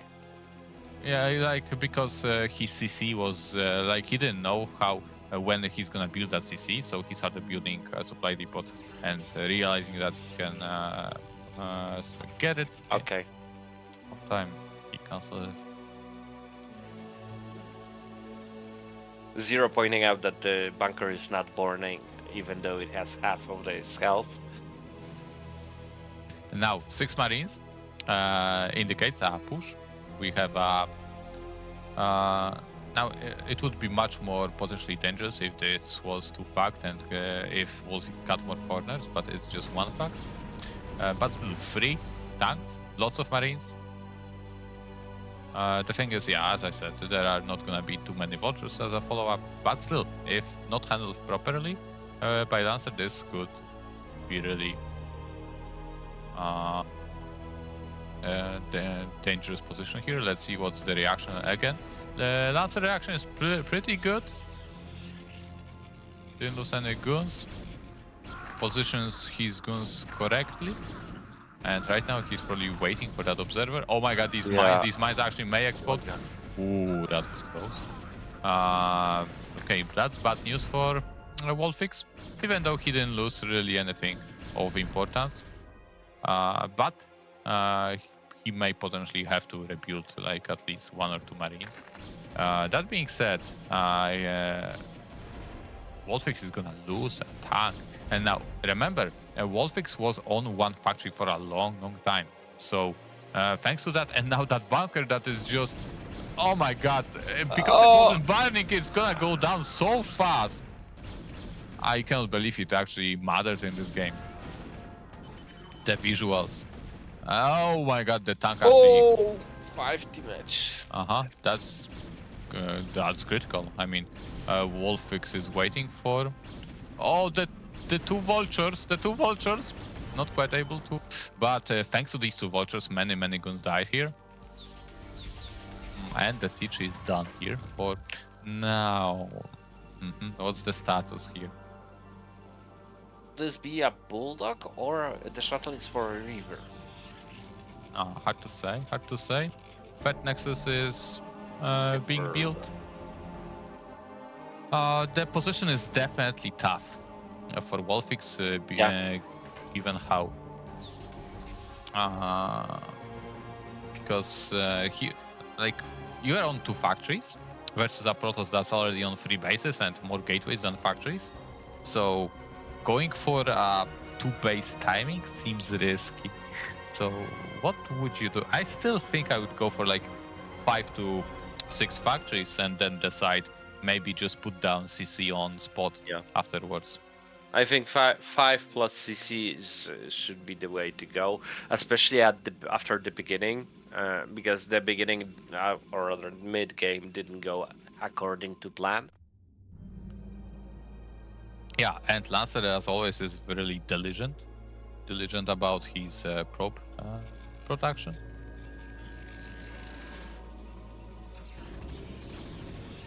Yeah, 1 ninja marine. Okay, let's see what Lancer can get done with Shuttle River. He's the 3rd, so he's moving back. Oh no, that's dangerous. What is WolFix gonna do now that he sees the shuttle? Lancer sees the mines, so it tempts him to lure the mines into tank. Yeah, there is a river here. Snipes 1 tank. Yeah, so we do have these 6 factories. Now this river is in range of that tank, so it's all about sight range right now for it.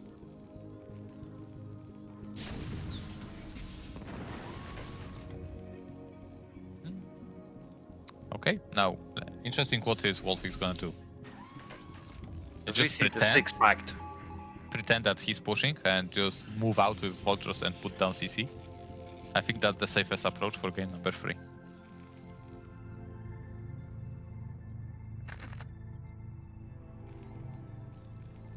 Really important decisions here, really important. But I'm not sure if WolFix is not just committed, to the push. For SCVs, being a little bit AFK. Now this shuttle harassment really dangerously looking. Yeah. 2 rivers probably. Just at the right time popping up. Now this is a lot of damage. all the CV pool, some SCVs also died. Just at this, oh. Nice. 11 kills, 12.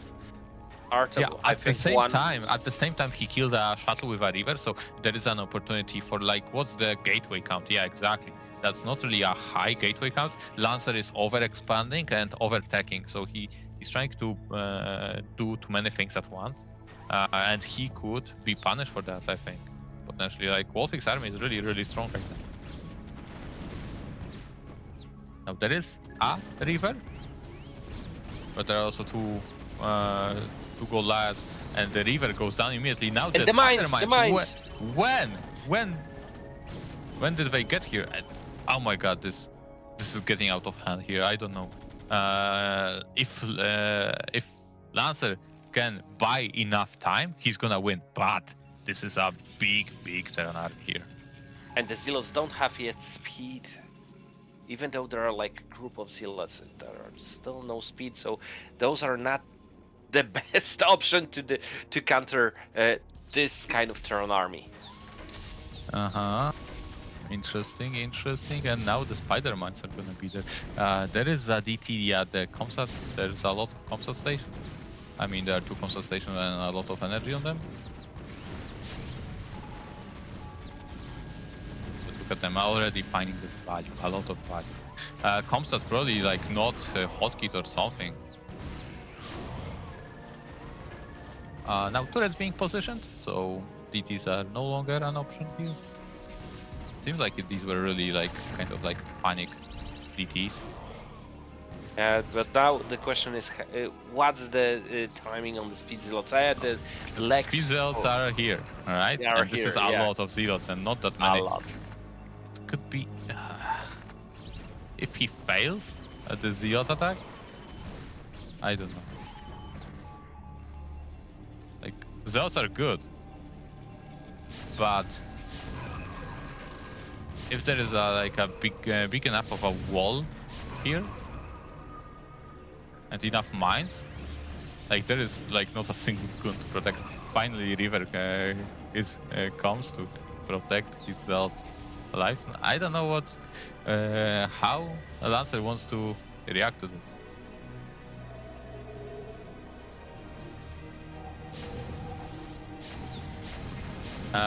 WolFix understands the situation correctly and put down a supply depot just so he can limit the space. Oh, I don't think it's a good move to jump on the river. Vultures, even without mines, are crucial here. Vultures are really important here. Arbiter is here to make life more difficult for WolFix. This river has so much value. Yeah. And right now this army is not that scary looking, you know. It's like it's been like this for like a good minute.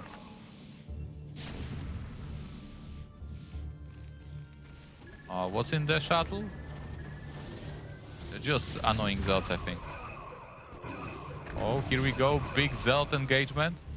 Oh, this is a lot of army. That's a lot of zealots, wow. And the gun sabotaging, no, not really. The ramp is wide enough for zealots to still pass. Yeah, that's a lot of... Never-ending story. Yeah, it feels like it's an UMS, you know, some sort of defense, and zealots are just moving out endlessly. Arbiter, will it die? Will it die? Not quite. An HP. That's, oh, yeah, that's Arbiter. Such a typical Protoss thing to do. You lose Arbiter 2 turrets. Highest technology that you can ever acquire. Yeah. Flies over the turret and dies. I don't know how does that work. Like the Arbiter has a total of 350, you know, HP. Oh, something's happening here.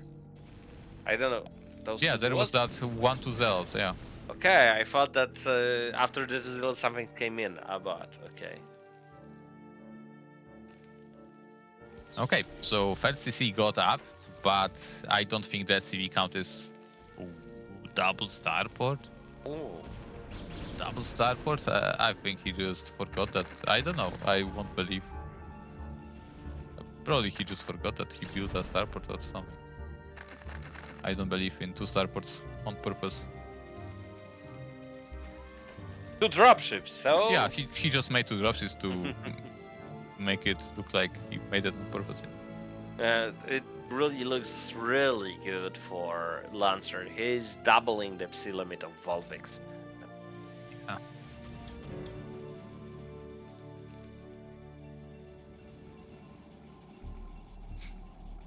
I think these tanks won't reach from 12 o'clock. I think Vulfix is aiming for fantasy. Just barely not in range, you know. That's one thing that is in range, but there's a group of army just waiting for that situation. No, that's good. It's like he's trying to get siege tanks onto the high ground, and then he will slip with the vultures to support. This is excellent move. That can create infinite value. He's actually gonna even elevate his vultures. Well, this works too. And look at Lancer moving back with his whole army. I think that's the correct move. Like, because if he commits to an attack and fails, that's game over.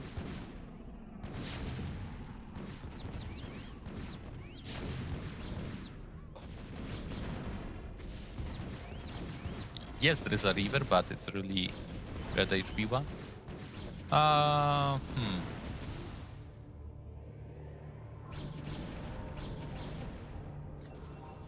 Okay, so WolFix is gonna fly towards another base with 2 tanks. WolFix being really annoying, doing what he can, and WolFix essentially shut down two bases.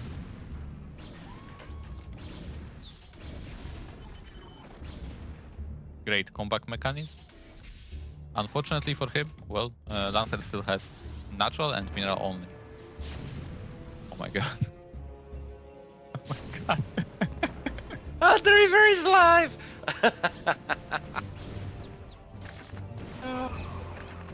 Alright. Great value everywhere for WolFix. I don't know, like, if this goes on and WolFix has to secure the right side, I would imagine, of the map, and from the camp very well behind supply depots, and I don't know. I can see a picture where WolFix just gets 200, uses all his gas for many vessels, puts down a lot of defensive matrix. No, I think a repeat of the drop would be nice. Yeah, the issue is that good scan, good discovery of the shuttles here.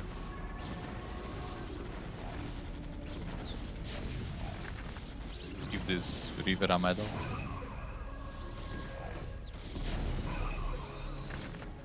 Rip.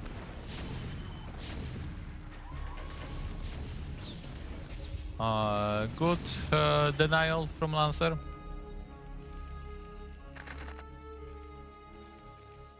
Like, WolFix tried to defend it with just a small portion of his army, if he was more committed to that, but you know, it's hard to know how much exactly you need to defend. These shuttles could be flying for the natural. What are those two tanks doing? Yeah. And the arbiters are there, but I think EMP is also research, so yeah. I think Lancer may be looking for a recall. Yeah. EMP, where? Here it is. Lots of goons engaging this army. Oh my god. So many goons dying. Oh my god. And at the same time, we've got in top left side of the map vultures.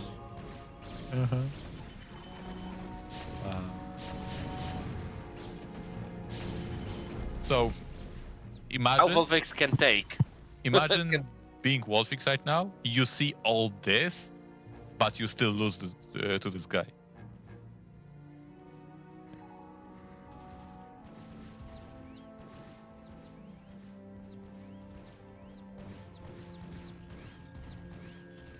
I really like that Lancer is still utilizing the reverse. Yeah.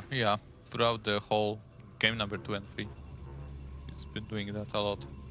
Good usage of these shuttles with reasons. Bam! Ooh, Even kaboom. Targets. chose the correct watcher, so you can kill all of them. Beautiful.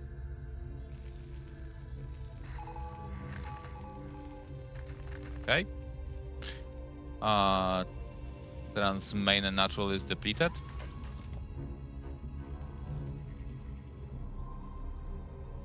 CC has been built in the main base.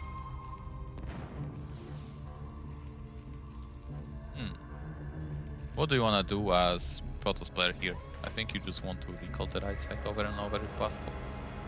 Like 12 o'clock and recall.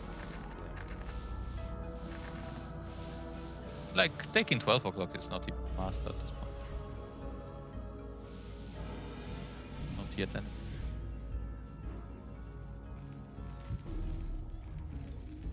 +2 for WolFix.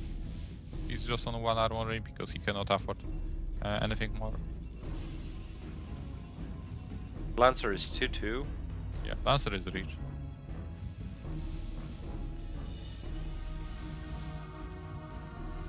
Or base mining is all you want, basically, for PvT.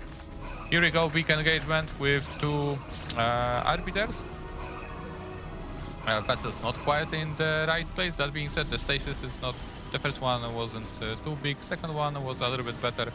Now, does WolFix have enough? It doesn't look like he's got enough. And unfortunate for WolFix, but this is not looking really good here. GG is called. WolFix has been eliminated from BSL. I was like, why do we have this like weird setup? Okay. Now it all makes sense. Yeah, this is kind of interesting. I've actually never seen MadiNho and Zero play. I would imagine it's typically MadiNho favored, because MadiNho is just super good. I know he likes to play mech. Does he only play mech in this matchup? Do you know? I think mainly mech. I'm gonna turn off the music because I don't know. It could be that we're gonna be too quiet or other stuff like that. So I think it's gonna be better without music. So yeah, to answer your question, I think it's gonna be like I imagine MadiNho going mech like 95% of times. Yeah. I don't remember him going bio like at all. Well, we are going to get a 4 to ARAX to start, so we're going to get that ARAX possibly in a mech transition from there. So going to be looking for some early aggression. It is going to be cross spawn, so that's going to be slightly favored for Zero here. So that's going to be some good news for Zero in that sense. Yeah, cross spawn helps out. Meanwhile, from Zero, we have an Overlord. Judging from my minerals, it's going to be 12 hatch, typical for Zerg. Yeah, I've kind of got the impression at this point that there's pretty much no build that you actually like can't play 12 hatch against in ZVT. So I think generally if a Zerg, especially is just if they're confident in their play, and Zero likes to play like a lot of long macro games, especially ZVT in my experience. I guess ZVP also is very turtly. So yeah, it makes sense that he's just going to play into kind of the most standard macro-oriented builds early. So what about BBS versus 12 hatch? So in theory, 12 hatch should still beat BBS because you have the option of just abandoning your natural and you just build Sunkens and get a 1 hatch lair, and the Terran actually can't keep up with the muted. The only time it really works against 12 hatch is if Zerg doesn't identify that it's BBS and they try to defend thinking it might be an ARAX. That's a lot of times where they die. But yeah, if they identified it early enough, you can actually cancel and play from there completely fine. I remember Zero, like the ASL Zero died to some no-name Terran in qualifiers, dying to like BBS type of stuff. Yeah. Yeah. Right. Yep. All right. So Factory let's go follow up back. as usual. Now let's see. Definitely right now Zero definitely knows. Let's see his reaction with the drones. He pulls 6, 7 drones plus the 1 scouting. Oh, 1 drone may fall already. This bunker is being dangerously close to being finished. Yeah, he is Another going to get the drone drones dies. down here. Oh man, yeah, another drone bunker goes down. This bunker is going finishes. to finish. This is actually kind of a disaster for Zero now. A third drone even going to go down. That's actually horrible because 3 drones is already winning in this scenario, and we have the bunker up. So this is a really rough start for Zero. And that factory timing is going to be quick behind this. So this he could be very late getting a sunken out. He's going to try to cut off the reinforcing marines, which is nice by Zero. But by the time he deals with his bunker, a vulture should be coming across the field, and there's not going to be a sunken starting just yet. He might be able to get across the map and identify this, but I think this is mostly for covering, cutting off the additional marines. And yeah, the starport has started as well, and this is going to be really hard for Zero. Yeah, he's gonna deal with the bunker eventually, but this forces so many links. So, and this basically forces, and even if it gets the SCV in the base. So Zero will want to counter Terran with all these many links, but well, he won't be able to do anything with them as the Vulture will be out by then. So right now, let's see if we're gonna see double starport or just 1-1-1. Seems like the latter. Yeah, it's going to be a second vulture. This is a full wall as well, so MadiNho's in zero danger. He can actually send this across the map if he doesn't want to fight the lings, and he'd still be completely fine at home. But he's just going to keep chipping away at these lings. They are slow lings, so this vulture can do this pretty much indefinitely if we're paying attention. Lings are going to get up here. He's going to get the bad news. This is a full wall. Second vulture going to pop out. These lings are all forfeit, and really everything going the way the MadiNho could hope for. Yeah. Well, I imagine you can guys see that being a caster is not an easy task. Go BSL. Zero, I imagine him being also super tired. 5 hours of watching. For sure. Right, Hydra then, as expected. I mean, he confirmed that there is no CC. He confirmed 2 vultures, so yeah, the chances are this is gonna be like at least 1 port. So I like the Hydra then decision. Yeah. Yeah, he has to go Hydra here with the Wraith potentially coming across. And MadiNho is going to be super happy too when he gets over here. He sees no layers even started, so he can just super comfortably play it from here. He doesn't have to worry about any muta harass, which is one of the weaknesses of 1-1-1, is that muta timing can be kind of difficult to deal with sometimes.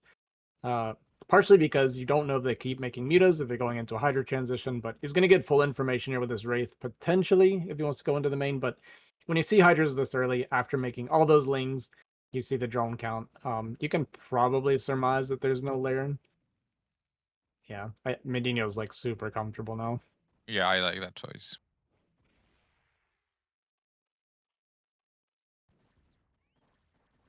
Vultures are coming across the map. We might see. I think we'll need to see a bunker started here for MadiNho. Yeah, absolutely. Yeah, just in case bunker, like because we are on so few units, we definitely don't want to risk to lose such a winning game. Killing second overlord. Yeah, finding both of these is devastating for Zero, going down to that 10 maximum supply as a single overlord on the field. And he's really going to be counting on these Hydras getting a lot of damage, but with his bunker finishing up, even mines finishing as well, and the Hydra count's going to be too low to really properly clear these mines. So he's not going to be able to find any damage, no real pressure on MadiNho. CC is done, it is starting to land, and getting information here. Sees the layer probably just finished here, going to kill a couple drones. Yeah, this is just brutal. Brutal for Zero.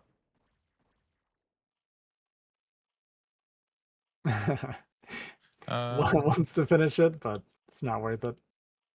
Yeah, didn't pay enough attention to finish off that second drone. So Zero is transitioning to third hatch that will make it possible to kind of match MadiNho's macro, because right now it's 2 CC versus 2 hatcheries. So MadiNho can just produce SCVs non-stop while building an army. Meanwhile, a Zero can only do one or the other. Things will be different with this third hatchery finishing, but still it's a very rough position for Zero. Second extractor, based on the timing of this extractor, this may be mutas. Yeah, seems like it's gonna be mutas in the near future, but not all Inish mutas. That would be just like out of, say, 2 hatches. So Zero is looking to play a little bit of a longer game if MadiNho allows it. Vulture drop. That's a devastating Vulture drop damage. Yeah, and Vultures actually do good against Hydras in low numbers. They can actually fight them pretty well. So he can actually clear this Vulture or this Hydra potentially and just kind of free reign on these drones. But so yeah, GG's called. So just guys, so you understand, a Vulture deals 10 damage to a Hydra, meanwhile a Hydra deals 7 damage to a Vulture. Both have 80 HP. Yeah.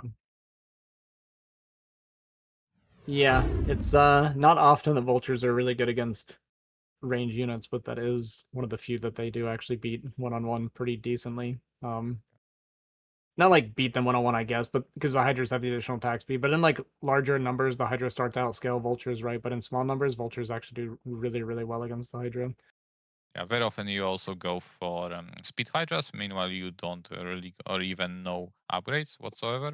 So Vultures will also outrange Hydras. So yeah, balance exe file not found.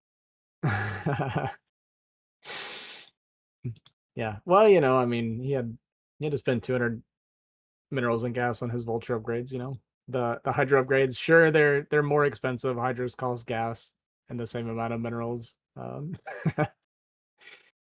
The more you guys get me thinking about it, maybe Vultures are actually a problem.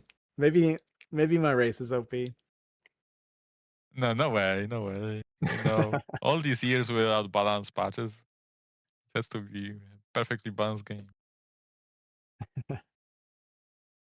Okay, so everyone's banning Dragon Slayer. Yeah, not super surprising. I mean, it's usually going to be this way, right? Whenever there's a tournament that throws in a niche map, even though it's not like that crazy of a map, it's just not what we're used to playing on, right? So that's really like all that goes into the whole process. Usually. I ban desert maps because they hurt my eyes. Can't play on them.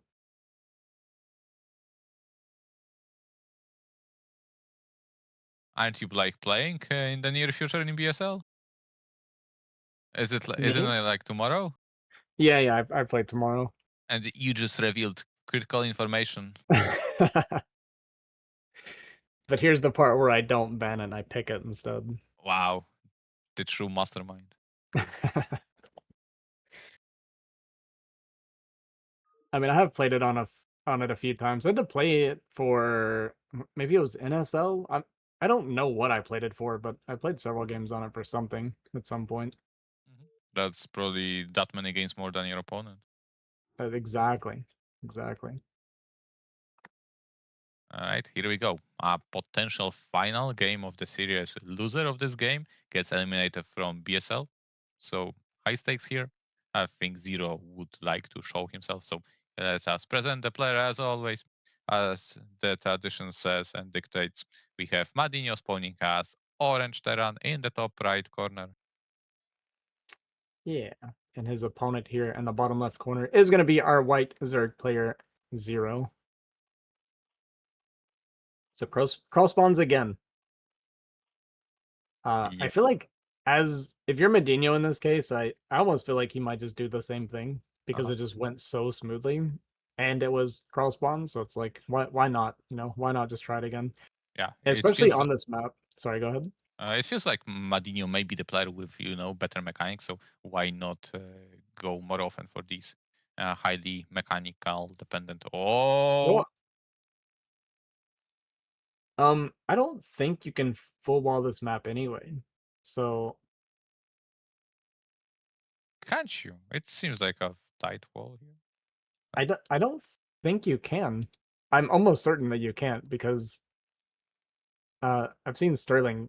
He tried walling it for a while there because he likes doing full walls as well. And we actually made a kind of resource or a document for our NAKR Discord where we were putting all the full walls. And I mean, maybe I'm wrong. Maybe this is actually a wall with that little dude out there. Like maybe I'm just completely wrong. These squares are so distinguishable, but I also understand that barracks are not really tight from the bottom. Yeah. So.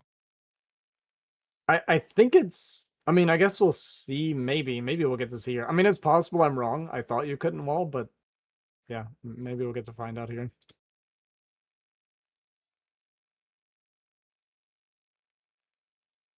I want to confirm that I'm correct, though. That's really important to me and my ego. Yeah.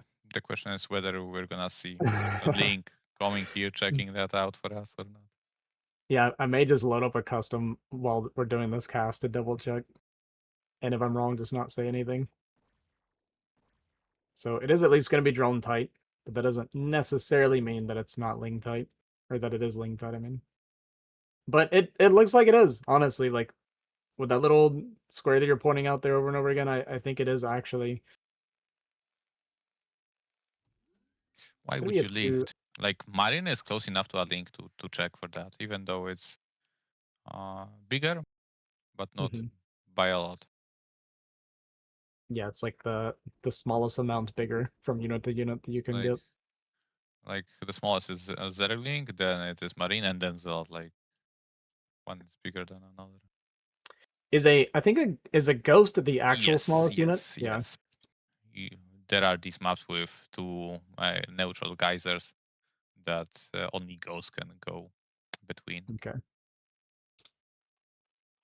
Okay, so what the information that we got here, that MadiNho took two SCVs out of gas. That probably means that we're gonna see a Goliath build, I would imagine. Maybe 1-1-1. Also, is it also a possibility at this point, or is it gonna be CC into Goliaths?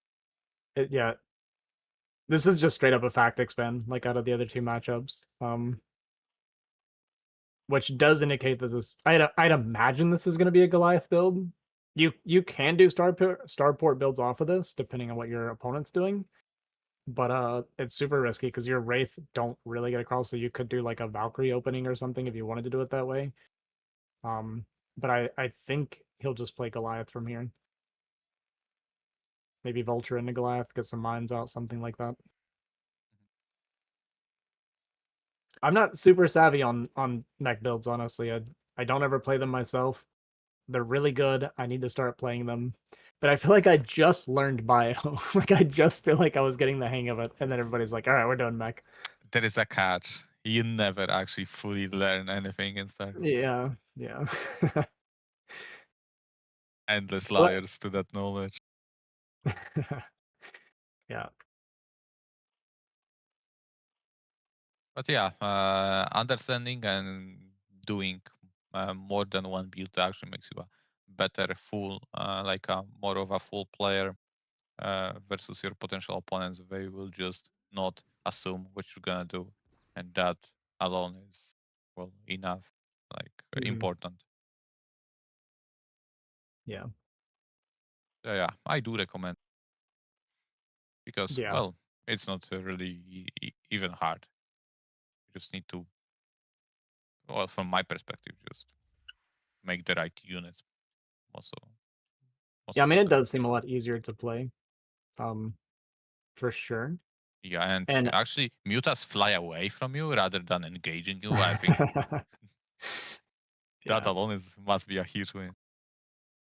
Yeah, that's kind of the thing, and that's one of the reasons people liked 1-1-1 builds before it even became really popular recently, is because it is actually kind of a way to avoid the mutaphase a lot of times. A lot of Terran players, like WolFix is a great example of it, right? Where they will just do whatever builds they can to avoid a standard mutaphase because they just do not enjoy it. I mean, it is a little bit miserable if you're not handling it well, if you're playing against a really good Zerg with really good micro.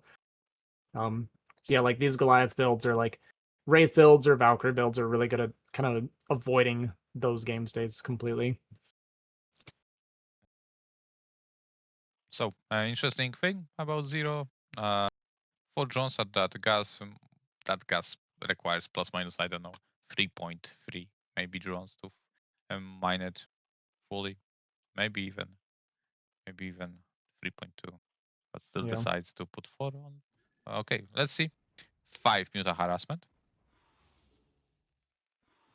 Yeah, kind of your typical. Yeah, he wants to harass before the turrets are in position, probably before there is Goliath range, I imagine.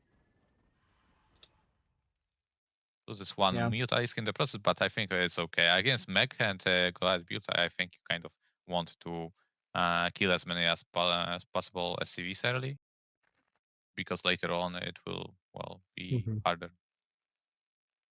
Yeah, the mutas kind of lose their harass potential against this build very, very quickly. So yeah, I think diving in there and killing a few SCVs is really nice. There are a lot of people saying that they can barely hear the sound or not hear the sound at all. So maybe if you can turn it up a little bit. Yeah. Yeah. All right, now stop complaining, everybody.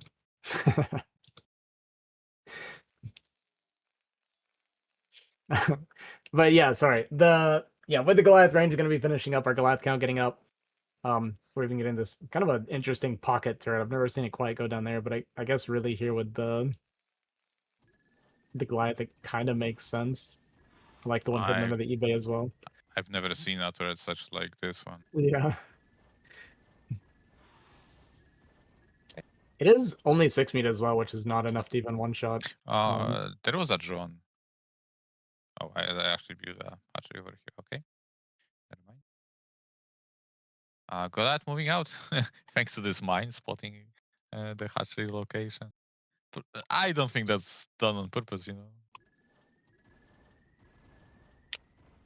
This is a pretty early move out off of just a 2. Okay, he's just hunting for overlords potentially. Oh, I guess because he sees the hatchery, so he's gonna go for this.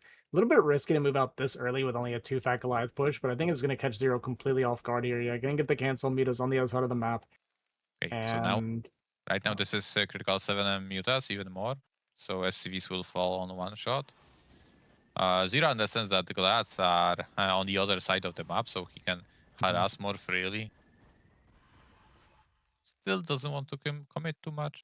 That's fine too. Yeah, it does at least make MadiNho want to build a few extra turrets here. Gonna catch the mutas here in the middle of the map with these Goliath. Nice, it's pretty smart movement with the Goliath here. Looking to cut off the angle and just get a free few shots in. Yeah, we can only say nice because Zero didn't unite all his mutas. Yeah, that's true. Yeah, plays like that, those are the ones that, like, when they work, it's like nice to point out that they work. But if I'm the one playing, I get irritated because it's like that was so risky. That was like such a low reward, high risk play.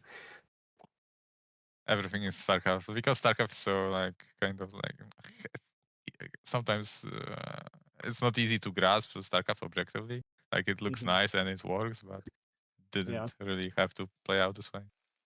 Okay, so we have Starport coming online with +1 armor being on the way. And we're building. So I think we're looking for instead of like a wait a second, because there is a big engagement. The Goliath in position, turrets in position, like many of them. Many turrets, yeah. Very safe against the mutas here is MadiNho, and Zero's pretty slow getting these extra gases online, I guess because of that 9 o'clock getting delayed as well. So there's really not going to be that threat of the kind of overwhelming muta style that you see sometimes against this. So MadiNho is going to be able to very comfortably get up to a sci-fi and start his additional upgrades going into the late game. And yeah, we're just going to play kind of a slow macro mech, going to be that 4 factory. So this factor very important. Switch to more vultures, so he can save the gas for double armory, science facility, and vessels. These kind of movements is what you need. It also buys you a lot of time, lots of distraction, especially if you can multitask like that, like vultures at 2 places at once. One vulture just buying time, buying maybe a mutized reaction, but the main force is actually in the other spot waiting for drones, but not quite finding the damage. Yeah, still, like you said, though, it's actually really smart to be doing this at this stage of the game, because he is going to have that big gas influx. Oh, we actually went for a dropship as well. That's interesting. We'll see what he wants to do with that. Yeah, maybe try to drop it as... He wanted to use the time like between the science facility finish, so maybe he wanted to use a little bit of that. But yeah, this is extremely risky. I'm not even sure. Yeah, if there are, let's watch the numbers. I'm not even sure there are any units. Actually, Zero didn't intercept it fully. Yeah, I don't think it is loaded. I think it was going to pick up those vultures. Yeah, I actually think it's empty. Yeah.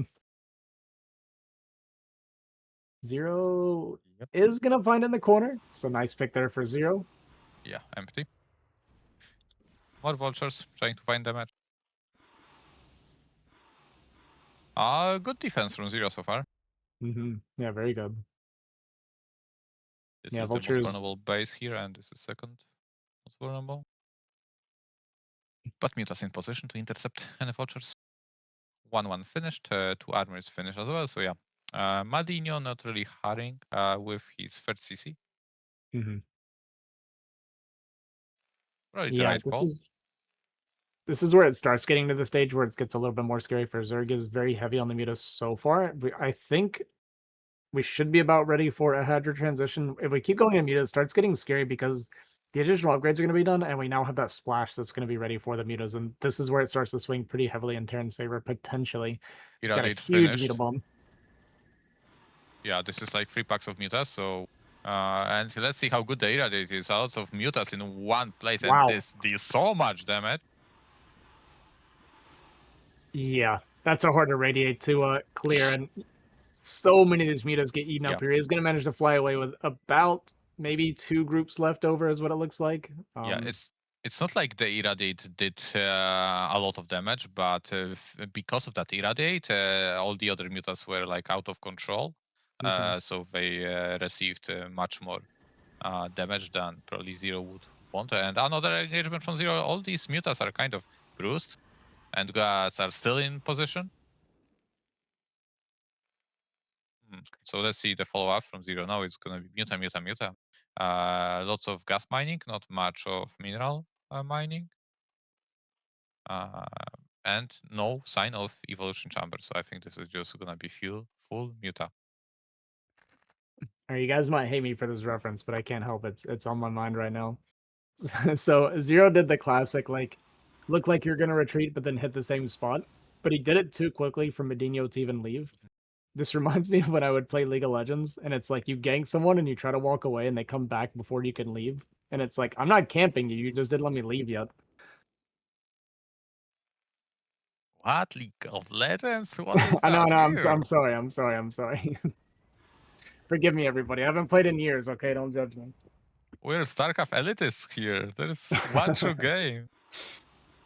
I know, I stepped out of line on that one. I do apologize. Right. I think I think MadiNho wants to. Maybe he doesn't, but 2 upgrades would be really reassuring for him. But at the same time, he's got 2 vessels, so even 3 vessels, and that's still plenty of Goliaths. So I don't think he's losing any fights in the center of the map. Oh my god!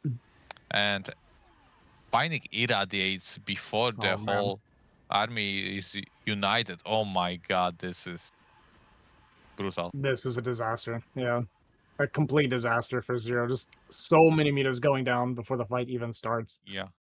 Half the Mutas, it feels like definitely over 1 pack of Mutas going down, maybe almost 2.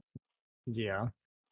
I like the way MadiNho's playing this so slow. So, like, normally I'd be concerned about the pace that he's been playing because you're worried about Zerg taking the map, but he's got such good vision all over the place with mines that he doesn't feel any pressure to be expanding aggressively or doing anything, right? He's just playing a slow pace game here, getting his upgrades, getting his vessel count up, and just recognizing that Zerg is not growing dangerously fast. I also understand Zero just going full Mutas because it's just the easy way to play this matchup, even though it's not the most accurate. It is definitely the easiest.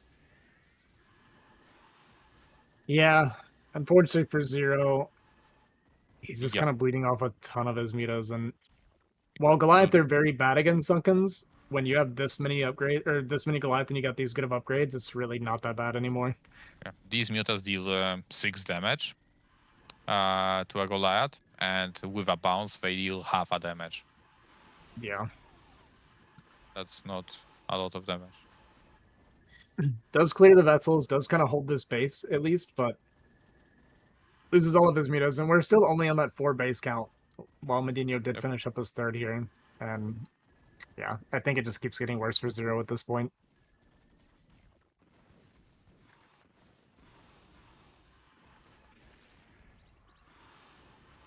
Yeah, these guys they don't die. Yeah. All right, GG gonna be called. MadiNho gonna take a 2-0 over Zero here. Unfortunately for Zero, our BSL host is gonna be knocked out of the tournament, so Yeah. he'll be relegated to producer and Unfortunately for observer. MadiNho, he gets to be more tortured with more StarCraft in 2 weeks from now as he advances to BSL Tie-Breaker stage. Oh yeah, that was the tiebreaker match, huh? Or yeah, and then there's one more, right? That's what we got left. Yeah, we've got Lancer versus Peraflaco. Now, I didn't watch Peraflaco's game at all.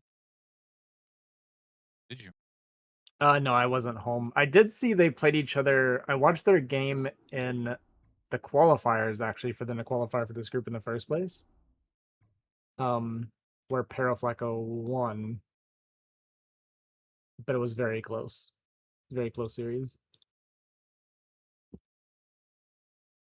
was a weird series. Is PerroFlaco also Polish? No. No. Okay. I think the nickname suggests like that he's from Peru, no? Or is it just for us? Oh, I mean, maybe. I could just be ignorant. Yeah. I guess that would make sense.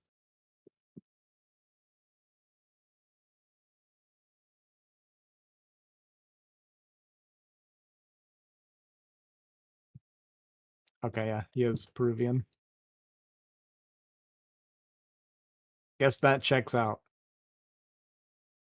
I'm just so used to everybody I don't know. I just assume that they're Polish at this point. It's actually crazy to me how many Polish StarCraft players there are. Yeah, I don't know why. I don't know.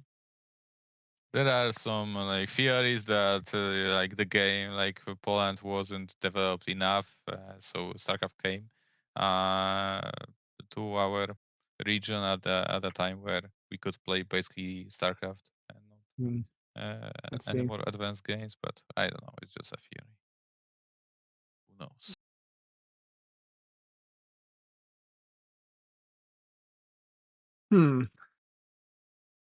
Trying to find the qualifier group here, just to make sure I had that information correct.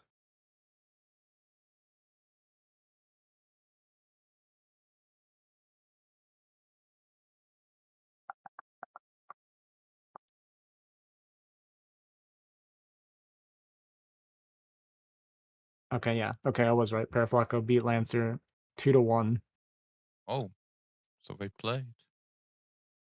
Yeah, they played, and Peraflaco won, and then did LancerX? I guess he replaced somebody. Is that what happened? I think he did.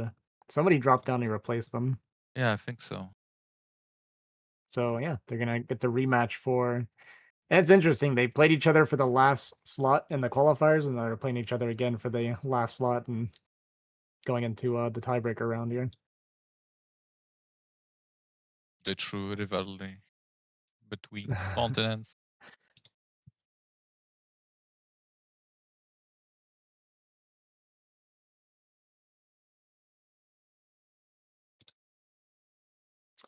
And the group was pretty tough here today. Not qualifying when you lost to Terror, which is pretty forgivable. And then you have to play MadiNho again in the loser round. That's actually a really tough lineup. I For mean, Zero many of today. these players are just good, you know. Yeah. Not everybody can have the weakest group like I got. All right, guys, let us hope for game number 1. Oh, let me watch the correct screen. Right, ladies and gentlemen, we have started. We have LancerX spawning as blue Protoss in the top right corner. Map is, what map is this? This is Attitude.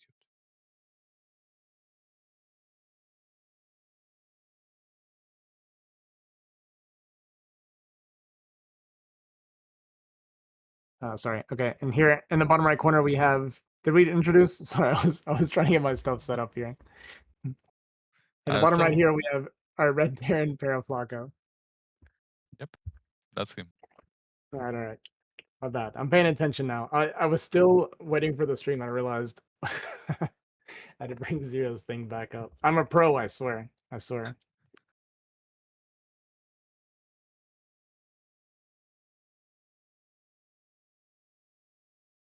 All right. And we are on, is this Attitude? Looks Yes, like Attitude, right?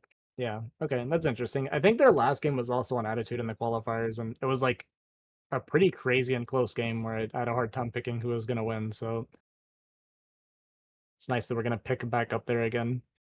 I do think this map is super hard for Protoss. I talk about this quite often. If Terran gets into positions, especially when it's not cross spawn, right? Because they have these kind of push angles getting into this third base location around this little kind of doodad pillar thing, and it's incredibly difficult for Protoss to fight around that, as well as break it when Terran set up defensively around it. Yeah, it feels that way. Although I have this map vetoed, so I haven't played a single game on it. I think that's a good choice as Protoss. The other thing about it that kind of sucks is on the horizontal spawns, the rush distance is so fast that you can't go 13-13 against Overpool. Which I think is pretty rough. I found that out the hard way. I lost to the same guy 2 times in a row, and I couldn't figure out what was happening. He started calling me greedy, and I was like, no, I'm not being greedy. I'm doing 13-13. This is normal. More experienced player on this map. Yeah. Okay, Lancer finding Peraflaco on his first try. Now let's see what his factory timing. 2:33, is that good? It's a couple seconds delayed, but that's kind of expected, right, when you're getting probe harassed. So I think with the probe there, oh nice, and we get to kill it quickly. Yeah, I think only a 2 or 3 second delay while getting first scouted is actually pretty good for Peraflaco. And now, important moment for Lancer. He can choose to not reveal his zealot, or he can go with it. Let's see what he. Oh, it's actually 2 zealot open. I see. I see. So he definitely wants to go. Try to delay this factory if possible. And yeah, this is a couple more seconds there. Zealot probably going to try to run around and buy a little bit of time for the next Zealot to get here now, so he can start kind of wreaking some havoc. With multiple Zealots, does get 2 more hits off here, and 2 Marines very low, but nothing going down yet for Peraflaco. Still, I think acceptable for Lancer. He wants to still continue going in, as lots of these Marines are just 1 hit away from dying. Nice little stutter step there to catch that Marine. Can potentially catch 1 more, but not going to. Machine shop actually almost trapping 1 of the Marines, but Machine shop is the information Lancer got. Yeah. So no vote. And straight to machine shop typically indicates that Terran wants to push. So we're going to probably see a tank right away. I wasn't watching the gas, but because I think we started tank right away, and we're going to keep going Marine. So I think this is going to be a push. It's a little bit risky as Terran, because a lot of times when you take so many hits on your Marines, you don't want to do that because you lose so much buffer for your tank. But he's just going to continuously pump Marines. Heavy go up to 5 of some sort. Yeah. Yeah, revealing all these Marines is bad for Terran. Yeah. Now Lancer knows what's up. He can cut workers if needed, put down Python in natural, put down shield battery, gateway 2 of course, just in case. So now so 1 tank push, I see. So I think he wants to hit before goon range finishes. Yep. Yeah, this has become pretty common. Again, I personally, when I take so many hits from Zealots, I don't feel comfortable doing it, but this is still a little bit scary for Lancer. There are 2 Marines that are just a love tap away. He did also get a lot of damage down to that 1 goon, so it has no shield, so it's a little bit squishy right now. Still no goon range. Finishing off the red Marines. Very nice micro. So far from Lancer. Now, Vulture will come with Spider Mines. This is where it gets tricky. I think goon range just now finished. Yeah. 1 goon extremely unhealthy, but there are still 2 goons. Wow! It happened! The goon took no damage from the spider mine. Oh, the one on the ramp? Because of the ramp, yeah, it's well, if this doesn't confirm that Lancer is a Bourgeois, then I don't know what. Look at the Zealot. Another mine did 0 damage. Yeah. At least that one, I think, died to the splash of the first one, I think. I think the first one just didn't deal damage. No, now, okay, this game is dangerous. Close to being called. Yeah, this is not going well for Lancer. It was one of those things where it was so close to a good hold, and then it just starts falling apart. And one of the things that's really tough for Protoss in these situations is because Vultures build and move so quickly, if you start to lose control a little bit as Protoss, the Vultures can actually completely take over.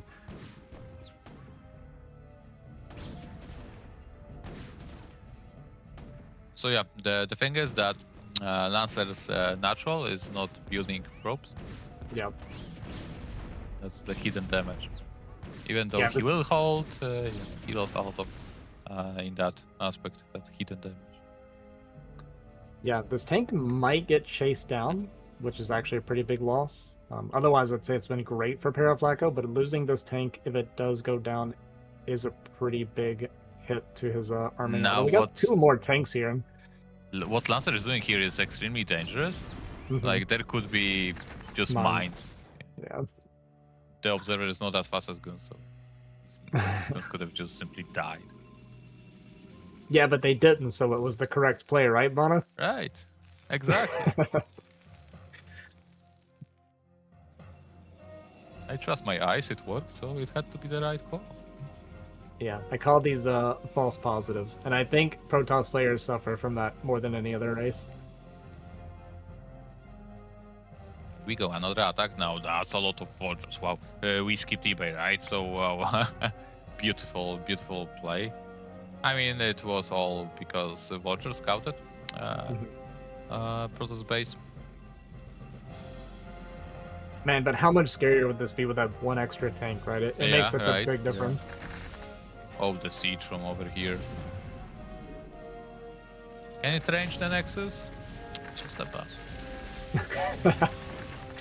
It's gotta be close, right?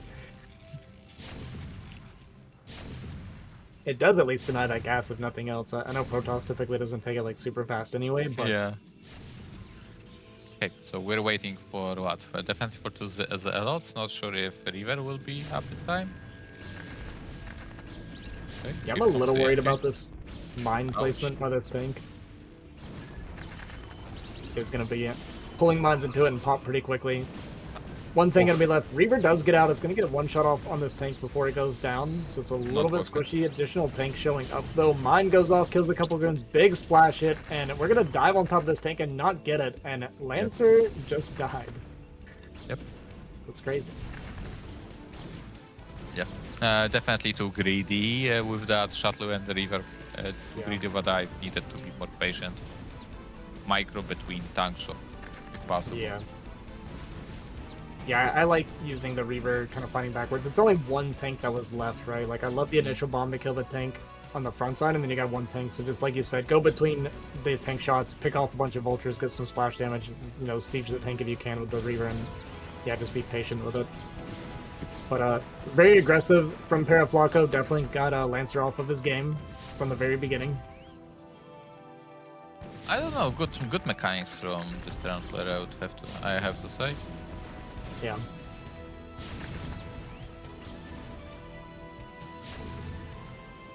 The Vulture usage, how he made a wall in front of his guns. Worthy.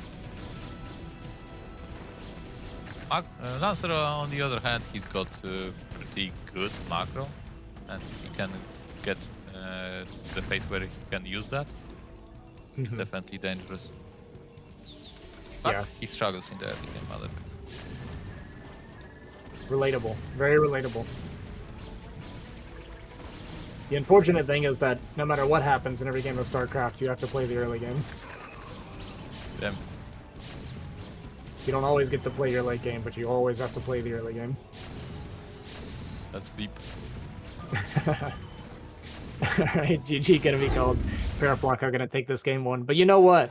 Lancer's been down 0-1 against a Terran today, and that didn't stop him. That is true. I like Lancer, and I like Protoss, so yeah, I hope for at least tied up series. That would be exciting to see for the game between these two players. But before that, Lancer needs to win his second game. What are you guys at? 3 a.m. in Poland right now? Yep.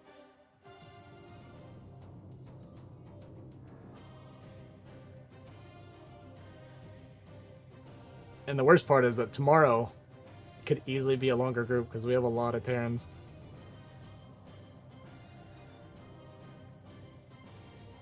I think we got 5 Terrans.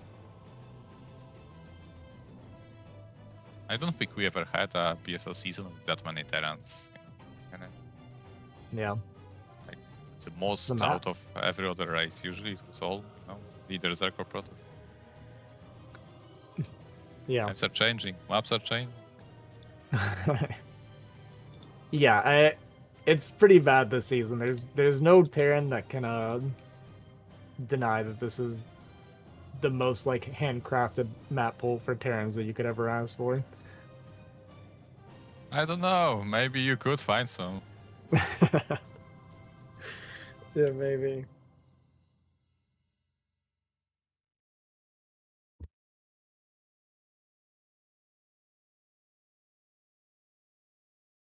I don't know.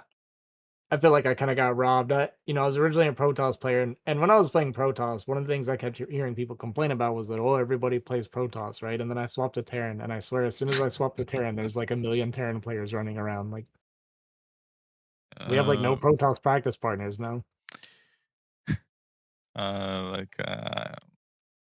What I wouldn't like about being Terran is like if I had to hit the goal of 30 games to qualify for Pro League.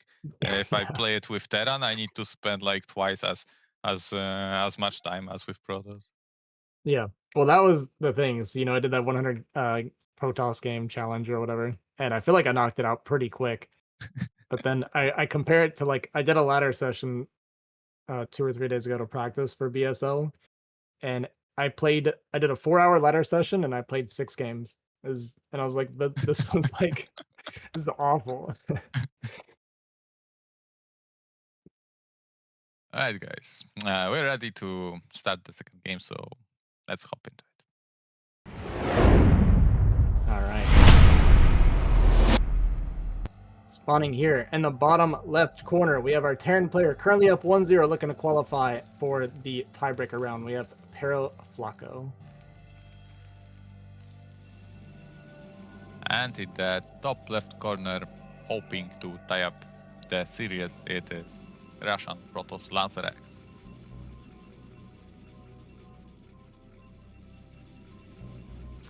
All right. PerroFlaco, also known as PerroCosmi. PerroCosmi. Okay.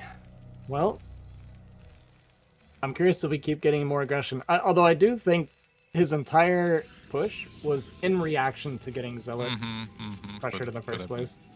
Yeah. I mean, maybe not, because I think for some reasons Peruvians tend to do these heavy FD pushes more often than other Terrans. But in this case, yeah, it could just reaction.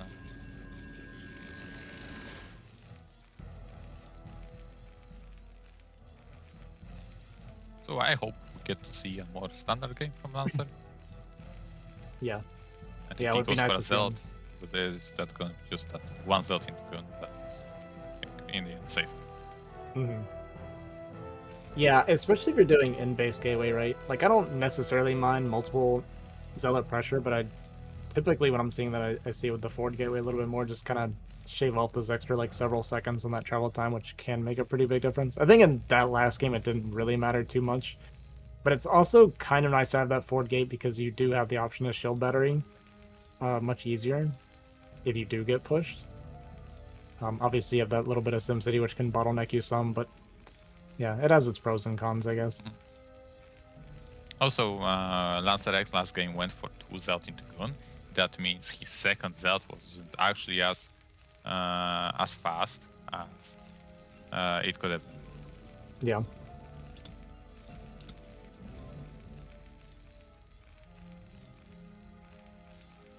I don't know. I think today that's Lancer's like third scout out of 4 games. Something like that. Yeah. What's the delay again? No, I'm just kidding. 2 seconds was it? No, 2 minutes. Alright, so 234 factory. Again, expected to be a little bit delayed when you're getting ProParas. It just kind of messes with your mining a little bit because you're expected to pull off that SCV. Although it looks like Peraflaco really didn't pull too much. Kind of did the minimum. So he's actually done a good job of not taking too much harass damage from these probes early. And he is getting chased by the probe. Oh, whoa. Okay. How much damage did we deal to that SCV already? Looks like 1 or 2 hits. Okay, just 2 hits.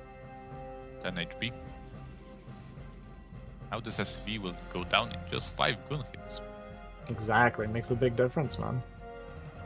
But yeah, the true value, of course, is that Lancer knows exactly where the SCV is, so he can move towards it with a Dragoon.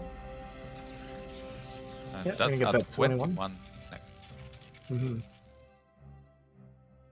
So is that's no range, right? Or was it just cutting a goon? So it's No, range it was and then... range, yeah. For Marines is kind of suspicious, can be suspicious. Yeah. Lancer would like to see a confirmation if there's a bunker or not. So again, FD. Well, with only 4 Marines... Okay, he's making more. Okay. The barracks was lifted, so I was a little bit confused, but it looks like we re-landed at the start again. Now Lancer in response, he feels that he needs his second gateway faster. Usually you'd see robotics at this point of the game and not gateway. But still, doesn't matter if there's a second gateway or not, like it's not gonna be of any importance to defend. So you'll have to rely on his micro. Yeah. At least he'll have range earlier, right? Because we didn't skip range, we just skipped that 1 goon, right? So it's just going to be down 1 goon, but his range did just finish. So with 3 goons and range, it should be a decently easy hold. Yes. That brings us to Lancer.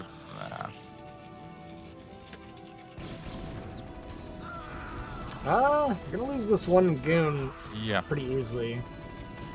That's what I mean when I say Lancer is not exactly the mechanical type of player. Oh man, this does not go. Oh no! Oh no! The vulture. A lot of The vulture. Okay. It turned out okay, but my god, that scared me. This goon actually gonna go down to this vulture? Okay, not gonna happen.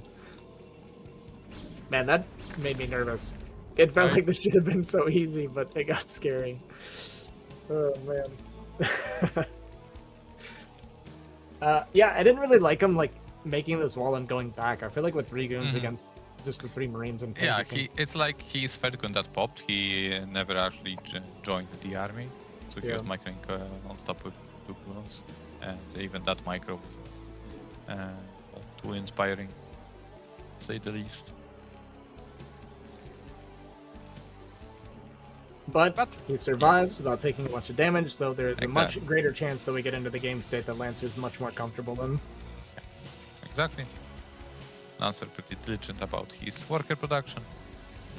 But that being said, his robotics, because he went for gateway before robot, it is delayed, so you'll have to disarm mines, if there are any, with Gun micro alone. I'm talking about this mine in particular. Yeah.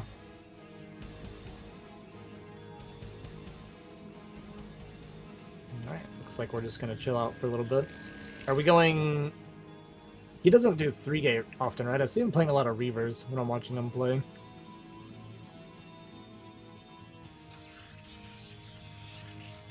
Gonna get the pylon wall. Gonna get the... Okay, it is 3-gate obs. Okay. Well, 3-gate obs, pretty good against most early timing pushes, or pretty much all of them, really. Yeah, and really the thing you kind of want to do. Lancer understands himself, his capabilities, So yeah, he like the better mechanically you are, the less, the more you can cut, the more rely on fewer amount of units. But Lancer understands that he's not the type of a player to go for shiny tricks, spectacular micro. He just goes for regular. Look how many goons he actually built before the third next. Wow, this is actually coming across the map Uh-huh. before clearing for his third.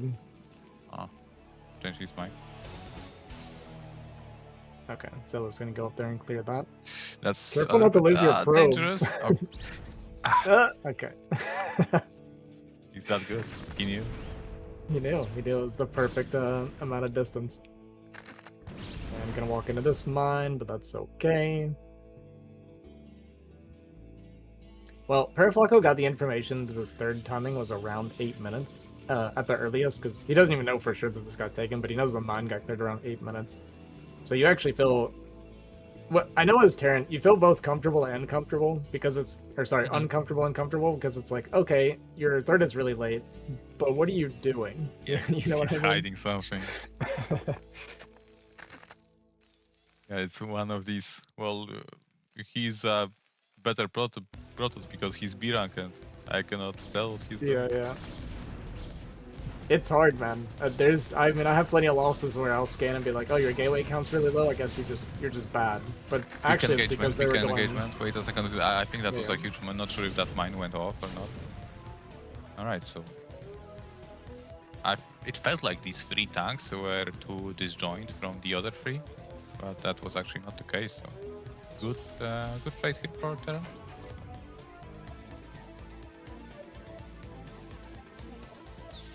Alright, transfer coming over to the third. We're getting our little push out here towards the for taking our space. That's Terran, you mean? I mean, the transfer was very... Oh, the transfer. Okay. It was just in time. Why am I doubting? Perfect. Macro God, don't doubt. It's a specialty. That's what I keep hearing.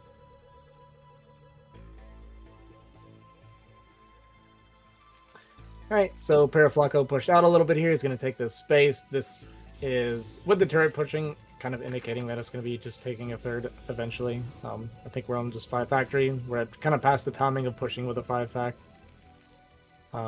So, yeah, I think we're just going to be expanding from here. Looking for a little bit of harass of the vultures, but runs into the full wall. Get some mind control at least.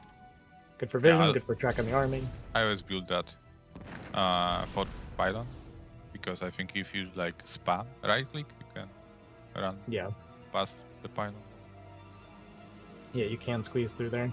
It's actually a lot easier to hop the vulture there too with a mine if you're not able to squeeze too easily.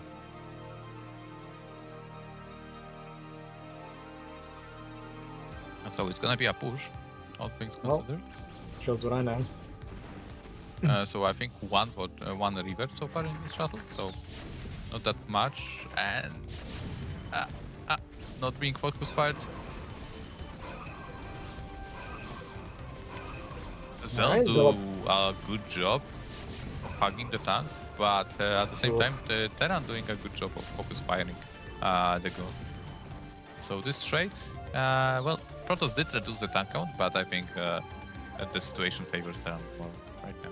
Oh yeah, I think so for sure. I mean, we killed the shuttle with the Reaver as well. That was good targeting from Peraflaco in general.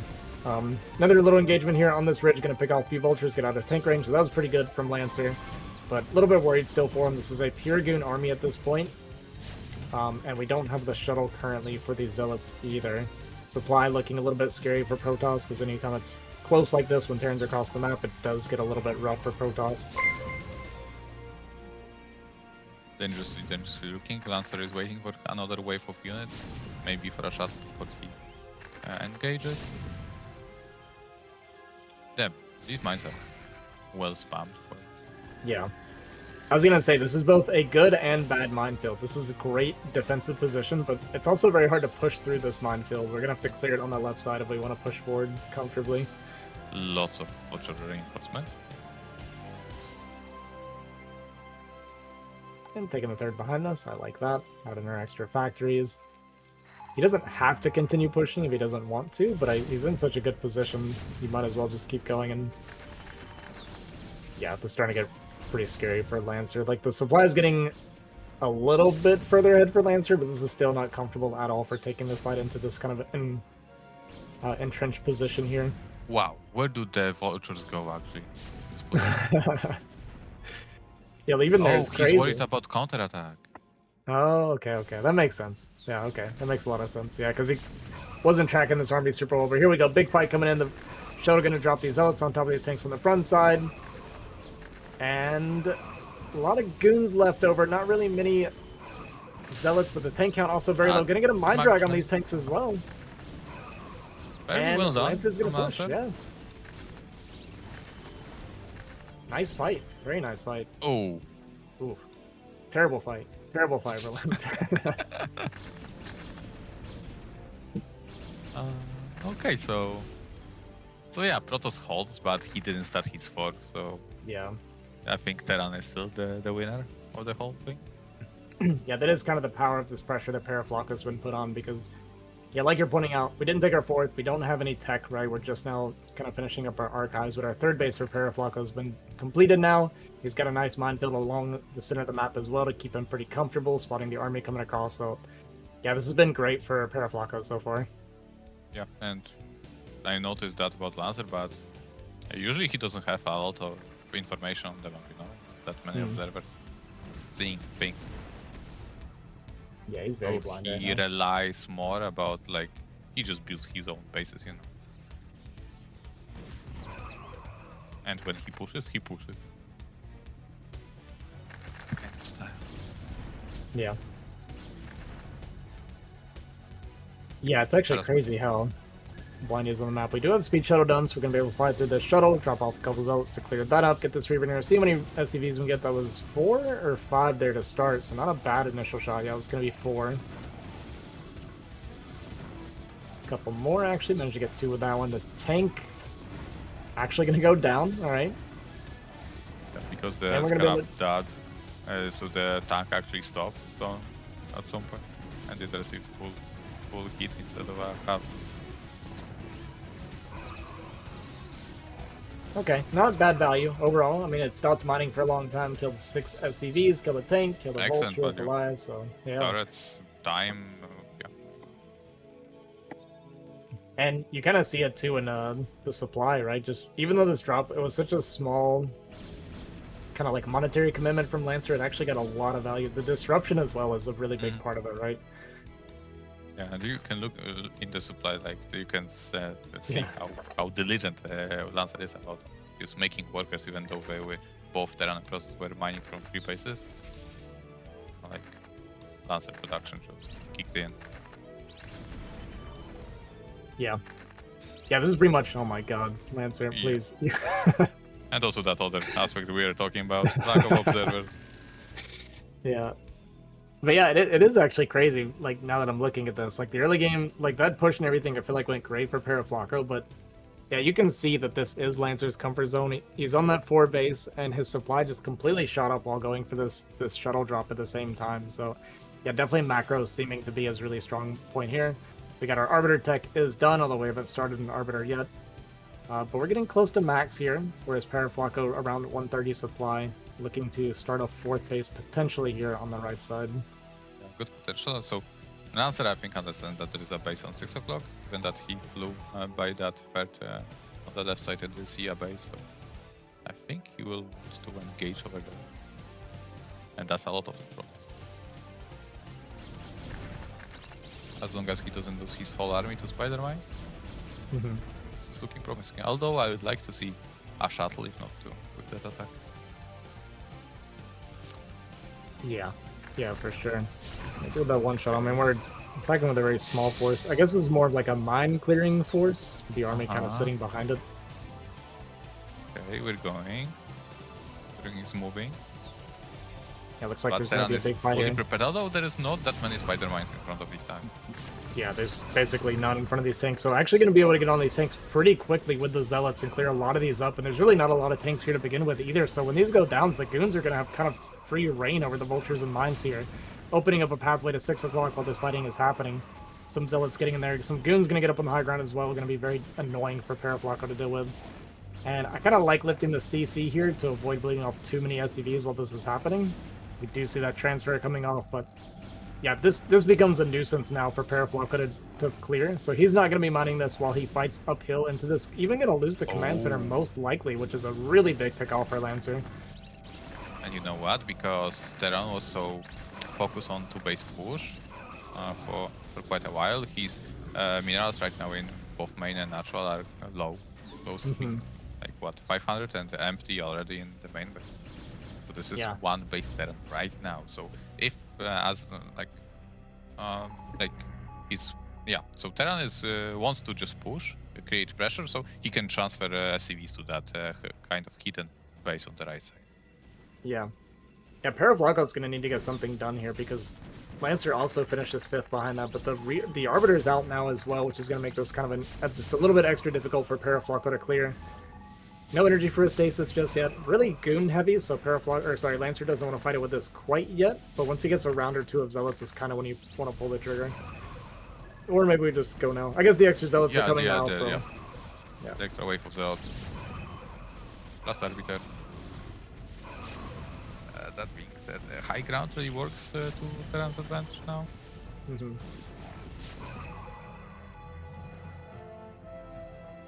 Not a bad fight for Peraflaco, but he needs a little bit more because he is, like you said, about to be on that 1-base mining. We are lifting the CC. Are we going to the 3rd location? Yes, we are. So he's going to be taking that 3rd location. So I like that play from Peraflaco. Like, he wants to focus on this push and not worry about clearing 6 o'clock. I can hear WolFix complaining about me being too lazy about clearing stuff on high grounds right now because I do this all the time too, but I get it. I get where Peraflaco's at right now. I also love Lancer's 6 o'clock remaining forces on the high ground. Yes. It's just annoying for Terran to deal with. It's one of those things where you as Protoss, you just leave a few units there, and then Terran has to commit a lot of focus and attention on clearing it properly. It's just a very strong move that, Protoss players should do if they can. Ooh, these vultures getting caught as well, going to be a pretty big donation, and Peraflaco doesn't have the eco to lose this many goons. Oh my god. And just went off. That mine did about, I mean, it killed, what, 4 goons? That probably did like 2,000 damage almost. That's crazy. 75 minerals, by the way, guys. Yeah, not even minerals. It's for free. Well, you have to make the vulture, okay? To get the mines. Yeah, you never know what actually costs. Do the mines cost 25 each, or the vulture is free, or is it the other way around? Yeah. You're typically buying vultures for the mines. That is. Hey, pick an engagement on the left side of the map. Lots of goons dying here, but Lancer coming from the right side will eventually clean these tanks, and I think Lancer knows about that pocket base, so and he doesn't like it. Yeah, gonna push near. The shuttle does go down, but there's no tanks here anymore, so there's nothing to really fight these goons. Even a storm going off, killing a bunch of these Goliath and vultures. So Peraflaco are gonna have to abandon this base. Lancer, on the other hand, he's up to 2.5k bank. He's taking the top right corner. He's done a great job of growing while fighting pretty much constantly. Yeah, I'm amazed. Building units non-stop. At the same time, building bases and managing army. Scan goes off.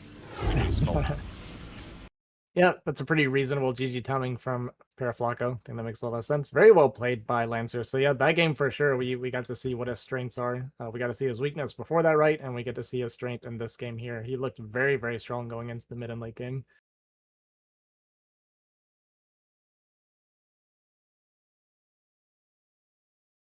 Okay, so Lancer is gonna ban the everyone favorite map to ban, Dragon's Lair. Yeah.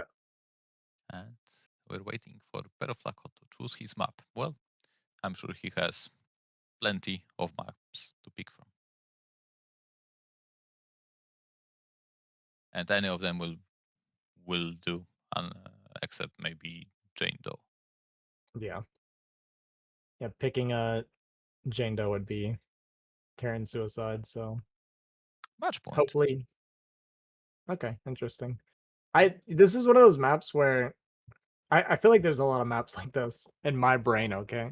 I feel like it's objectively a good TVP map, but it's very hard for me personally to play it. I don't know exactly what it is, whether it's the map layout. I'll tell you what makes me really uncomfortable is the distance between like your main base and then getting to the front of your natural.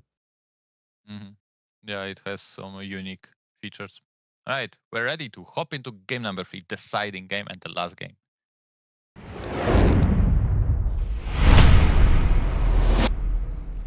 All right, ladies and gentlemen, we have the final game of the night. Spawning here in the bottom left corner, our Terran player, PerroFlaco. And top right position we have Russian, Protoss, it is Lancer.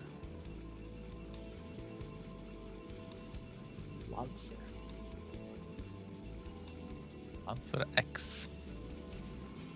How many players do we have from Russia? Do we have the likes of SPX? Yes, we do. About just in BSL or like in StarCraft in general? In BSL. The pinnacle of foreign StarCraft.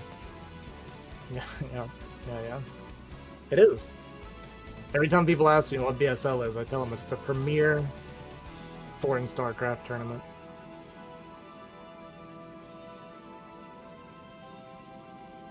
I like to preface that with that I qualified for. I'm part of it.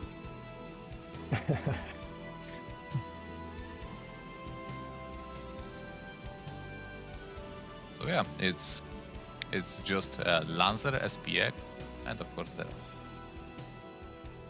Russia, also known for being strong in StarCraft scene. Yeah. Well, if they had only DeWalt, you would still say that Russia's a very strong StarCraft scene. Depends on the format. Alright, we're gonna get a 12 Nexus. Oh. I like it. I love it for this moment. Yeah. Yeah, I think it's good. The travel distance on this map is quite long. And it's got a pretty nice defensive position too on this this little ramp here. It kind of forces them to go even the longer way around a lot of times. Now the question is Peraflaco gonna push the 12 next, or is he gonna accept and put down his own seed? Like, this is deciding game, no? It's like, do you wanna play it safe? Do you feel like you're the better player, or just play by the book and push it?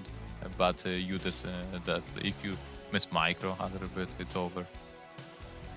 Yeah, it actually, I think this is such a smart play from Lancer, especially if you're Peraflaco. This is really difficult because you just played a game where Lancer really showed his kind of macro prowess. So do you really want to concede to him getting a 12 Nexus, especially the version that he's going for? It's kind of a semi-greedy version, so do we see a pull? We started Marines after we saw this 12 Nexus again, we didn't cancel it, so this really indicates that he might actually want to go for this. Forge. Oh, it's Forge. I was gonna say, I thought about saying this. I actually think Forge, like 12 Nexus Forge on this map, is awful, by the way. Because I really like doing Marine tank push a lot of times when I see this. I think you can just reach Nexus from the low ground, right? Exactly, yeah. Like, I think this is really tough to defend if you go for the tank push version. But he is actually gonna go for a bust. I don't think he identified the Forge, did he? So this could be a disaster for Peraflaco if he's going for it. Or this could just be, I'm sorry. We're not pushing. Okay, we did cancel. Okay, sorry, I got a little bit excited. Got a little ahead of myself. I saw the Vulture starting and I was like, oh, we're going for it. Okay. Alright, so he just concedes. He's gonna let it happen. That's tough, though. Could be Rockstar. It is. Oh my god! Oh my god! What a disaster for Peraflaco. I haven't seen any faster scouted proxy than this. It was just put down and it was scouted. He was scouting it before it went down. Yeah, that's tough. So do you just put a cannon in each mineral line, or do you go goon from here and just position for it? Which is better? You just go goons, yeah? Why not both? Why not both? Just do both. We got a 12 Nexus, why not both? That's a good point, Bonyth. And we are facing StarCraft. Just don't take damage is really the name of the game.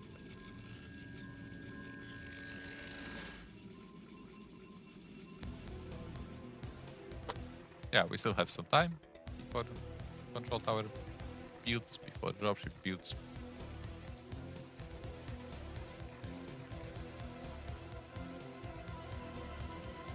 Oh, wow, this good.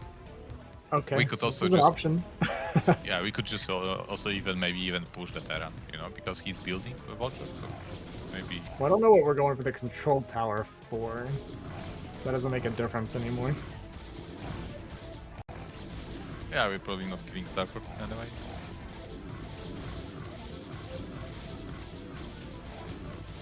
Ah, Maybe we could have. yeah, we might could have.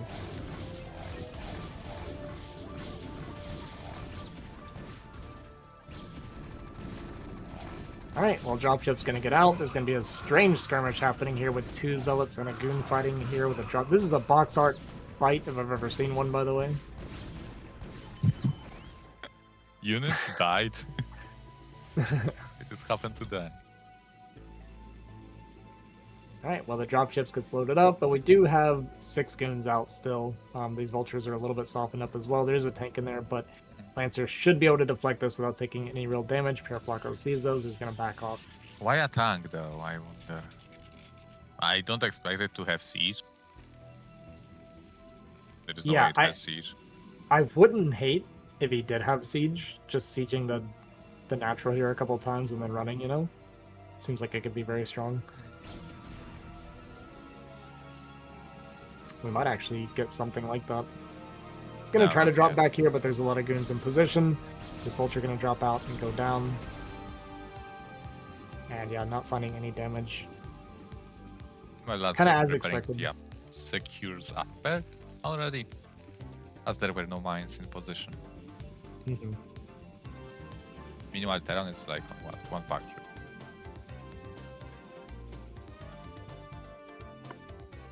So far looking, well, he's adding factories.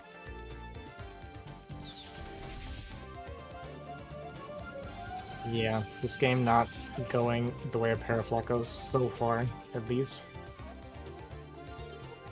Yeah, the tank count is not gonna be extremely high with the push. Wonder what is he gonna, how he's gonna approach this game.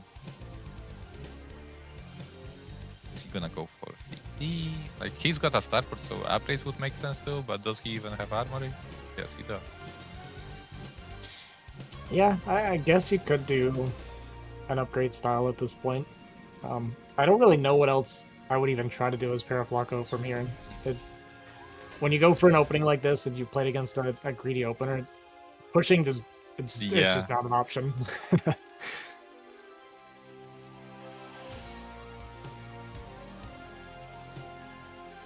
Yeah, building multiple turrets indicates a more defensive build.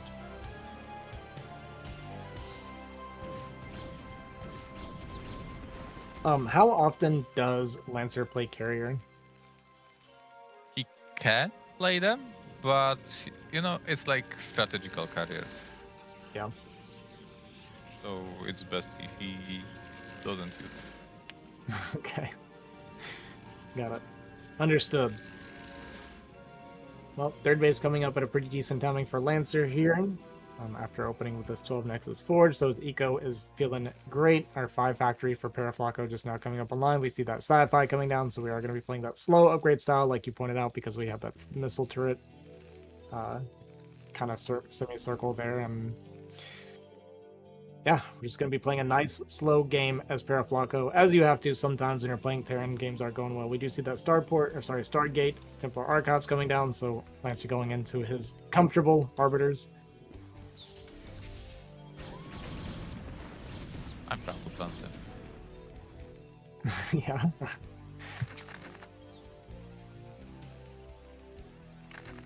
This is a good third base timing for Terran as well. On location at 9:30 is not too bad. Yeah, Lancer playing pretty passive himself. He doesn't mind playing a longer game. So Terran could take a little bit of an advantage out of that. As Goons were really not really there to like force additional APM from Terran, sieging and unsieging. I like that Peraflaco's getting these mines down now. So one thing about this is because he is going to be on a mineral only third, his gas income is going to be quite low for playing this style. So making a bunch of vultures is going to be something that you have to do. And I think when you're in a game state like this where nothing's really going to be happening, getting your Arbiter, your recalled events set up early so you don't have to worry about it later is actually a really nice... Did I see PerroFlaco having 2 SCVs at gas in natural? Ooh, that is not good for what we're doing. Yeah, that's actually very painful. 5 SCVs on 3 bases.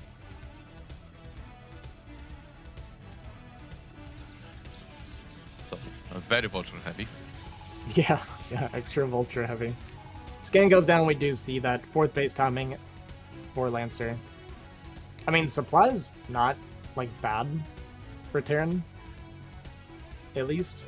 Yeah, I just here to, like, Protoss, like, soon gonna explode with all the gateways that he has in his... Like, Protoss went for a 4th and Arbiter. Yeah. I want to say, I hate the starport placement. It's gonna make the pathing for the Terran units coming out of his base an absolute nightmare. But getting the vultures up here to deny this is at least pretty nice. Gun's gonna come up here and clear this, but this will delay that 5th base at least a little bit longer. How many of these guys are gonna die to Spider? Surprisingly little. Was that 1 mine landed on 1 goon, I think? It's crazy. Yeah, look at that. Look at the ramp at the outside of Peraflaco's natural. We'll check it out later. But yeah, right there. Oh my god. This is a nightmare. It's like he's saying, we're not moving down this ramp. We're moving the big one.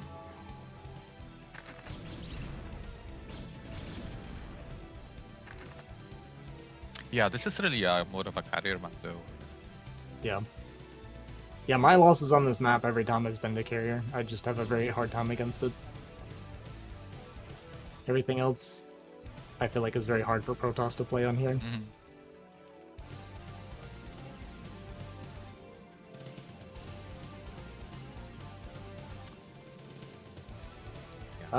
Lancer doesn't mind at all, right? Let's just build. Let's play SimCity. Yeah, very passive. Gonna lose some zealots to these mines, but that's fine. We're going up to 5 base. We cleared the mines. Minus 11 gateways. Yeah, man, another thing is that there is no second corners. Gateways only one position. Alright, 2-1 is done for Peraflaco. We're starting to move up a little bit. He does want to try to secure this top left position. Already got a bunch of the mines down, so he just wants to try to push his army out if he can here. A little bit of a fight gonna break out here. And I'd like to see I don't want to see him overcommit into this, because this is a tough position. Lancer bleeding off a lot of units trying to get through here. Might be able to break through, but I'd imagine a bunch of reinforcements will be inside of the shuttle? Peraflaco. Just zealots, high templates, alright. Okay. Well, again, what do I know? We do manage to break through this position, kill a lot of the siege tanks. Vultures, so yeah, the vultures that were absent are coming back from behind to basically clear all the Protoss forces, so... I don't know. Do we get this like last storm? If he doesn't lose the Arbiter, excellent storm. Okay. And we save the Arbiter. So the big thing there is that we reset that tank count, so there is no threat of a push. Even though the supply is like decent for Peraflaco still, it's almost entirely like Vulture and SCVs, honestly. So yeah. Vulture is obviously very annoying to deal with, of course, but they're not really threatening to kill you.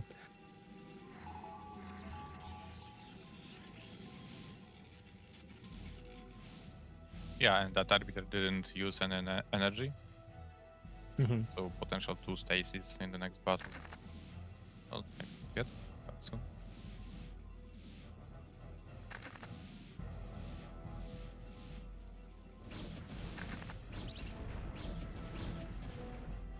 I like this kind of preemptive setup of mines here in the top left with the turrets and stuff. It's like we're already ready for the recall before we even took the base.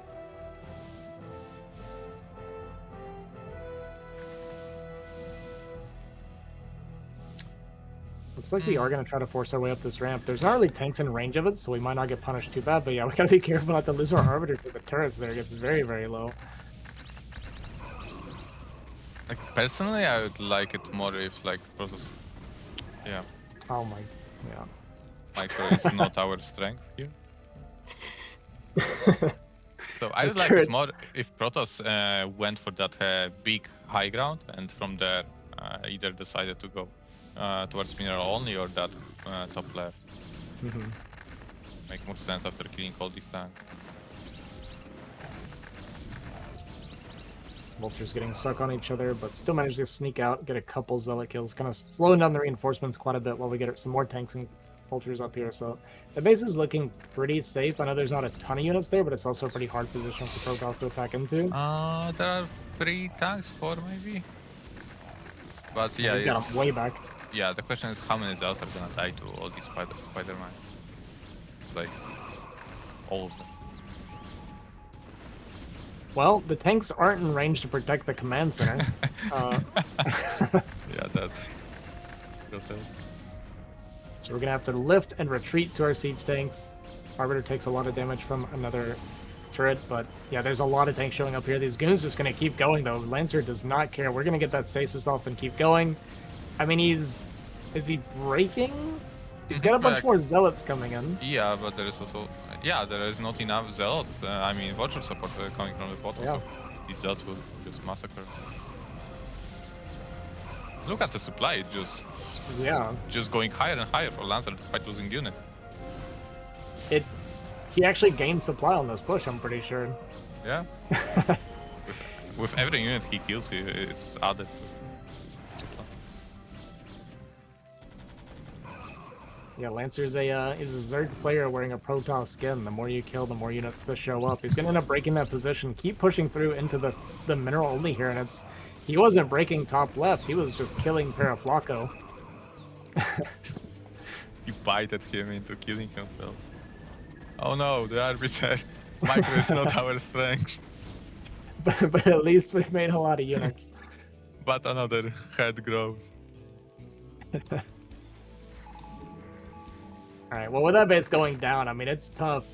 We even have Lancer trying to take the 6 o'clock spawn, which is bold. But it's kind also of normal, like, for this map. Yeah. Like, what is Terran gonna do? Push towards his base with tanks? You drop it. You lay a bunch of mines and you drop. Yeah.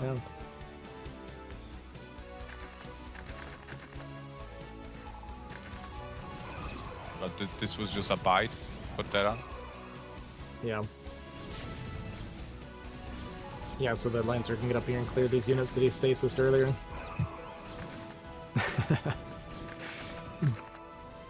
Alright, so a bunch of the Vultures get down here. They do cancel that base, but they're gonna be forfeit as well. I mean, this is a lot of Vultures that are gonna go down to kill this Nexus. And Peraflaco's not mining much anymore. Yeah, we're just on that one base mining now, just like, what, 7 patches or something, so... Yeah, I think even less, 6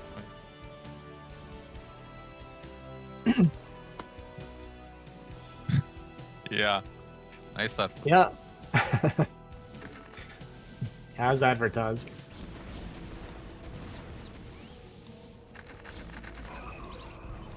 Alright, and Lancer gonna be taking top left. I like that. How many observers do we have on the map? 1, 2. That's 3 more than I expected. Yeah, well, he brought 2 of them to clear these mines down here. 66% of his vision control used in one fight. Okay, where are we gonna go with this Terran army? That is the question. I think maybe even try to go for a 6 o'clock and leave the main CC. I think, yeah, I No, think we're there's doing the something minerals like in that. the main, what? Okay. Attacks in 2 places at the same time. I mean, one is just retreating. Yeah, I mean, Peraflaco has plenty to defend here. Yeah. I think that Arbiter was a little bit low as well, did take a lot of turret shots again, but a lot of reinforcements coming in here for Lancer, and supply though is even up, so technically Peraflaco has enough, but a lot of it's down here at the 6 o'clock spawn where he's trying to expand to. This position's going to be broken. The Arbiter does at least go down, but another one just spawns out of nowhere when it dies. I've seen this somewhere.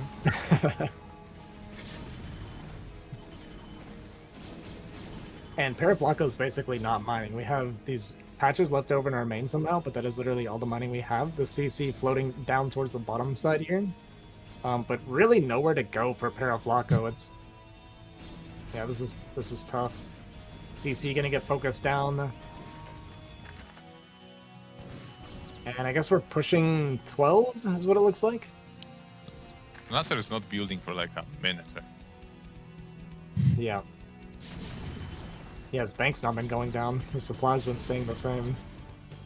Oh, we're gonna get the probe transfer here. I mean, the problem is, while this like looks okay if you look at the numbers top right, the problem is that Peraflaco's not mining and he has nowhere to go to mine. Yeah, every CC gets killed left and right. Yeah, even if he kills the 12 o'clock, he still, Lancer still has plenty of minerals left in bottom right, both mineral on the other base. Although that mining in mineral on seems to be kind of...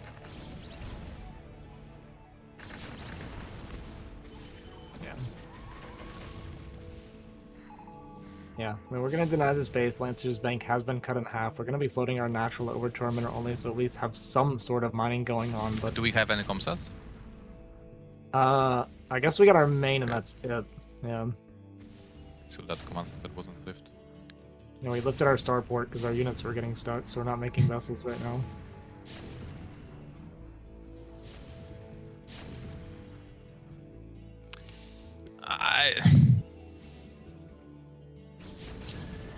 It's just one base Protoss right now. Yeah. I'm getting a little bit worried for Lancer. Yeah, this is really heavy on the goons first, so a lot of these goons are going to go down before the Zealots get here. He is at least going to be able to clear this up, but that was a pretty expensive clear for Lancer when he's also kind of barely mining himself. Yeah, the good thing for Lancer is that he's got that top left. That's not that easy to just break all the gateways processing units. Yeah, it's very tough. Yeah, with those 4 gateways there, that actually makes it incredibly difficult for Peraflaco to clear now. The stasis tanks get the bad news that there's a bunch of probes going top left. And he's going to fight for this position. I mean, I don't hate that Peraflaco's staying in here. I think the game is over, but this is kind of his last game in BSL as well, so I don't blame him at all for trying to stick it out and maybe get a comeback here. But GG, going to be called. Peraflaco is going to be out of the BSL, and Lancer is going to be our last player taking that tiebreaker round slot alongside MadiNho. Yeah, so I could congratulate Lancer, but he still has yet to advance to round of 16 through the tiebreakers, which are gonna be stacked with very good players. Yeah, the tiebreaker round looks terrifying already. MadiNho and LancerX, but more good players are gonna join us. Third and fourth spots from all these groups are gonna be there.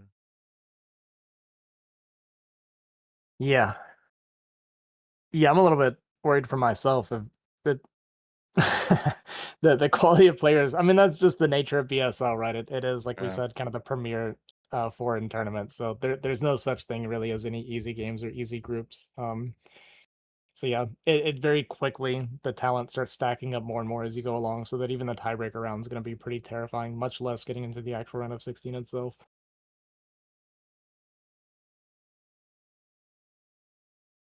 Right, guys. We did it. We did it. After what? 7 hours. For me, it was a short stream. I only just got here. Oh yeah, tomorrow is gonna be a long one. Yeah. Well, I'm playing tomorrow. You guys should come cheer for me. It is going to be my first BSL. You know, hopefully I don't completely bomb. If I get any wins at all, I'll be happy. But if I don't, that's okay. It's the nature of the game. Yeah, you have best of ones. So yeah, there is always a chance. Always a chance. The first match against Sterling, I'm like 2-14 versus Sterling, or 1-14 or something. So, so you just but it need can to make happen. this that one or that two. Yeah, exactly.